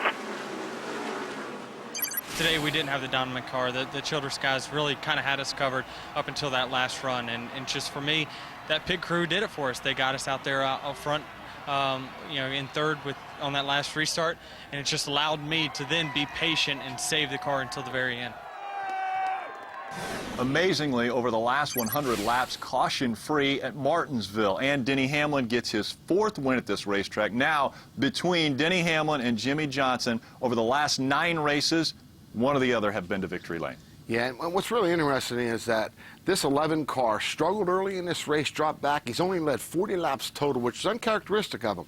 But I believe he is probably the best short track racer we have right now. And if you also look, not a mark on his car. Great job by him today. How about Kevin Harvick, starting way in the back, making his way up to the front, and historically gets a top 5 finish? Yeah, this is his first top 5 ever at Martinsville, so he's secured a top 5 at every Sprint Cup track we go to. But from being in 36th position to finish 3rd, great accomplishment. This is the second to last hurdle that these drivers have to overcome on their way to the Chase Championship. The next race is what they say will be the biggest hurdle to overcome. Talladega is the next stop for Racing 60. See you next week. It's just 30 minutes from my garage. 10 miles from the shop. It's right down the road from where we train. We're in the heart of NASCAR country. We're in the hub. NASCAR Race Hub Monday through Thursday nights at 6 Eastern. Only on Speed, the Motorsports Authority. The world's toughest trucks march into Martinsville. And some contact. Where paint will be traded and metal will be crushed. Oh, and into the back. The NASCAR Camping World Truck Series from Martinsville. Saturday at 1:30 Eastern. Live on Speed.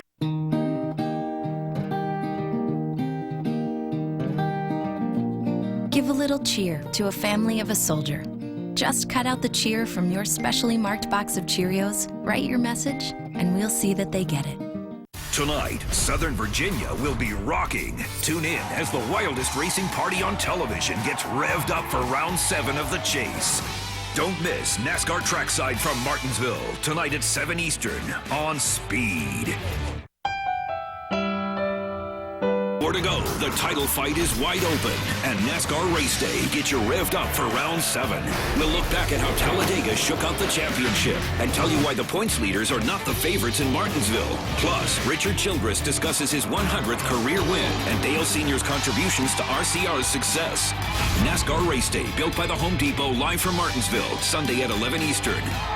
And immediately following the race, turn to Speed for NASCAR Victory Lane, fueled by Sunoco. The world's toughest trucks march into Martinsville. And some contact. Where paint will be traded and metal will be crushed. Oh, and into the back. The NASCAR Camping World Truck Series from Martinsville. Saturday at 1:30 Eastern. Live on Speed.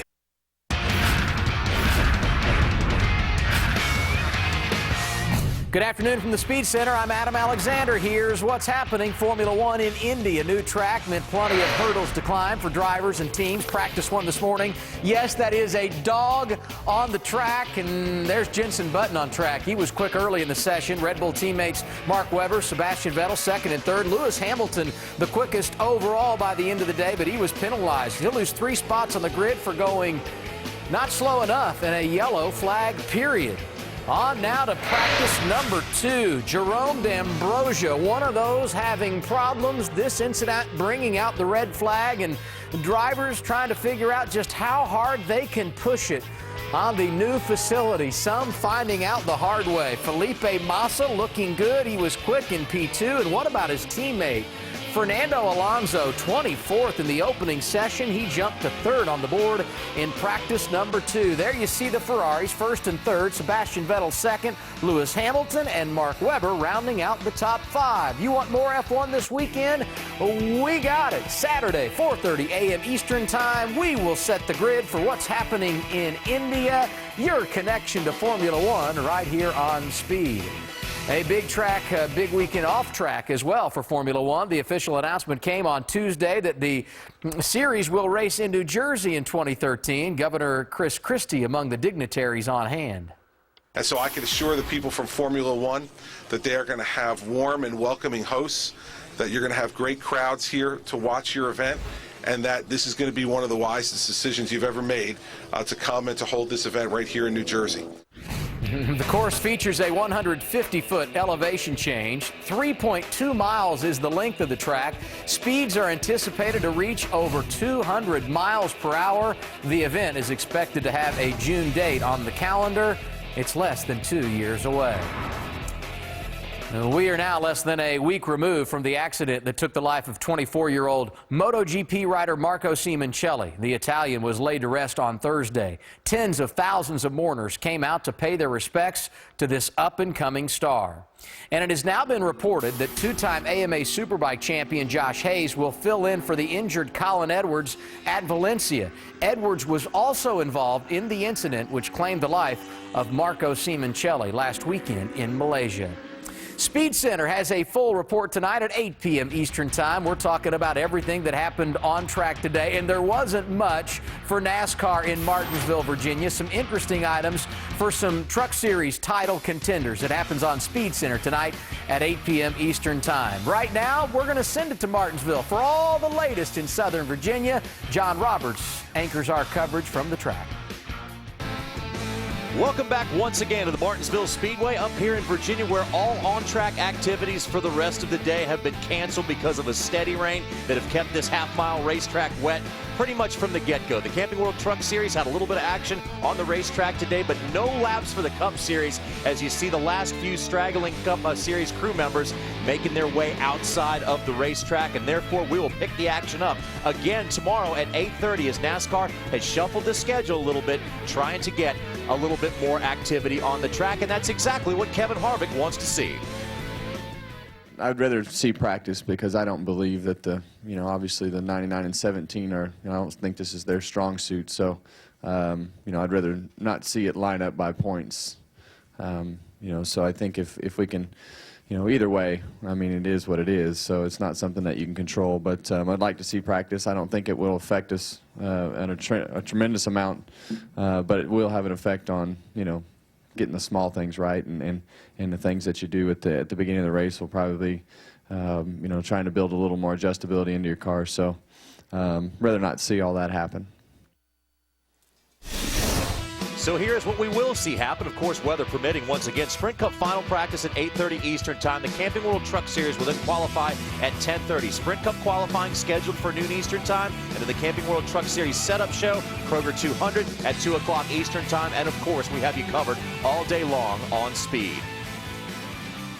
We're back here in the booth with Larry Mack and Phil Parsons. And, guys, what Kevin is saying is he doesn't want to see those Roush Fenway cars get their starting position on owner points because they will start in front of them. What he's hoping is that they're not on their game, as they usually are, at this racetrack, and that they're going to start in the back of the pack. Well, that supports what we said earlier. We may be forced to start this field by points, but I commend NASCAR for doing everything they can to get that practice in the morning and still have qualifying. Last week at Talladega, should we set the field by points? Not a big deal. But here, even for a 500-lap race, whether it's pit selection, track position early, taking care of your car early, qualifying is so important at this half-mile racetrack. And, Phil, the top two bullets for Jack Roush right now are those two cars, first and second in points with Carl Edwards and Matt Kenseth. But there's no Roush Fenway car has ever won here at Martinsville with one of their current four drivers. So it hasn't exactly been their type of track lately. Well, it hasn't. I was really interested to see Kevin Harvick wanting to get practice for more than just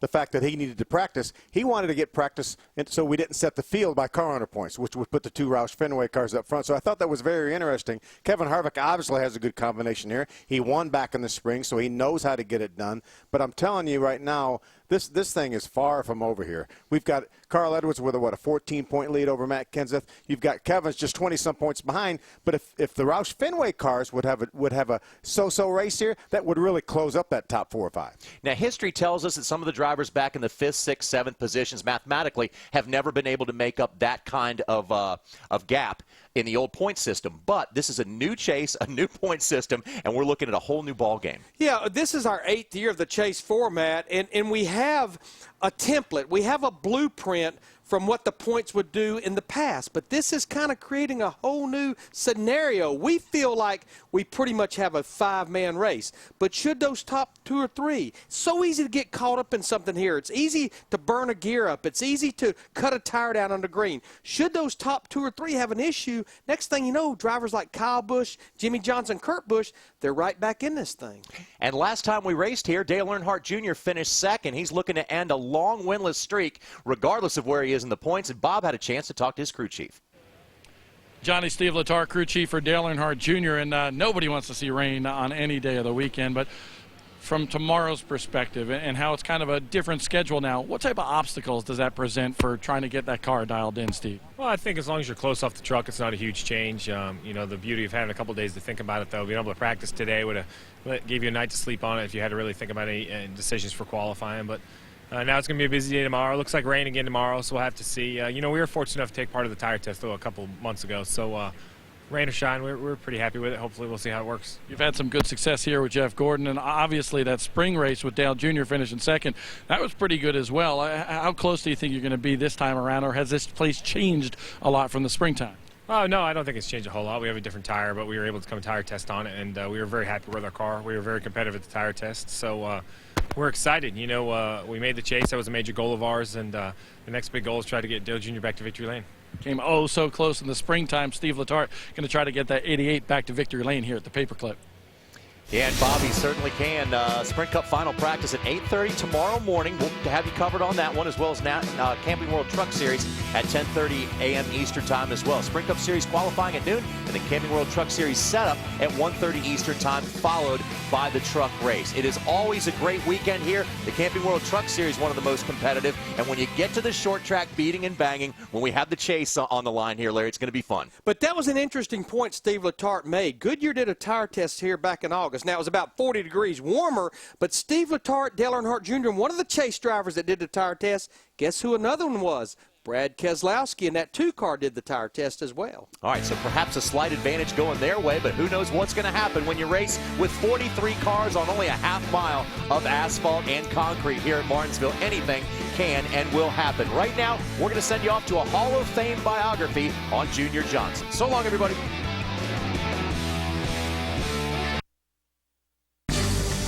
A legend in his own right as a driver, Junior Johnson. And there's the checkered flag. Richard Petty wins the Daytona 500. And Dale Earnhardt will celebrate his record-tying 7th NASCAR Winston Cup championship. I always had the feeling that we had the best racing in auto racing. So you either get bigger or you get smaller. You can't stand still. Welcome to the NASCAR Hall of Fame biography of Robert Glenn Jr. Johnson, one of the 5 members of the Hall's inaugural class.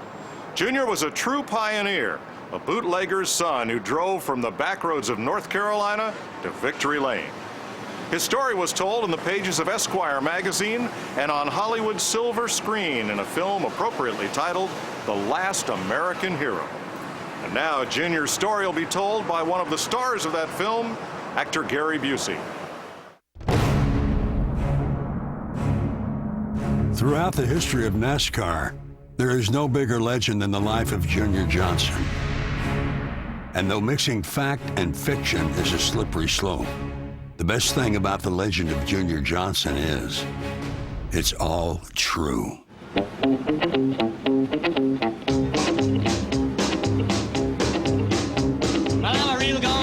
Big yellow caddy, well, I'll tell you if you ain't been told that when you hear my horn just as sure as you're born, well, I'll be coming down the middle of the road.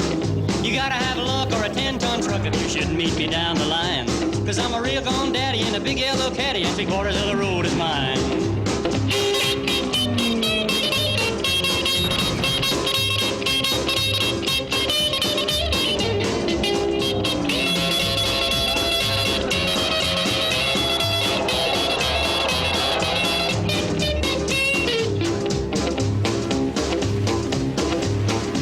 In the Prohibition days, you had to grow your own food and stuff like that. You didn't have money to go out and buy anything much, and my family was very thought of as a rich family because my dad was a very good provider by knowing how to do a lot of things that other families didn't know how to do.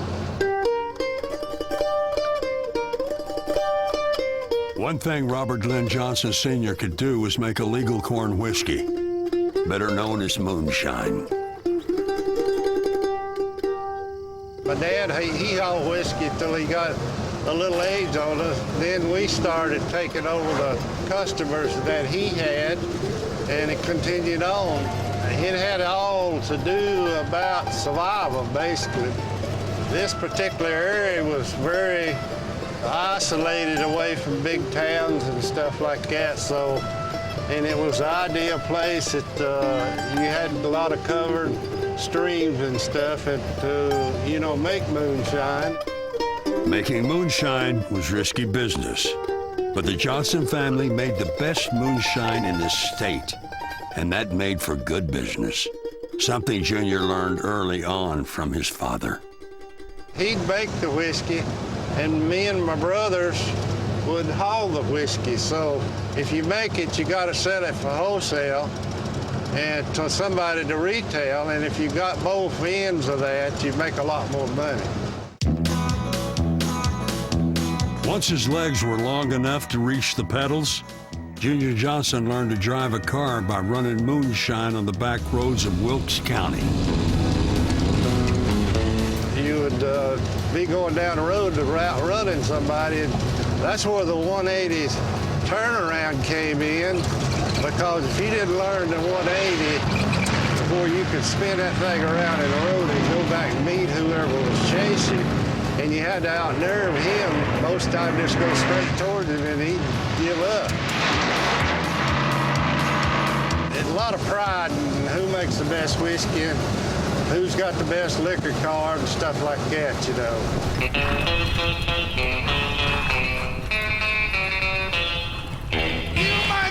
I was there playing corn. My brother came down. He had a pretty fast car.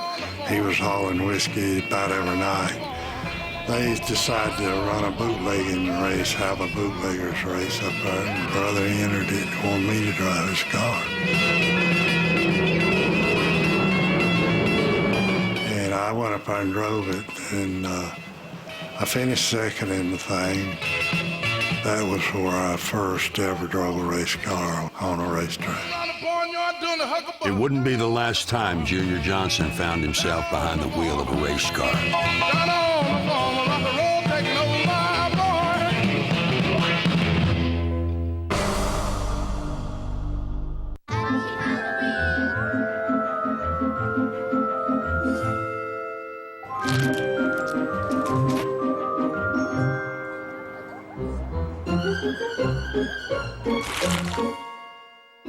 Hey, it says just take one.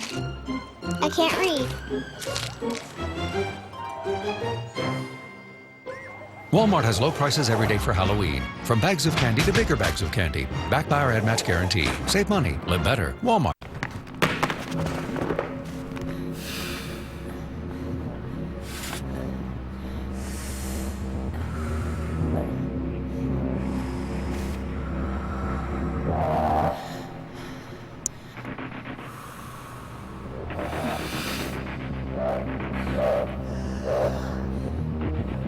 The Android-powered Casio G's1 Commando. Shock resistant, water resistant, life resistant. 40 years ago, we invented a whole new kind of ATV. Machines built to work the farm and the trails. And now we're offering deals that are just as reliable as our ATVs, like fixed APR financing as low as 1.99%, up to $500 in bonus bucks, $200 in factory-to-dealer incentives, and 4Trax models starting at just $3,899. Get a quote today at powersports.honda.com. This is where young men can stake their claim, and battle-tested veterans can redeem a lifetime spent behind the wheel. This is how we discovered it's possible for greatness to be annually renewed. It's where outsiders become heroes, and heroes become legends. This is an opportunity to not only seize history, but become a part of it.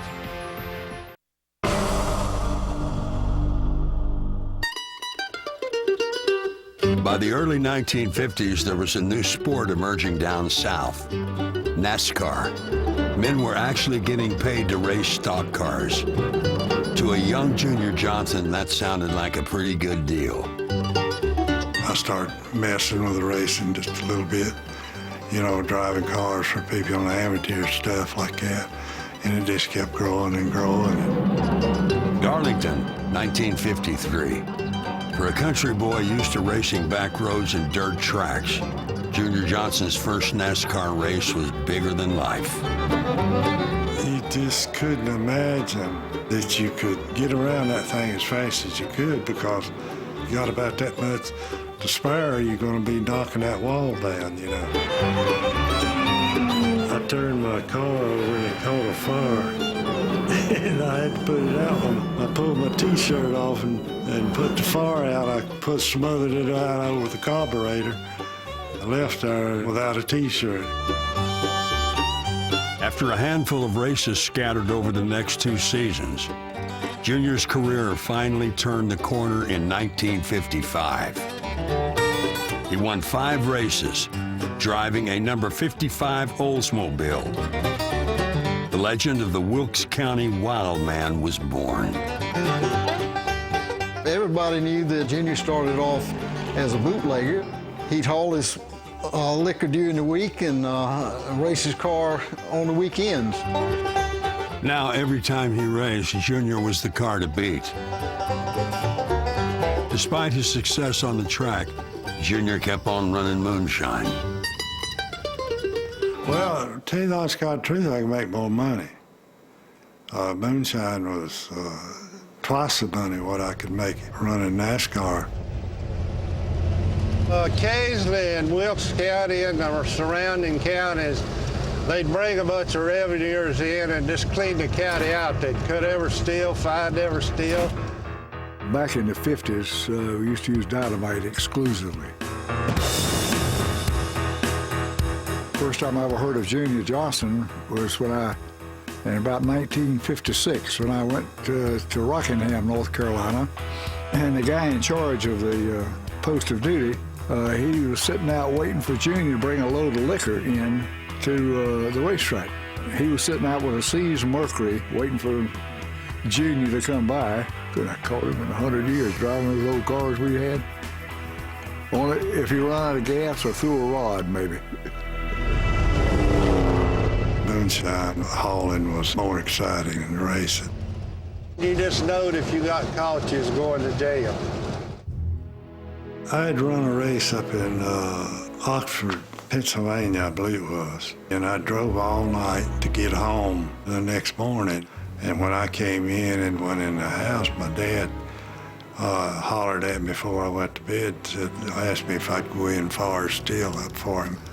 I went in and fired the steel up and had it going real good. And they had 18 officers surrounding the place. They said, well, Junior's gonna leave and, you know, we need to get him right now. It was close enough to my dad's house. So they called me and they indicted him, and me and him both went to prison over it.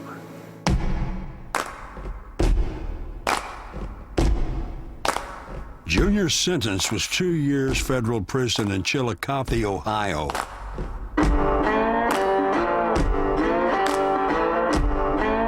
He would serve 11 months and 3 days. I would have got out in a third of my time, but I found out that the harvest time was coming on into prison. They saved me 3 more months to do their work for them before they'd let me out. I didn't appreciate that very much.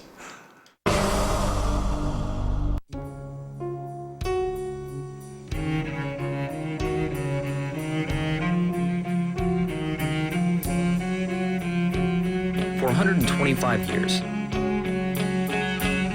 Sunoco's been fueling victories on and off the track. Why?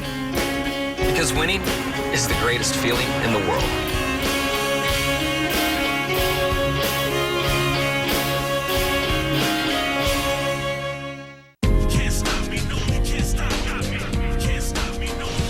You want to save money on car insurance?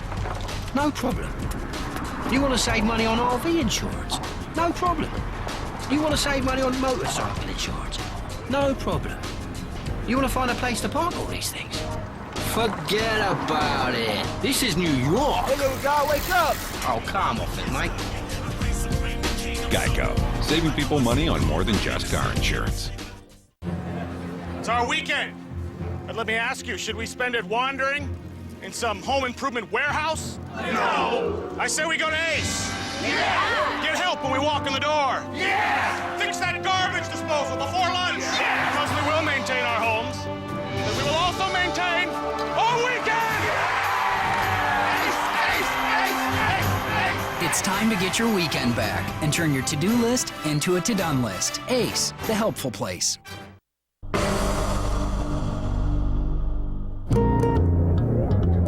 With his bootlegging days behind him, Junior Johnson focused on driving a race car. And I, decided just to get plumb out of it and go on and race NASCAR. Junior's rough and rowdy past made him a folk hero to the locals, and it was his outlaw reputation that appealed to them. If you wasn't scared to haul whiskey, you was thought of as Jesse James or whatever, That was what a lot of people liked about Junior, because he had a story behind him. He could drive a moonshine car and he could drive a race car too. There weren't many who drove a race car any faster than Junior Johnson. In 1960, Junior was about to turn the key on the biggest race of his career. Ray Fox was building the car, and he was as good as anybody out there. So I thought it was a great thing to get to drive for him, so I took off to Daytona Beach. The new Daytona Superspeedway was known for high banks and high speeds. Without factory backing, Junior drove a rebuilt Chevy. The Pontiacs was backed by the factory. We was out there with 348 cubic inch truck motors, really what it had in it. They built that car in about 10 days. I was almost ready to come home because my car was so slow I didn't have a chance of nothing. But in practice, Junior discovered something that would change NASCAR racing forever: the draft. I went out to practice one time, and Cotton Owens, I seen in my mirror, I seen him coming up behind me, and he had one of the fastest Pontiacs there, and when he went by, I immediately ducked in behind him. Sure enough, going down the back stretch, I could hold on to him and he couldn't get away from me or nothing. I might be all right if I can stay here and do that all day long. So I chose to stay. And when they started that race, I drafted any and everybody that I could. Junior and his rebuilt Chevy weren't the fastest car that day. They didn't have to be. Junior figured out how to make the air around the other cars pull him along. It was physics raised to an art, and it was known as drafting. About 30 laps to go, I was leading the race. Bobby Johns was his closest competitor, and John's misfortune became Junior's good luck. He spun out, and his back glass flew out of his car. When that happened, before he could get back on the racetrack and get going, and I had enough distance till I went on and won the race. There's the checkered flag, and it's Junior Johnson, the winner by 23 seconds over Bobby Johns, who is second. Junior would later say his car drafted like Jack the Bear. He outsmarted the field and in the process changed stock car racing forever. It was just absolutely a miracle that car won that race. The 1960 Daytona 500 would be the biggest win of Junior Johnson's career as a driver.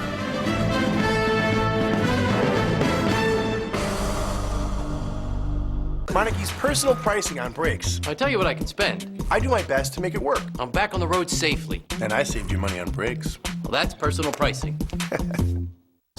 You can drive home all the action, all the adventure, and all the laughs of the #1 animated movie of the year.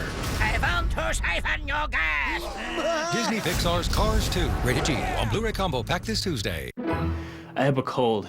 I took NyQuil, but I'm still stuffed up. Truth is, NyQuil doesn't unstuff your nose. Really? Alka-Seltzer Plus liquid gels fights your worst cold symptoms, plus it relieves your stuffy nose. Thank you. That's the cold truth. These are the crescents you love on a holiday, and these are the ones you'll love on a school night. Pillsbury Crescent Dogs. With just a few ingredients, you have an easy dinner. Pillsbury Crescent Dogs. School night ideas made easy. Meinke's personal pricing on brakes. I tell you what I can spend. I do my best to make it work. I'm back on the road safely. And I saved you money on brakes. Well, that's personal pricing. Tell us about Golden Corral's new chocolate Wonderfall. You can dip whatever you want in it. There's fruit and macaroons and Rice Krispie treats. I love chocolate. Always have since I was a little kid. Only Golden Corral would introduce the indulgently delicious chocolate Wonderfall for the same low price. Ah, collector car, you've got the life. Our owner picks perfect days for your drives. Me, he runs rain or shine day after day. What am I, a machine? Good thing he feeds me well with new stable ethanol treatment.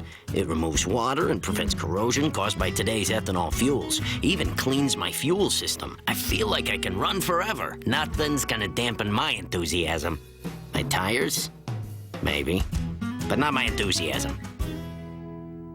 Meinike's personal pricing on brakes. I tell you what I can spend. I do my best to make it work. I'm back on the road safely. And I saved you money on brakes. Well, that's personal pricing.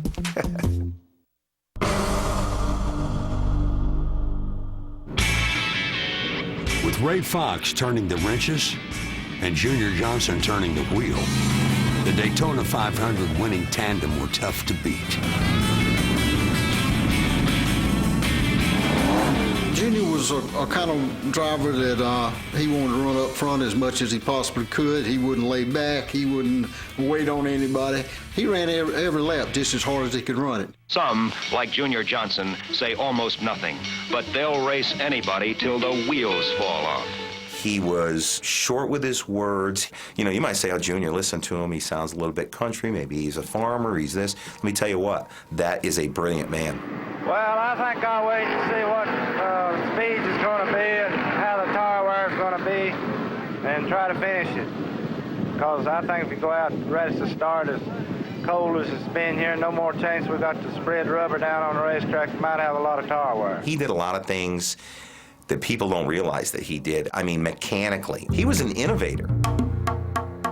Maybe Junior's most celebrated innovation was a car that became a NASCAR icon, his infamous number 3 Chevy. Believe it or not, Chevrolet did not have a thing to do with that car. They told me, you can't make that car run with them boys. Everybody said you can't make a Chevrolet run. One thing that has helped our sport over the years is the fact that there is a lot of brand loyalty among the fans. And there's brand loyalty as far as the drivers. And certainly Ford and Chevrolet, the two top manufacturers in the United States, they wanted to beat each other, no doubt about that.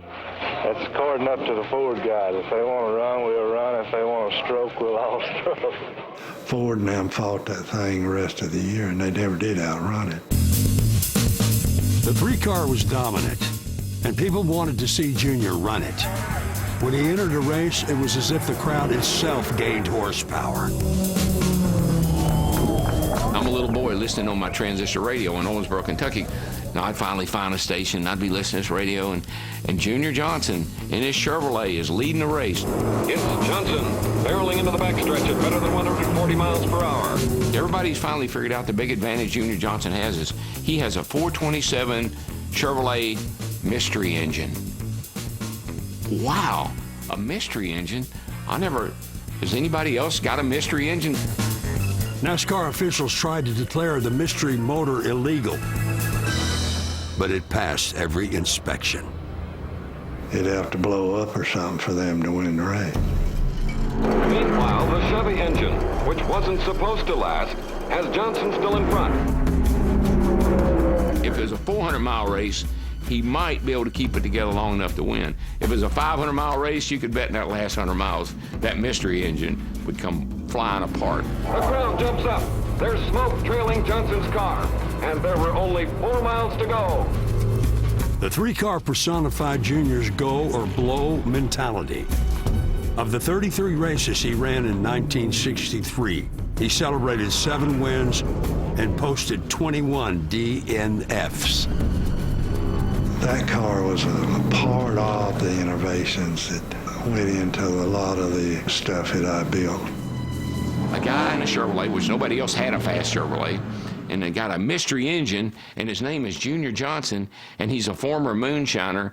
Those are all kinds of fascinating things that would make any, a kid my age, and made him an instant hero to me. Junior's appeal was always his down-to-earth approach to life. The South was his home, and Junior always remained grounded to his birthplace. This is a place I like to come to kind of get away from it all, the hassle and stuff around the racetrack, and the tension and stuff's so strong, so you got to have somewhere to sort of relax and get away from it all, and this is the best place I know. Everything that I've heard, from the cabin here to your philosophy on racing, it all goes back to keeping it basic, keeping it simple, and that seems to be the way Junior Johnson likes his life. That's true. I'm not one for the fancy, you know, limelight of everything that's going. I just like the simple things in life, and when you speak of the cabin, there ain't nothing no simpler, and I ain't nothing I like no better. This holiday season, men all across the country are gonna have the same dream. And for some of them, it's actually gonna come true. The Speed Dream Ride is coming back. Get a sneak peek at speeddreamride.com and start dreaming Thanksgiving weekend.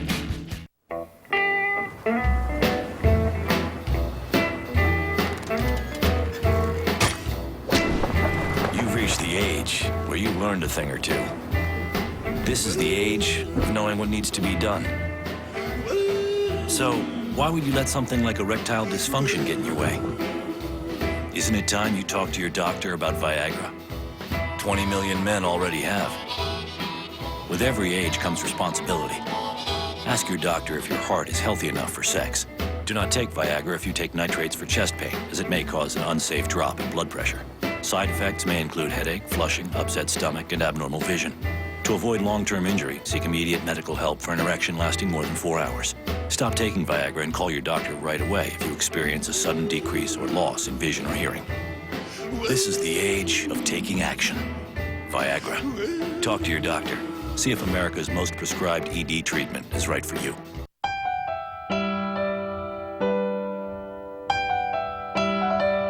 A better life.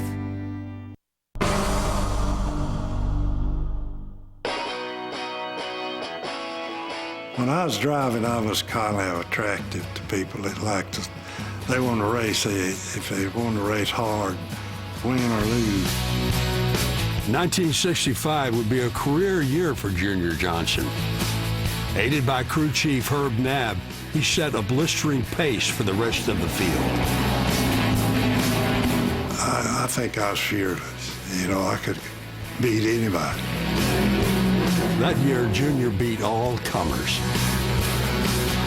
In 36 races, he posted 13 wins. At age 34, Junior Johnson was at the peak of his career as a driver. But ever since his first NASCAR race, there was still one track Junior hadn't conquered: Darlington. You're sitting in the second row there. Can you try for it right into that first turn? I probably won't run for it for 4 or 5 laps. Let my tires get hot and the engine get it warmed up and everything, and then I'll probably be charging for the lead. Junior Johnson in second position right now has never won here at Darlington, and he'd sure like to. He's from Rondon, North Carolina, not too far away. Big burly Junior Johnson, the chicken farmer. And there goes Junior. He's got the lead. Junior Johnson on the first turn of the second lap has taken the lead. Other wins were bigger, but this one may have been the most satisfying. Junior Johnson has won the Rebel 300 at Darlington, South Carolina, and now he drives his car into victory lane. Junior was a long way around today, but you led it almost every inch of the way. I didn't have no idea. All I knew, I was going after him as long as I could see it. Okay, it's a great victory. Congratulations to you, Junior Johnson. Thank you. Well, the toughing it out is over for today. Only the picking up remains. Picking up trophies and kisses. And oh yes, a check for more than $10,000 for Junior Johnson. The Roadrunner from Rhonda was quickly becoming one of NASCAR's biggest celebrities. That same year, the tale of Junior Johnson grew even bigger. He got the attention of Esquire magazine, and they sent down a young writer from New York named Tom Wolfe to get the story. When he first came, he came right in the middle of the summer. He had about 110 proof, and he had on a wool suit. And everybody laughed at him. They thought he was the biggest clown that they ever seen in their life. I just told him right to his face, I said, you got to go out in the country and ask about Junior Johnson and get your story yourself. I'm not going to give it to you. That's how he come about calling me the last American hero. The nickname stuck, and in 1973, Wolf's article was adapted into a feature film. I was proud of the movie. The two people that I really think the two of the best stars on the thing was Geraldine Fitzgerald and the guy that played my dad. They was authentic. Just see to it you boys take care of your ma. Junior was played by a young actor starring in one of his first leading roles, Jeff Bridges. It was also one of my first Hollywood roles. I co-starred with Jeff as his fiery brother, Wayne. Don't hit the car, man. Well, you go get the lawyer, and you go get the lawyer. Look, stars cost money, Hackle, big money. You better get that through your head. You're gonna be a star?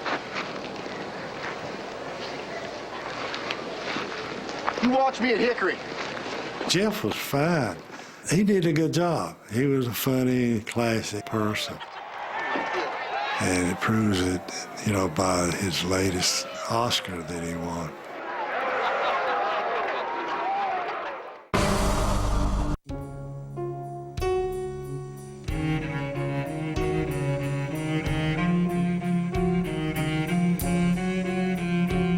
For 125 years,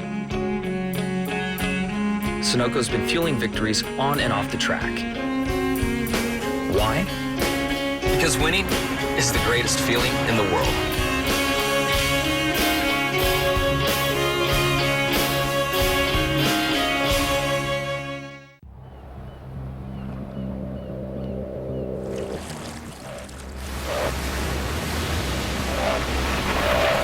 The Android-powered Casio G1 Commando.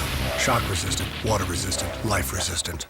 New on Blu-ray. If you love action, comedy, racing, sumo, monsters, flying, and ice cream. No, wasabi. Oh, same old, same old. What's up with you? You can drive home Disney Pixar's Cars 2, rated G. I'm wearing Materhosen. On Blu-ray combo pack this Tuesday. These are the crescents you love on a holiday, and these are the ones you'll love on a school night. Pillsbury Crescent Dogs. With just a few ingredients, you have an easy dinner. Pillsbury Crescent Dogs. School night ideas made easy. If I were cheese, I wouldn't want to let go of myself either. Come try the cheese-inspired dishes on our 2468 value menu, only at Denny's. This is how you're going to win a championship. You never quit. Come on, baby. The chase for the NASCAR Sprint Cup is on, and nobody has you covered with more access and information than NASCAR.com. With in-depth editorial features, video previews, interviews, and highlights, as well as the all-new Chasecaster.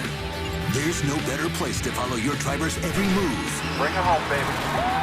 The ultimate online destination for NASCAR coverage is NASCAR.com.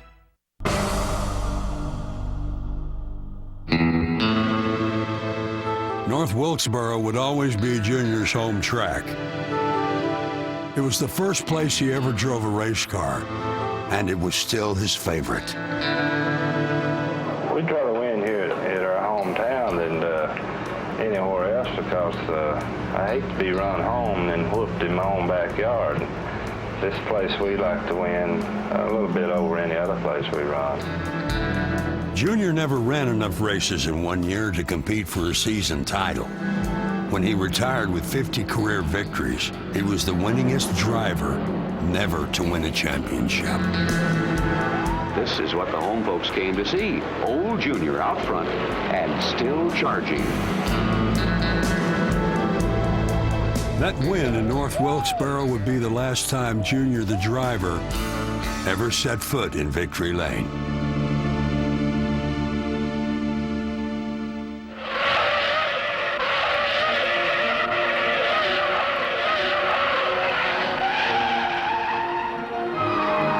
By the mid-60s, race cars are being pushed to their limits and beyond. For too many, driver safety took a back seat to driving with the devil. People say, well, when you wreck, you scare yourself to death. It happens so fast and stuff, and you're trying to save the car, and you get a little bit scared afterwards, but not while you're wrecking. Well, certainly the mid-'60s was a bad time for the sport because we lost Joe Weatherly, Jimmy Perdue, Billy Wade. In a 13-month span, 4 NASCAR drivers lost their lives. One of them was Glenn Fireball Roberts at the 1964 World 600. Me and Ned got tangled up coming off the second turn. We spun out down the backstretch, and Fireball come along trying to dodge us and spun out himself and hit the wall and turned over and busted his gas tank. And that gas, busted into flame. The death of Fireball Roberts shook the NASCAR world. And though it eventually led to better safety standards, it also had a big impact on both Junior and Ned Jarrett. And so I think that's the reason that we retired. And we realized that we could be the one in his place. We both walked away from it.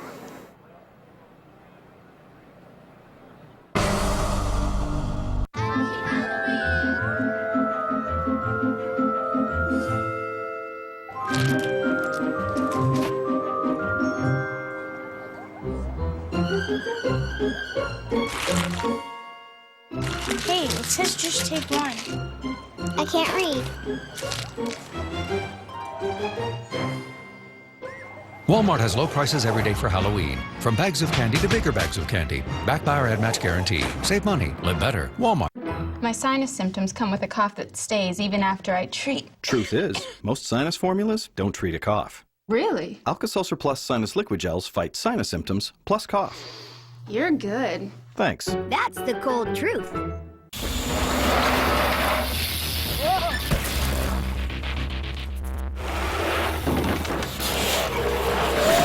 The Android-powered Casio Gs1 Commando.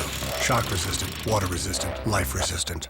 These are the crescents you love on a holiday, and these are the ones you'll love on a school night.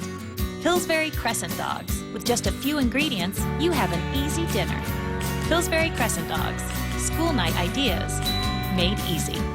Because of these changes, the battle for the 2011 NASCAR Nationwide Series trophy is going to be one for the history books. Let's continue by taking a look at some of the new cars that you'll see on track this year. Collect all 4. Are there going to be any drivers on this tour? Ta-da! Can they breathe in there?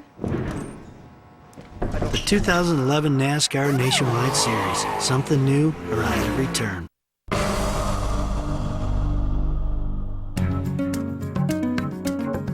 With his driving days in the rearview mirror, Junior turned his attention to owning a race team.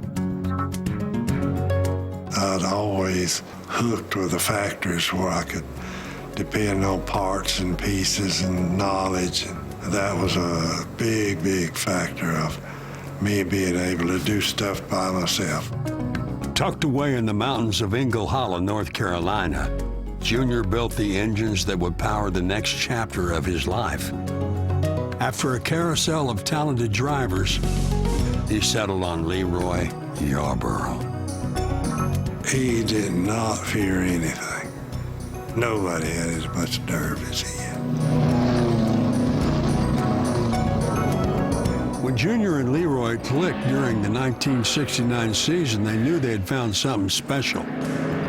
In 28 races, they won 7 and became the first team to win NASCAR's version of the Triple Crown. The Daytona 500, the World 600, and the Southern 500. As far as for driving a car and being fearless, he was the greatest race driver I ever seen. After Leroy's career was cut short by illness, Junior started the search for another driver. At the same time, NASCAR had troubles of its own with the departure of Detroit manufacturers. Junior was good at getting sponsorship. It didn't matter who you were, whether you were somebody off the street or a CEO, it didn't make any difference. Everybody liked Junior Johnson. I don't think Junior's ever approached anybody. I think people approach Junior. If you wanted to sponsor a race car, let's go where the best is.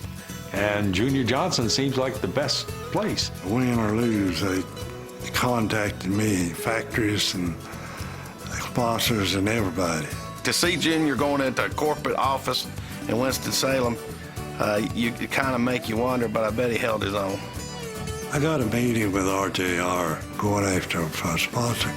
When I went in to sit down with them, I told them I needed $800,000. And they started laughing at me. They said, Lord have mercy, we got $570 million in advertisement budget, and you're asking for $800,000. First thing hit my mind, well, if they got all that money, they need to sponsor the whole circuit. The Winston Cup sponsorship helped rescue NASCAR, but Junior Johnson still needed a sponsor and a driver. He soon found both. I just found another sponsor and went on down the road. And it happened to be Busch Beer. And I took Cale on. I ran the Indy cars for 2 years, and when that contract was up, I came back and Junior Johnson was looking for a driver and I was looking for a ride, and that's the best thing ever happened to me. Cale Yarborough was a former semi-pro football player from South Carolina. His tough, gritty style was exactly what Junior wanted from a driver. He didn't take off right quick. You know, he had to run stock cars for a while. I think he wrecked and tore up the cars about 6, 7, 8, 10 times in his first goings out. My guys, they said, you fire him because he ain't gonna never change. And I said, yeah, he is too, because he'll figure out after a while his head's gonna get skinned if he keeps breaking them cars. And sure enough, he did. He settled down and he made a great, great race driver for us. Junior was the kind of driver that I wanted to be. So it was easy for me to step in there and with the equipment that he gave me and run it just like he wanted it run. He was going to run it wide open all day long, and you had to come with something to stay under him all day long. He was determined he was going to win every race. NASCAR in the 1970s was the golden age. It was the stage where Cale and Junior raced door to door against many of the sport's greatest drivers. I wanted to win races, and Junior wanted to win races, and we wanted to win championships. I just think it was a perfect match. The first championship that we won, neither one of us was running for the championship. We just run to win. In the number 11 Holly Farms car, dubbed Old Yeller, Junior won his first championship after almost a quarter century in NASCAR. 1976 would mark the first of 3 straight championship seasons for Junior and Cale. All 3 of them were good, but winning that first one and getting that behind you was probably the best one for me. But he also had good equipment. Junior Johnson, when Cale won those 3 championships in a row, I mean, he was building almost bulletproof cars back then. Junior had built that engine. He knew how many laps we were going to run in practice about. He knew about what the length of that race was. Durability was a big, big thing, you know, at Junior Johnson's. We're one of the very few teams that even when we used to lose an engine, we changed an engine when NASCAR would allow us to do it. And Cale wound up, you know, not having any DNS because of it. Junior Johnson, Yarborough's mechanic, wields a sledge, fighting the clock to get his driver back into the race. Anybody else could do it, he could do it too. And if he had to, he would get in there and work just like anybody else. Whenever one of the guys would fall out and didn't show up to do his job and that kind of stuff, I'd step in and do his job till he got well and got back. And I wound up going all through every bit of stuff like a jack man, carrying the tires, changing tires and all that stuff, because Glenn Wood and us was about the only one that would break the 22nd bracket. Just a minute now, getting enough gas in the car. they're off the jack and the car's rolling, and it's just a little less than 19 seconds. We was at Talladega, and there's one of the inspectors that was always in my way. When I'd come out underneath the car, I didn't ever pick the jack up. I just swung the jacket in the air, and I kept telling him, you in my way. He smarted off to me, you do your job, I'll do mine. About 2 or 3 more times, I didn't stop. I just clipped his hind end, throwed him out through the pit road. Instead of them getting out of the way or staying away from my way of coming around the jack, they just outlawed me because I was the only one that could bring the jack around like that. They just classed me being as an illegal jacker. We came up with a lot of things that if nobody else had it, they either made it legal or made it illegal for us. After 8 seasons and 55 wins together, Junior and Cale parted ways at the end of the 1980 season. There's no telling how many championships the Junior and I might have won if I hadn't decided to cut my schedule back.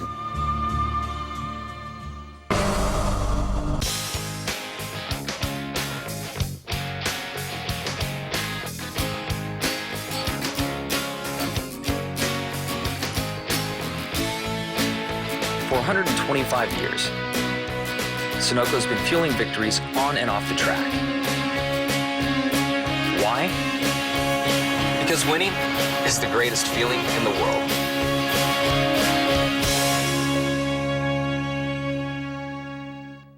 My name is Jeff Harrop. I'm from Roy, Utah. I went to ITT Tech to get my bachelor's degree in construction management.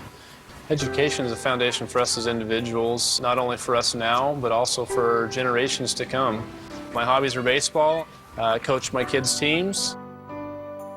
To try to motivate a team is it's not individual, it's for all of us, and that we need to help one another and to learn. Passing knowledge to the future generation is key for us so that they can make it a better place to live. The School of Drafting and Design at ITT Tech can help develop a foundation in construction management, construction techniques, and legal issues relating to the construction management field. Earn your degree and start building your future today. ITT Technical Institute's School of Drafting and Design. Education for the future. Call 1-800-488-3652 or visit us on the web.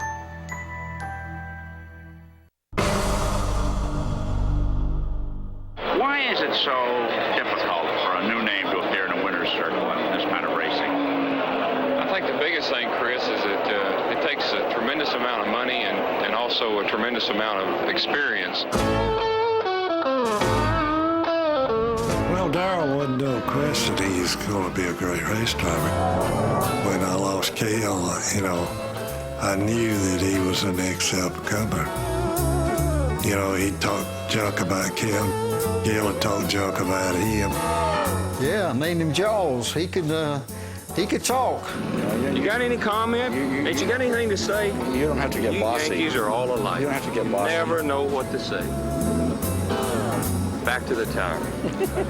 Cale and I, big rivals. I mean, he called me Jaws. You would assume that, one rival's not going to help the other one, but in 1980, when Cale was going to leave juniors and go drive for MC Anderson, Cale came to me early in the year and he said, I'm going to give you the best advice anybody's ever given you.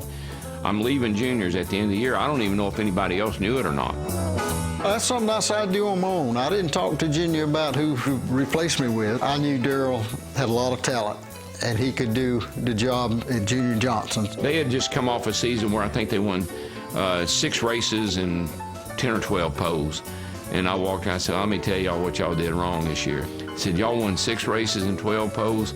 I'm going to win 12 races and 6 poles. I said, y'all got your emphasis all in the wrong place. Well, now they were a championship winning team. They'd never been used to being talked to like that. It was I think, a summary of the Odd Couple, love, hate, you name it. It was a mixture of all the above. Because of the friction between Cale and Darrell, it was almost like just brought the fox into the hen house. We didn't like this guy. Well, I think Darrell had the capability. He could see the benefit of him coming to us where we was going to win a lot of races. It was a new start for an old-school owner who held age-old superstitions. I had a green T-shirt on, and I wander into Junior's pits. He literally comes over, picks me up, carries me out of his pits and says, "Boy, are you out of your mind? Nobody wears green in this sport. Take that damn shirt off and stand there." So I took my shirt off and gave it to him. He takes over, goes over, throws it in the trash can. Now I'm standing in his pits without a shirt on. I think it was 2 years later, he went to Mountain Dew. His car was green. So this meant you couldn't have green unless there was enough money on the other side of the green for him. To be with Junior Johnson and to have a new sponsor, it's like a rebirth for me, and I'm just looking forward to 1981. I think it's going to be the best year I ever had, and it's fun to be with people that enjoy racing. I didn't want to disappoint Junior. I felt like he took a chance, not a big chance in my mind, but maybe in his, of hiring me, because I was controversial. What he did was his business, but what he did racing the car attracted me to him, and I thought I could give him a better car. I'd have a better race team, and that played out to be true. But his favorite thing to do when I first started driving for him, he'd say, "Cale, pit next time." I'd come on, I'd say, "My name ain't Cale." He said, 10-4, pit next time, Cale. We got along fine after, a race or two. Darrell knew what he had to do, and he knew he had the best car on the racetrack, and he took it and proved it. That year, Junior won the first of 3 season titles with Darrell Waltrip at the wheel. As an owner, Junior won 6 Cup championships in a 10-year span. Come here, Junior. You're going to get a hug with you. Junior always loved being first in whatever he did. Following the 1981 season, he was NASCAR's first car owner, honored at the Waldorf Astoria in New York City. And pick up a little bit where Darrell said a while ago, drinking and smoking got us here. I've been accused of making that stuff y'all been drinking.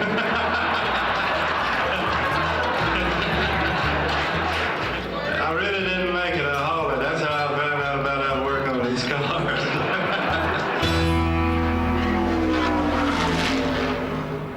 Junior added a new sponsor in Budweiser and a second driver in Neil Bonnet in 1984. Good run, buddy. He would always challenge you when we had 2 teams, 11 and 12, Double Thunder. They were on one side of the creek, we were on the other side of the creek. He'd come in the 11 shop and say, and boys down there on that 12 car said, "They're going to kick y'all's butt this weekend." And we said, "Well, I don't think so." He'd go back down the hill, go to the 12, and his boys up there on that 11 car said, "They're going to kick y'all's butt this weekend." So he didn't want us to work together. Darrell complained about the motors one time, and I just took Neil's motor out and put it in Darrell's car. And lo and behold, Darrell run slower with it than he did the one he had in. He wanted us to really just work not against each other, but for each team to raise the other one up. That was his theory, and worked most of the time. Junior was a mechanical genius who lived by the notion that to build something great, you had to think outside of the box. Junior was an innovator, and he would take the rule book and he would find out all the things that said you couldn't do, and then he'd figure out all the things that you could do. We knew we had the best car, we knew we had the best owner, we had the best sponsor. Those years, those 6 years I drove for Junior, defined my career. The wins, the championships, and he's had great drivers. So when the question about who was the best, I know in the back of his mind he wants to say me. I know he'd say me every time, but he don't want to make Cale mad. So I'm okay with that. He proved our side of it, and he side that he was the best driver at that given time, and he might very well could have been the best driver that's ever drove a race car.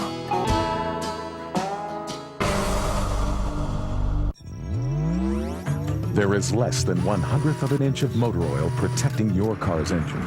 Friction and heat causes engine oil to experience thermal breakdown, weakening its ability to protect the engine and its parts. Lucas Heavy Duty Oil Stabilizer is specially formulated to resist thermal breakdown, protect vital engine parts, and extends the life of your engine. It also stops smoking, knocking, and oil consumption in worn engines. Lucas Oil. Keep that engine alive. Fly the blimp, too much hot air. Race announcer, same thing there. Wouldn't get a word in with you know who. Just get down on the track and do what you do. Slide down in my seat, pull the belts tight. Get up on the wheel and let the dust fly. Never know how. Never know how.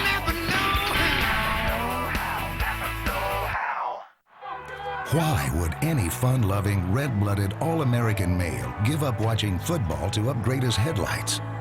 Because Silver Star Ultra headlights from Sylvania are up to 50% brighter and let you see up to 40% farther and up to 50% wider. But more importantly, because of who is behind the wheel. Thanks, Dad. See farther, see wider, see better. Silver Star Ultra headlights from Sylvania.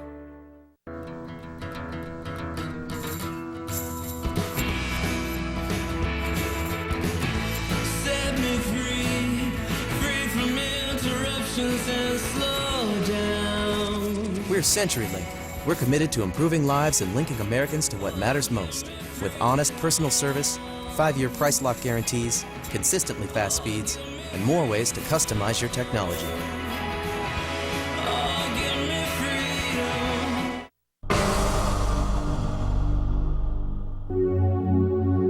In 1985, Ronald Reagan's presidential pardon finally put Junior Johnson's bootlegger past to rest. It just happened to come under Ronald Reagan, but it was started under Jimmy Carter. He was tough. He was a tough man. He was like a pit bull. He'd latch on to something. He wouldn't let go of it until he conquered it. And when he finally feels like he's conquered it or figured it out, he gets bored with it and he wants to move on to something else. Having no more worlds to conquer, Junior sold his shop and called it quits after 5 decades in NASCAR. It was not an instant decision. I was getting tired. NASCAR was hammering on me hard because I was trying to innovate different things to win races with. And it's finding me like $100,000 for almost nothing. I'll just get out of it. And that's what I did. As one chapter of Junior's life ended, another began. A new family and the birth of his son, Robert Glenn Johnson III. I've been lucky. I got 2 of the best little kids that anybody can ever have. When I get up in the morning, I feel like it's a great day because we 4 are still together.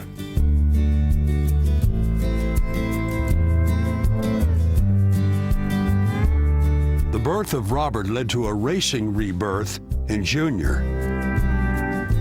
Now, through his son, racing is once again the Johnson family business. I just can't believe he's racing, to tell you the honest God truth. When he does good at it, I'm so happy. I never thought I would do that with my son. I don't want him to ever think that I'm not going to support him in everything he does. He's got some great stories. I mean, he tells stories around the dinner table sometimes, and it's just fun to listen to what he says. When he was racing at Daytona, he used to tie himself in with a rope and wear loafers and hold himself in, putting his left foot behind the clutch, and he'd wear out the top of the loafers by the end of the race. It's just amazing how far it's come since then.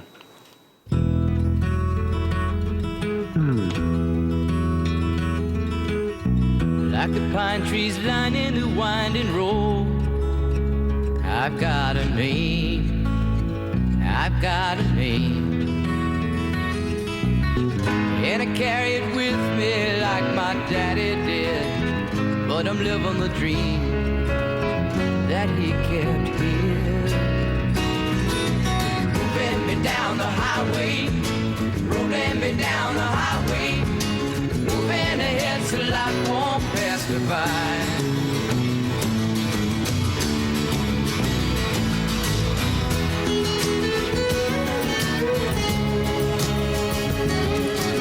Junior Johnson's life is a ballad, of the right man at the right time. A pioneer whose name defines one era as he reinvents himself to fit the next. Moving me down the highway, rolling me down the highway, moving ahead so life won't pass me by.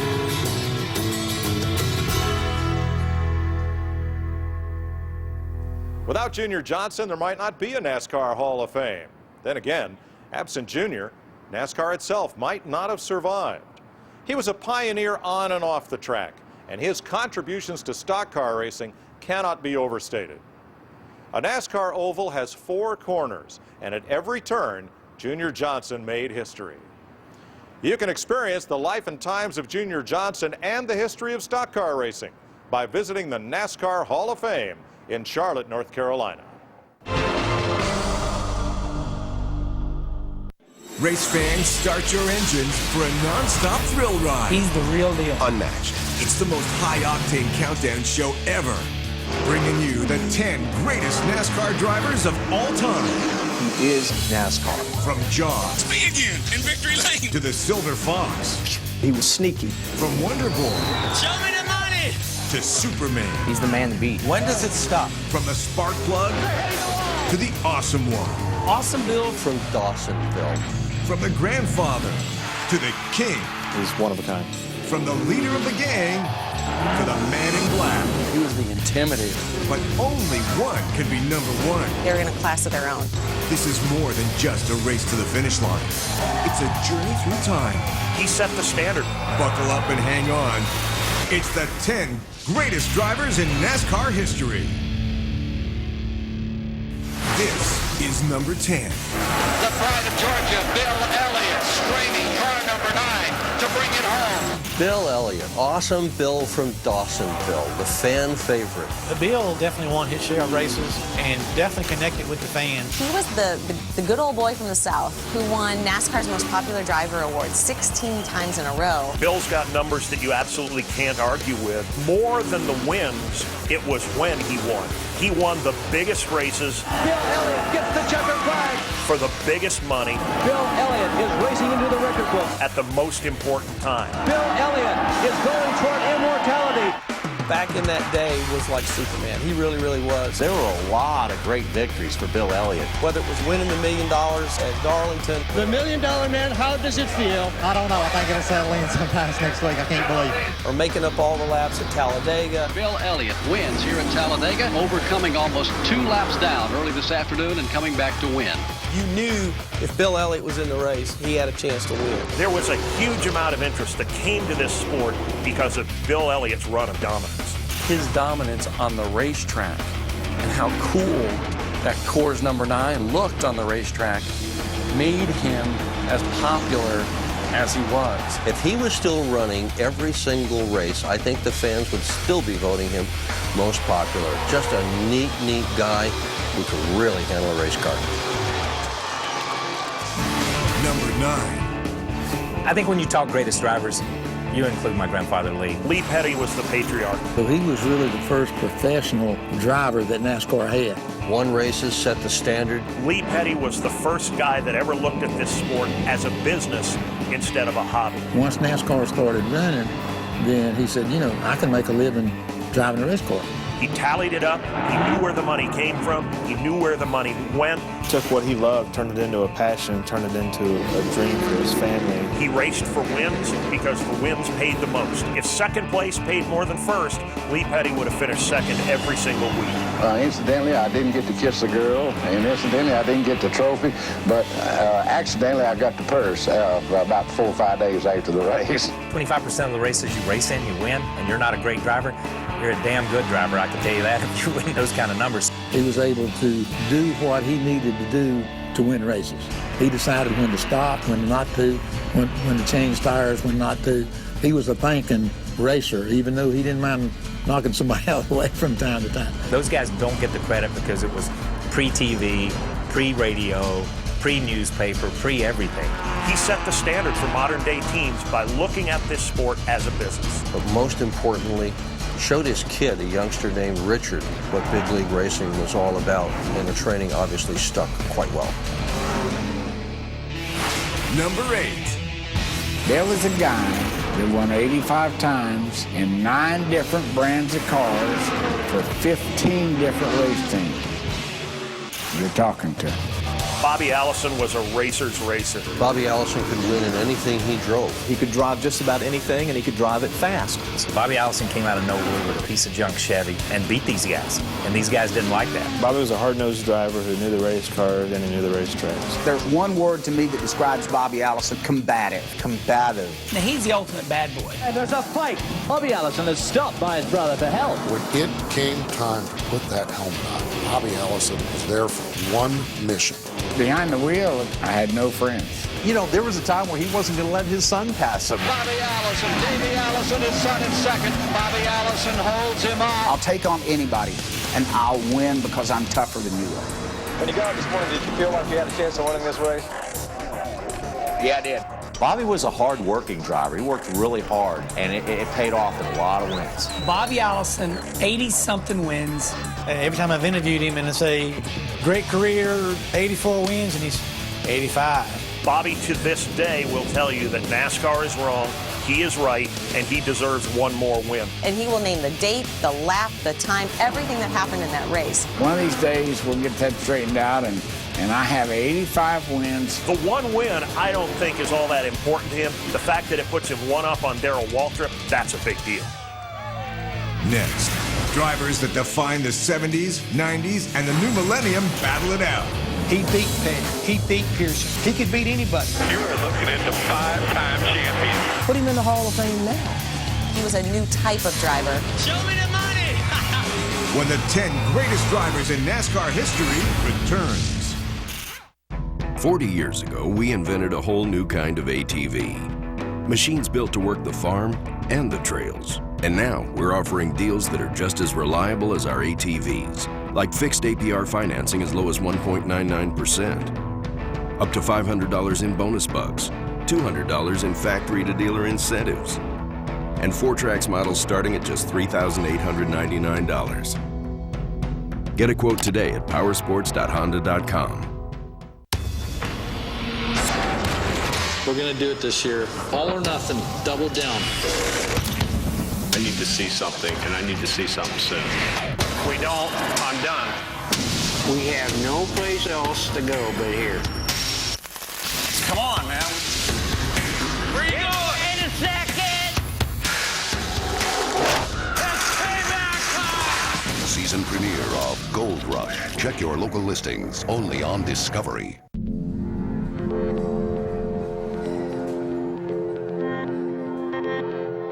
Respect doesn't just come from a name. Respect doesn't just come from a number. Respect isn't about where you come from, where you've been, whether you're old school or whether you're new school. Because when you're racing for fans as hardcore as ours, you don't ask for respect. You take it.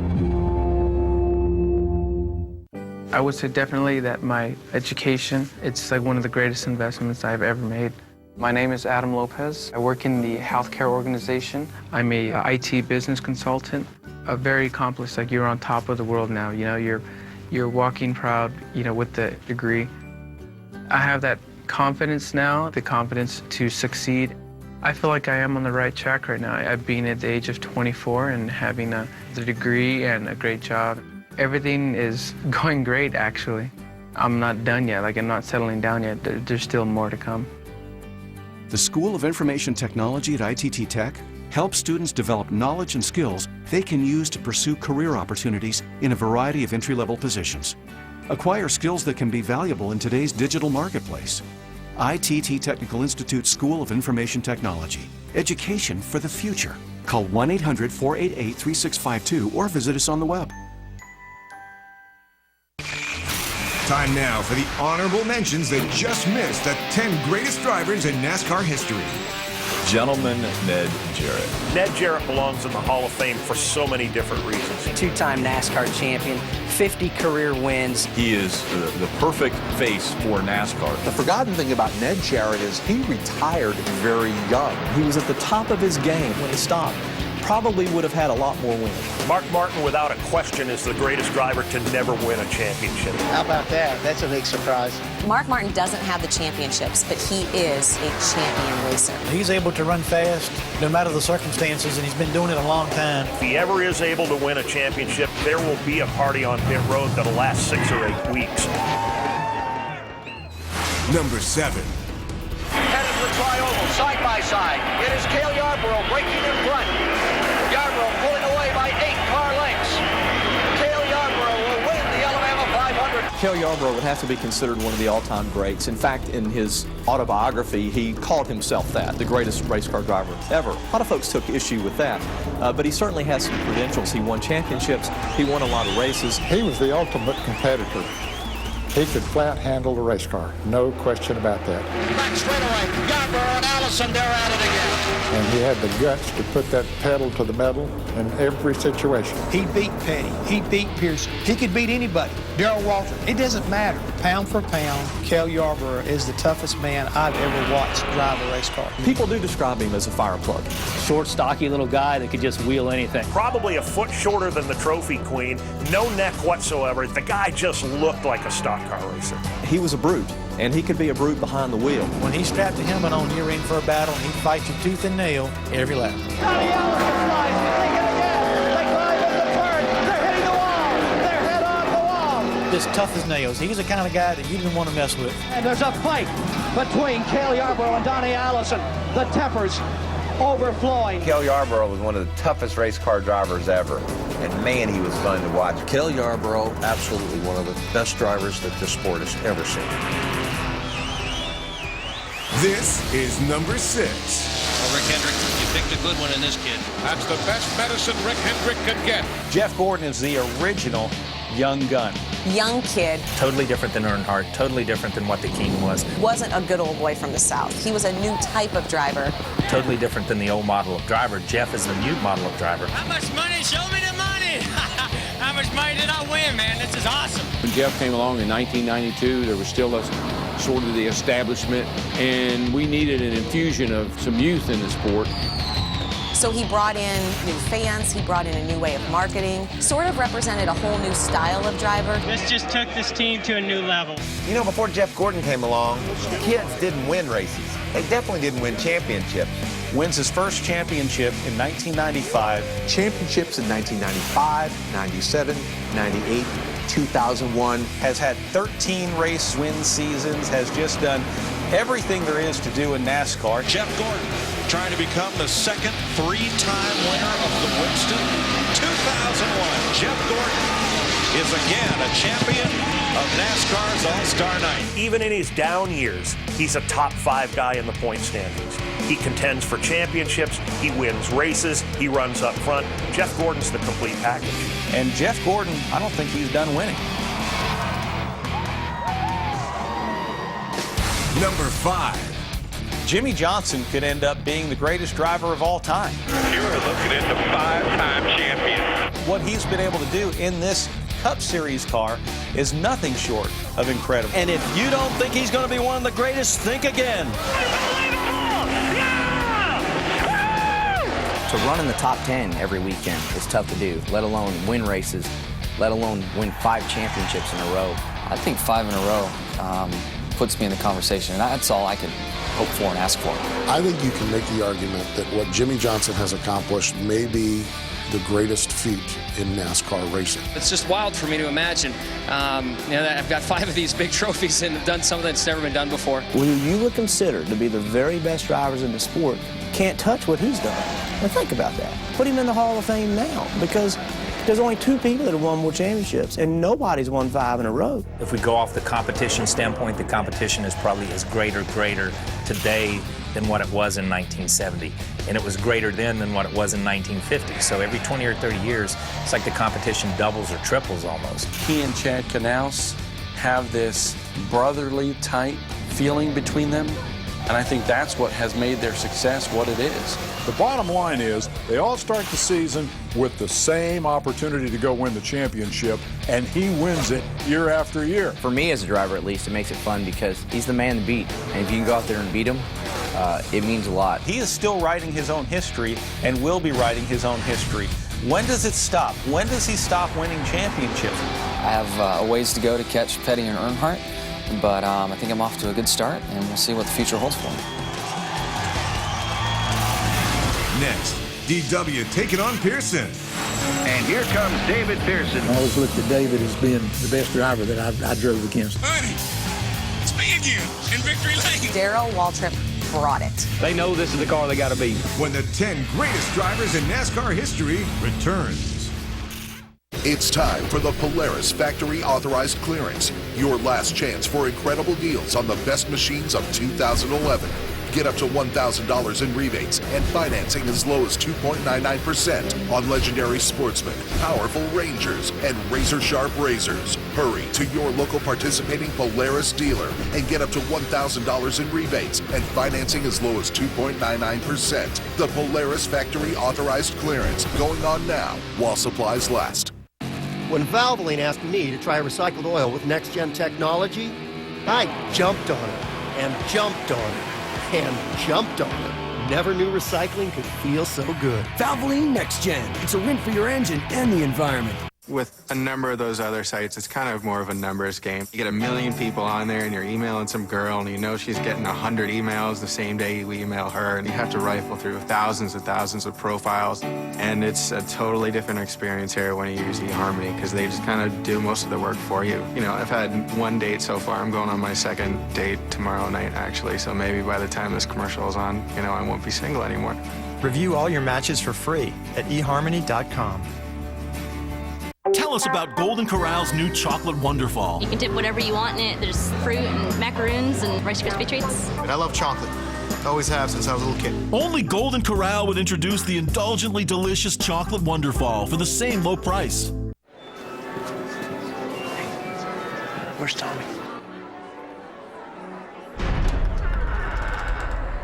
I thought he was with you. No. Jack. Tommy? Go get him.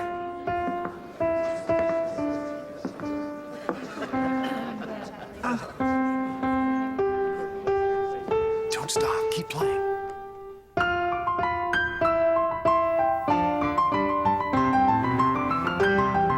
Here we go. Here's the fun part.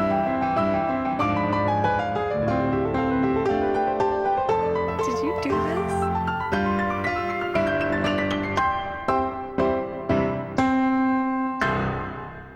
Great job. Encouragement. Pass it on. A message from the Foundation for a Better Life. Welcome back to the 10 greatest drivers in NASCAR history. This is number 4. You got any comment? Ain't you got anything to say? You don't have to get bossy. Yankees are all alike. You don't have to get bossy. Never know what to say. If I were to ask Darrell Waltrip where he ranks all time as far as NASCAR drivers, DW? He's going to say DW is at the top. He'd probably start answering before you finish the question. He'd tell you, Darrell Waltrip. DW is awesome. Honey, it's me again in victory lane. He is one of the best ever. I can say it in the simplest sentence as this. Darrell Waltrip brought it. He talked the talk, he walked the walk, and he was able to back it up on the racetrack. Waltrip led the last 100 laps, took the checkered flag 3/4 of a lap ahead of second place, Dale Earnhardt. Darrell was the man in his day, especially at Bristol. You got a new slogan. What is it? Follow me in Tennessee. I think it's true. Congratulations. Thank you. Anybody that goes to Bristol and wins like DW won there, or wins the races and wins the championships he's won, and has meant so much to the sport, you got to look at it and you got to say one of the greatest drivers of all time. Darrell Waltrip has won nearly 90 races in NASCAR. 84 wins. actually are the most wins in the modern era. I'm proud of that. And driver of the decade in the 80s. The 80s that was me. You can't have won 3 championships and not be one of the greatest drivers of all time. And he did it in a way that was flashy, that made people love him, that made people hate him. I think we've got a slight psychological advantage on everybody. They know this is the car they got to beat. If you can say something and then back it up, it's not cocky, it's confidence. And that's exactly what Darrell Waltrip had. He had confidence. Just a fabulous race car driver, a fabulous personality who has brought a lot to the sport.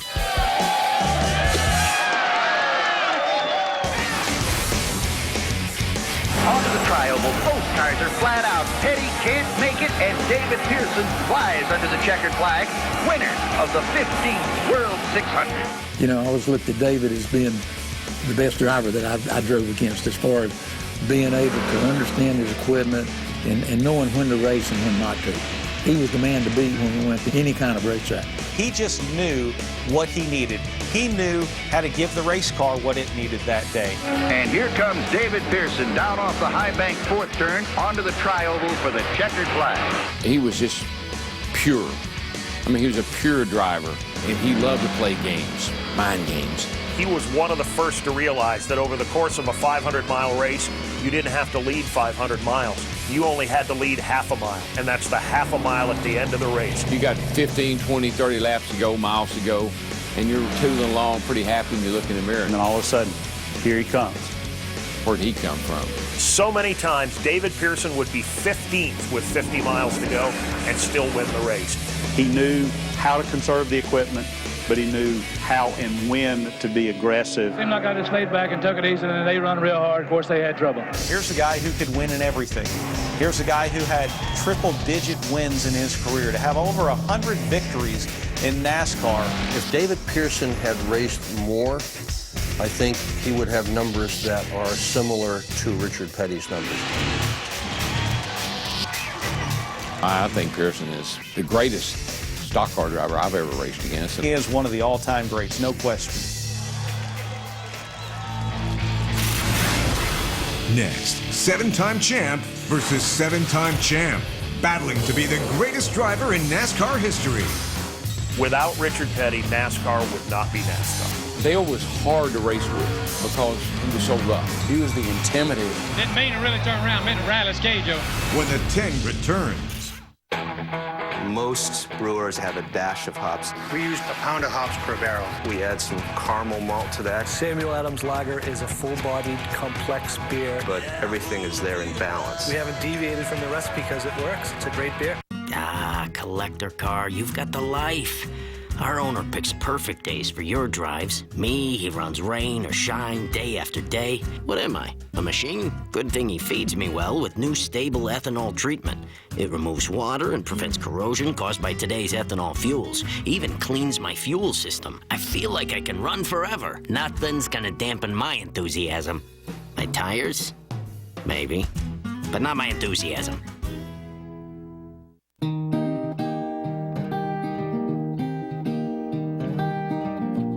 Give a little cheer to a family of a soldier. Just cut out the cheer from your specially marked box of Cheerios, write your message, and we'll see that they get it. Saturday on Speed. See the most prestigious event in dirt car racing as the ground-pounding big block modifieds beat and bang their way through the Moody Mile. Don't miss the action from Syracuse. Saturday at 8 p.m. Eastern on Speed. Sunday. The sights and sounds of F1 will rock New Delhi. Just incredible. Don't miss the inaugural Grand Prix of India, Sunday, 5 a.m. Eastern, only on Speed. 40 years ago, we invented a whole new kind of ATV. Machines built to work the farm and the trails. And now we're offering deals that are just as reliable as our ATVs, like fixed APR financing as low as 1.99%.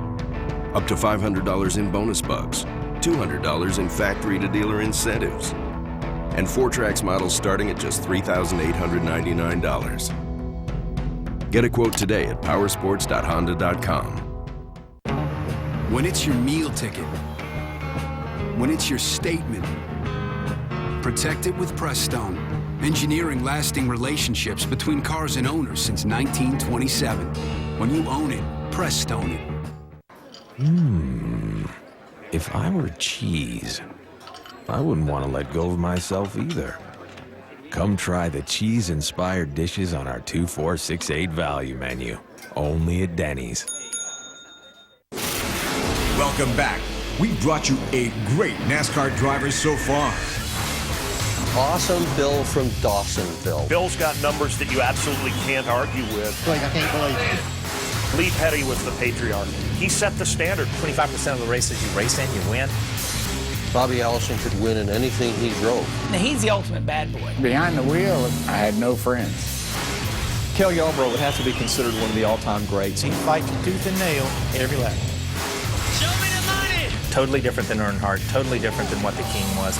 Jeff Gordon's the complete package. You're looking into 5-time champion. Maybe the greatest feat in NASCAR. Darrell Waltrip brought it. I think we've got a slight psychological advantage on everybody. Here's a guy who had triple-digit wins. I mean, he was a pure driver. The best driver that I drove against. But now it's time for the greatest NASCAR drivers of them all. Number 2. Earnhardt holds him off to win his 7th Winston Cup championship. That's what you call a ass kick. Dale Earnhardt Sr. was the man. He was the intimidator. He willed his way into victory lane, pushing guys out of the way as he went. You stand your ground. And a lot of times it comes out bad, but a lot of times you win races too. Guys are worried about seeing that black number 3 in the rearview mirror every time they got on the racetrack. Dale was hard to race with.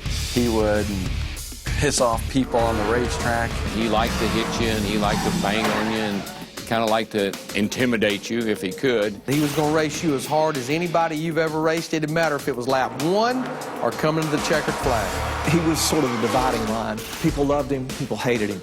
They couldn't deny that he was a fantastic driver. Dale Earnhardt Sr. had this beat and grin that he would just put on when he knew that he ticked somebody off. I got to him and he turned him around. So didn't mean to really turn around, meant to rattle his cage over. He used his reputation to make guys nervous. All they'd see is that black number 3 pull up. The next thing you know, they're a half a lane high, and he's by him. He was able to put a race car into positions where nobody else could put them. He was tough. He was determined. He had skills. Everybody would try to hang with him. Dale Earnhardt was in a class by himself. No matter how beat up his car was, no matter how many laps he was down, Earnhardt never quit. I got an ambulance and I looked back at the car and I said, man, the wheels are still on that thing. They're going to now try to get the back deck on the car. There's nothing mechanical holding it on. They're going to have to tape it on. He was the right man at the right time with the right personality and the right talent to come in and take NASCAR from one era into another era. There are very few drivers in the history of the sport that you could say, I could drop him into any decade that we've ever raced and he'd be a champion. Dale Earnhardt is one of those. He won races. He won 7 championships. He pissed a lot of people off doing it, and everybody respected him for that. Every man on every crew has come out to the edge of pit lane to congratulate the man who has dominated everything there is to win in this sport. This is number 1. Greatest drivers of all time. There's no debate here. His nickname itself tells you everything you need to know. The King. The King. The King. You don't get a nickname the King if you're not the King. Richard Petty is the king. Richard's the king. Richard Petty is the greatest race car driver of all time. Unmatched. He's one of a kind. He is our sport. Richard Petty is walking, living, breathing history. He came along at the right time. He grew up in the sport. He was there almost from the beginning. He would race 2 and 3 races a week. It was one of the deals where I was born at the right time, under the right circumstances, and the good Lord gave me a little bit of talent and put a bunch of good people around me to make it work. You just got to keep winning races forever. I'm going to keep on trying, Ned. You can bet on that. Well, the numbers say Richard Petty, and I'm not going to argue with the numbers. 7 Daytona 500 wins. 7 championships. 7 championships. He won 27 races in 1 year back in 1967. 27 wins. 27 wins in 1967. 10 wins in a row. 10 in a row. In fact, it's hard to finish 10 races in a row. Single most dominant year in the history of the sport. A lot of race wins. 200 wins. 200 wins. 200 races. Nowhere close. is the next competitor. Pure success. He is the king. He is the king of stock car racing. Ask anybody. They'll tell you. He's one of the best, if not the best, that ever drove a stock car. Greatest driver this sport's ever seen. Hey, I had people ask me all over the country, was he really that good? And I went, no, he got lucky 200 times. Come on. Richard Petty is the king because of what he does away from the track as well as what he does on the track. You talk to young kids, old fans, they all know Richard Petty. He's universally known. He had the look, he had the walk, he had that cowboy hat. He had a style, he had that infectious smile. He lures everybody in with a nice smile, and he's got time for everybody. He signed 1 billion autographs. More autographs than everybody else in the field combined. He would take care of the fans. The personality is just about as important as being a good race car driver. Richard Petty stands head and shoulders above anybody else who's ever gotten behind the wheel of a race car. He helped make NASCAR what it is today. Without Richard Petty, NASCAR would not be NASCAR. He is NASCAR embodied. Richard Petty is the #1 greatest driver of all time. He is truly the king/godfather of racing. You know, if I'd have come at any other time in NASCAR history or my history, it might not have worked. It was the right time for me and my circumstances and my talent. You picked a good one in this kid. Speed again in victory lane. Bill Elliott is going toward immortality. And if you don't think he's going to be one of the greatest, think again. Bobby Allison holds him off. And there's a fight. The tempers overflowing. That's what's called a ass kick.